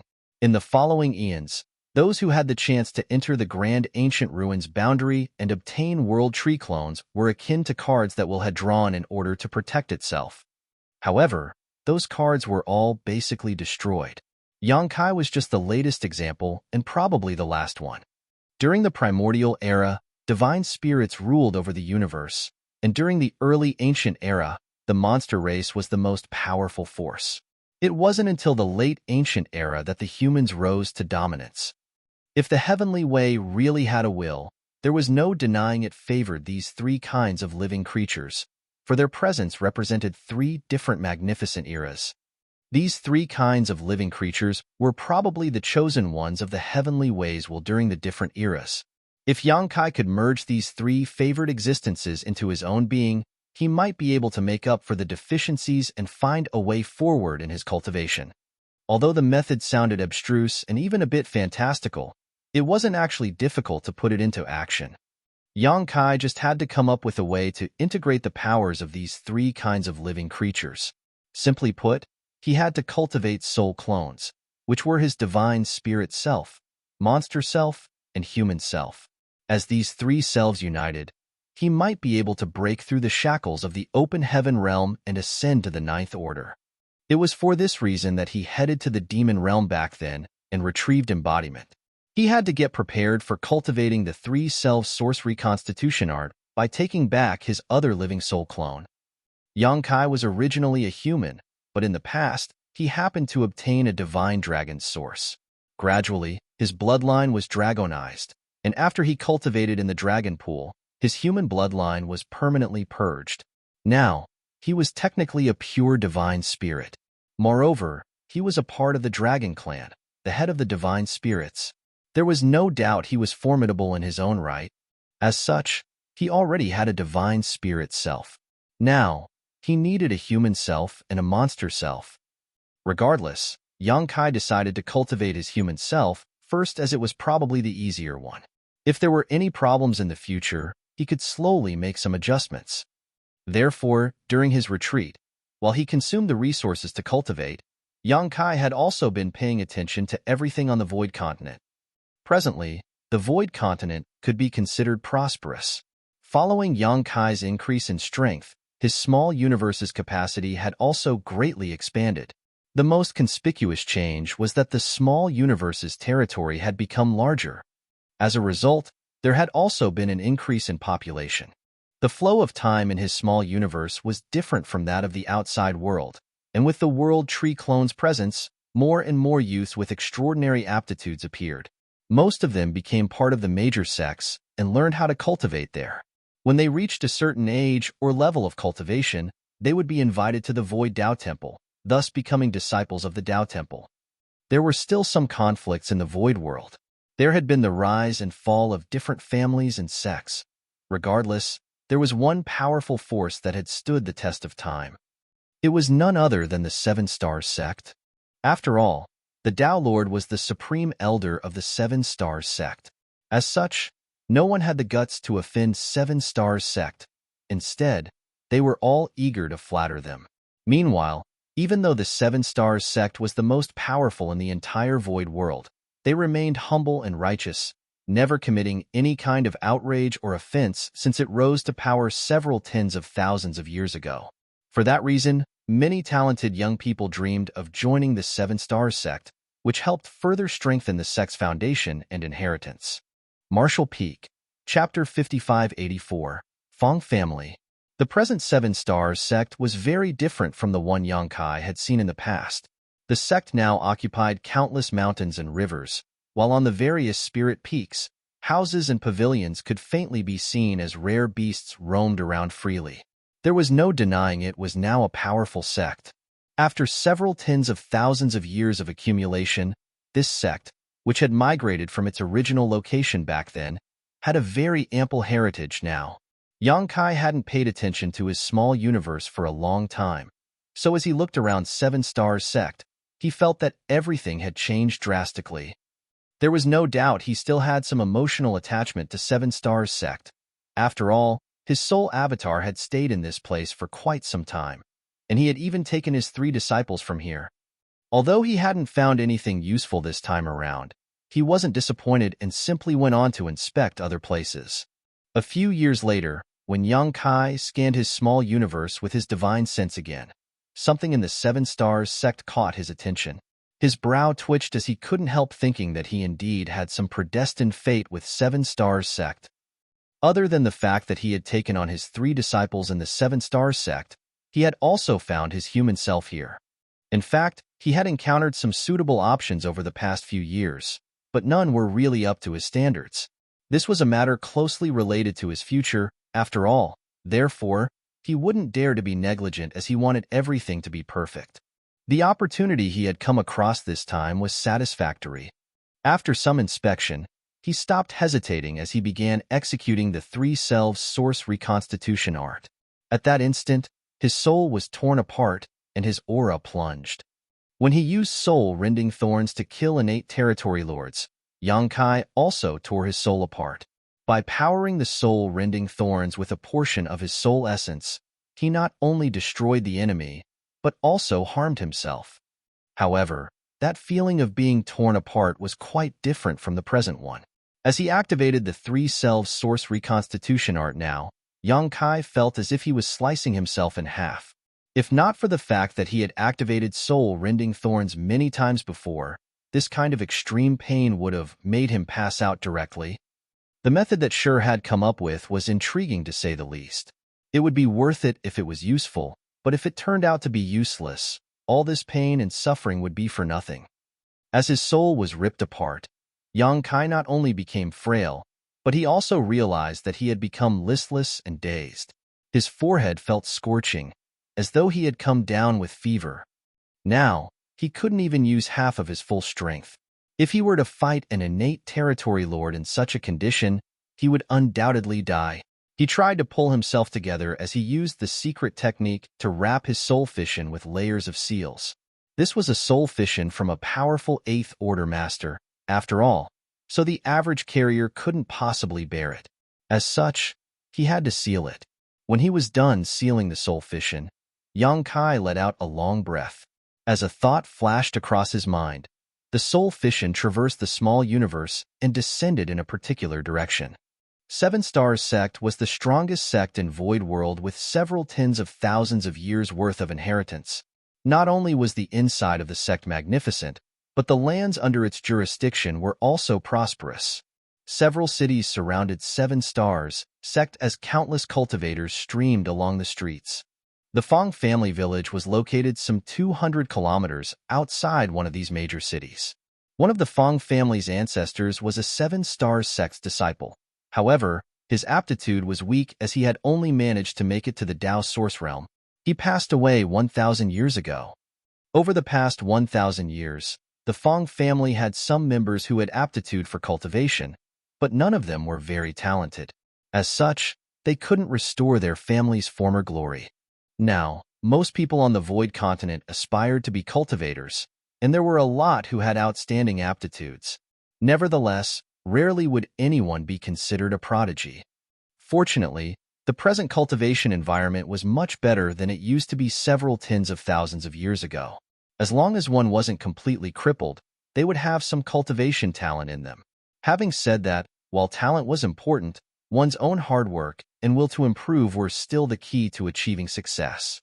The patriarch of the Fong family, Fong Yubai, was not such a person. His cultivation was weak, as he was only in the true element boundary. This kind of cultivation was unremarkable on the Void Continent. All the same, he wasn't an ambitious person. As time passed, he was no longer as hot-blooded as when he was younger, and more than 10 years ago, he married a woman and had been living off the heritage he inherited from his ancestors ever since. His wife, Zhong Yuxiu, was even weaker than him as she was only in the separation and reunion boundary. With that said, she was a wise and demure woman. The married couple lived a harmonious life far away from any kind of conflict. There was no doubt they were happy and carefree. That was also how most people on the Void Continent lived. Those heaven-defying geniuses and masters who could fly through the sky were far removed from most people's lives. Nevertheless, Fang Yubai had been in a terrible mood recently. There had never been a lot of offspring in the Fang family, and for some reason, instead of getting better with time, things had only gotten worse in Fang Yubai's generation. It had been more than 10 years since he married, and during this period, Fang Yubai had never neglected his wife's needs. To his dismay, however, his wife never became pregnant over the years. As his wife grew older, he couldn't help feeling dejected, wondering if one of them had some kind of health problem. Fortunately, they seemed to have the blessing of the Fang family's ancestors, and 6 months ago, his wife was suddenly overwhelmed with a sense of discomfort. She felt dizzy in the morning and would frequently retch after eating anything. Upon closer inspection, the couple was surprised to learn that she was pregnant. Fang Yubai then reported to his ancestors about this piece of wonderful news. Since then, he had been taking extra care of his wife as he was worried that she would become ill or injured. He had also stopped her from practicing her sword, which was a long-time habit of hers. He wanted her to get more rest so that the child wouldn't be affected. Zhong Yuxiu certainly wouldn't object to this. In fact, now that she was finally pregnant, she felt quite relieved. Unfortunately, life wasn't always so kind. Half a month ago, Zhong Yuxiu suddenly realized that there were no longer any movements from her child. She was in the separation and reunion boundary, after all. As such, she was aware of what was going on inside her body. The realization horrified the couple, and they quickly hired a senior expert to examine her. The result turned out to be terrible for them. The child in Zhong Yuxiu's belly didn't seem to have enough vitality. As such, it was uncertain if she could even give birth to her child. Now, she could only get enough rest and leave the rest up to the heavens. After seeing the senior expert off, a dejected Fang Yubai became even more attentive to his wife. However, both of them could clearly feel that the vitality of their child was weakening by the day. Fang Yubai was downcast as he wondered why their family was so unlucky. It was extremely difficult for his wife to get pregnant, and now they were at risk of losing their child. If the child was gone, there would no longer be any offspring in the Fang family's main line. At the thought of this, Fang Yubai felt too ashamed to face his ancestors. On the other hand, Zhong Yuxiu wept every day. Despite knowing that her emotions would affect her child, she still couldn't help feeling sorrowful. It was the sorrow of a mother who knew she might not be able to keep her child. One day, Fang Yubai was leading his subordinates to inspect the spirit farm in the village. 7 Stars sect had many disciples, and as such, they needed a lot of spirit pills to cultivate. Outside 7 Stars sect, those in the villages like the Fang family village would nurture some spirit farms where they planted a lot of simple spirit herbs to make a living. In fact, there were many similar villages around 7 Stars sect. It was thanks to the spirit herbs grown in these villages that the cultivation needs of those grassroots disciples were met. In the spirit farm, the spirit herbs were growing well. Despite that, Fang Yubai was disconsolate as he was worried about his wife and their child. Just then, a maidservant rushed over and exclaimed, "Patriarch, Madam said that her belly is in pain, so she wants you to return at once." Hearing that, Fang Yubai was no longer in the mood to inspect the spirit farm and used all his strength to run back to his home. Upon his arrival, he heard his wife's muffled moaning. He dashed into the room and shoved the maidservants and midwives away, only to see Zhong Yuxiu lying on the bed, her face as pale as a white sheet. He sat down beside the bed and asked anxiously, "How are you feeling, my wife?" Zhong Yuxiu's forehead was beaded with sweat, and her clothes were all soaked. It was apparent that she was going through some unbearable pain. When she saw her husband, she was deluged with grievances and pain as she cried, "My belly hurts, my husband. The child? What happened to the child?" Fang Yubai's face turned ashen. There hasn't been any movement from the child for half a day, Zhong Yuxiu wailed. A 6-month-old fetus should have been very active in mother's belly, and although the child didn't have enough vitality, it would still occasionally make some movements and kick his mother. Now that there hadn't been any movement for half a day, though, it was apparent that things had taken a turn for the worse. As if struck by lightning, Fang Yubai was rooted to the spot. He couldn't help but lament that their family didn't have the heavens' blessings. His wife was finally pregnant with a child, but she didn't have a chance to give birth to it. Fang Yubai had been working hard all his life, and although he couldn't be considered a philanthropist, he had never done anything wicked. He wondered why he was so unlucky. All of a sudden, a maidservant yelped, "Ah, blood!" Fang Yubai looked down and saw that blood was indeed streaming out of his wife's lower body. The bed had been dyed red. "Madam has passed out," the maidservant exclaimed again. A terrified Fang Yubai called out, "My wife." The room descended into a mess. The turn of events caught Fang Yubai off guard as he had no idea what to do. Kacha! A sudden loud clap of thunder shocked everyone in the room. The thunder was different from the ones they had heard in the past, as it continued for a long time. The instant the thunder was heard, the entire sky lit up. A bolt of lightning streaked across the sky as though trying to tear it apart. Thunder on a clear day, one of the midwives muttered under her breath. One had to know that the weather was lovely today with not a cloud in sight. It was obviously not normal for a clap of thunder to sound all of a sudden. Fang Yubai almost went mad. The Fang family members had been good people for generations. However, he couldn't even produce a single heir, which was downright miserable. He wondered if the heavens were also mourning for him. Presently, he was at a loss as he had no idea what he should do if the child was indeed dead. After all, he had never experienced such an incident before, so it was only natural that he didn't know how to deal with it. The maidservants and the midwives were also flustered and uncertain about what they should do. While they were despondent, a thud was heard all of a sudden. Initially, Fang Yubai didn't pay attention to it as he only wailed in sorrow. However, when he heard the same kind of thud for the second time, he realized something was off. He quickly kept quiet and glanced at his wife's belly in shock. You're tuning in to the Warrior Lore YouTube channel.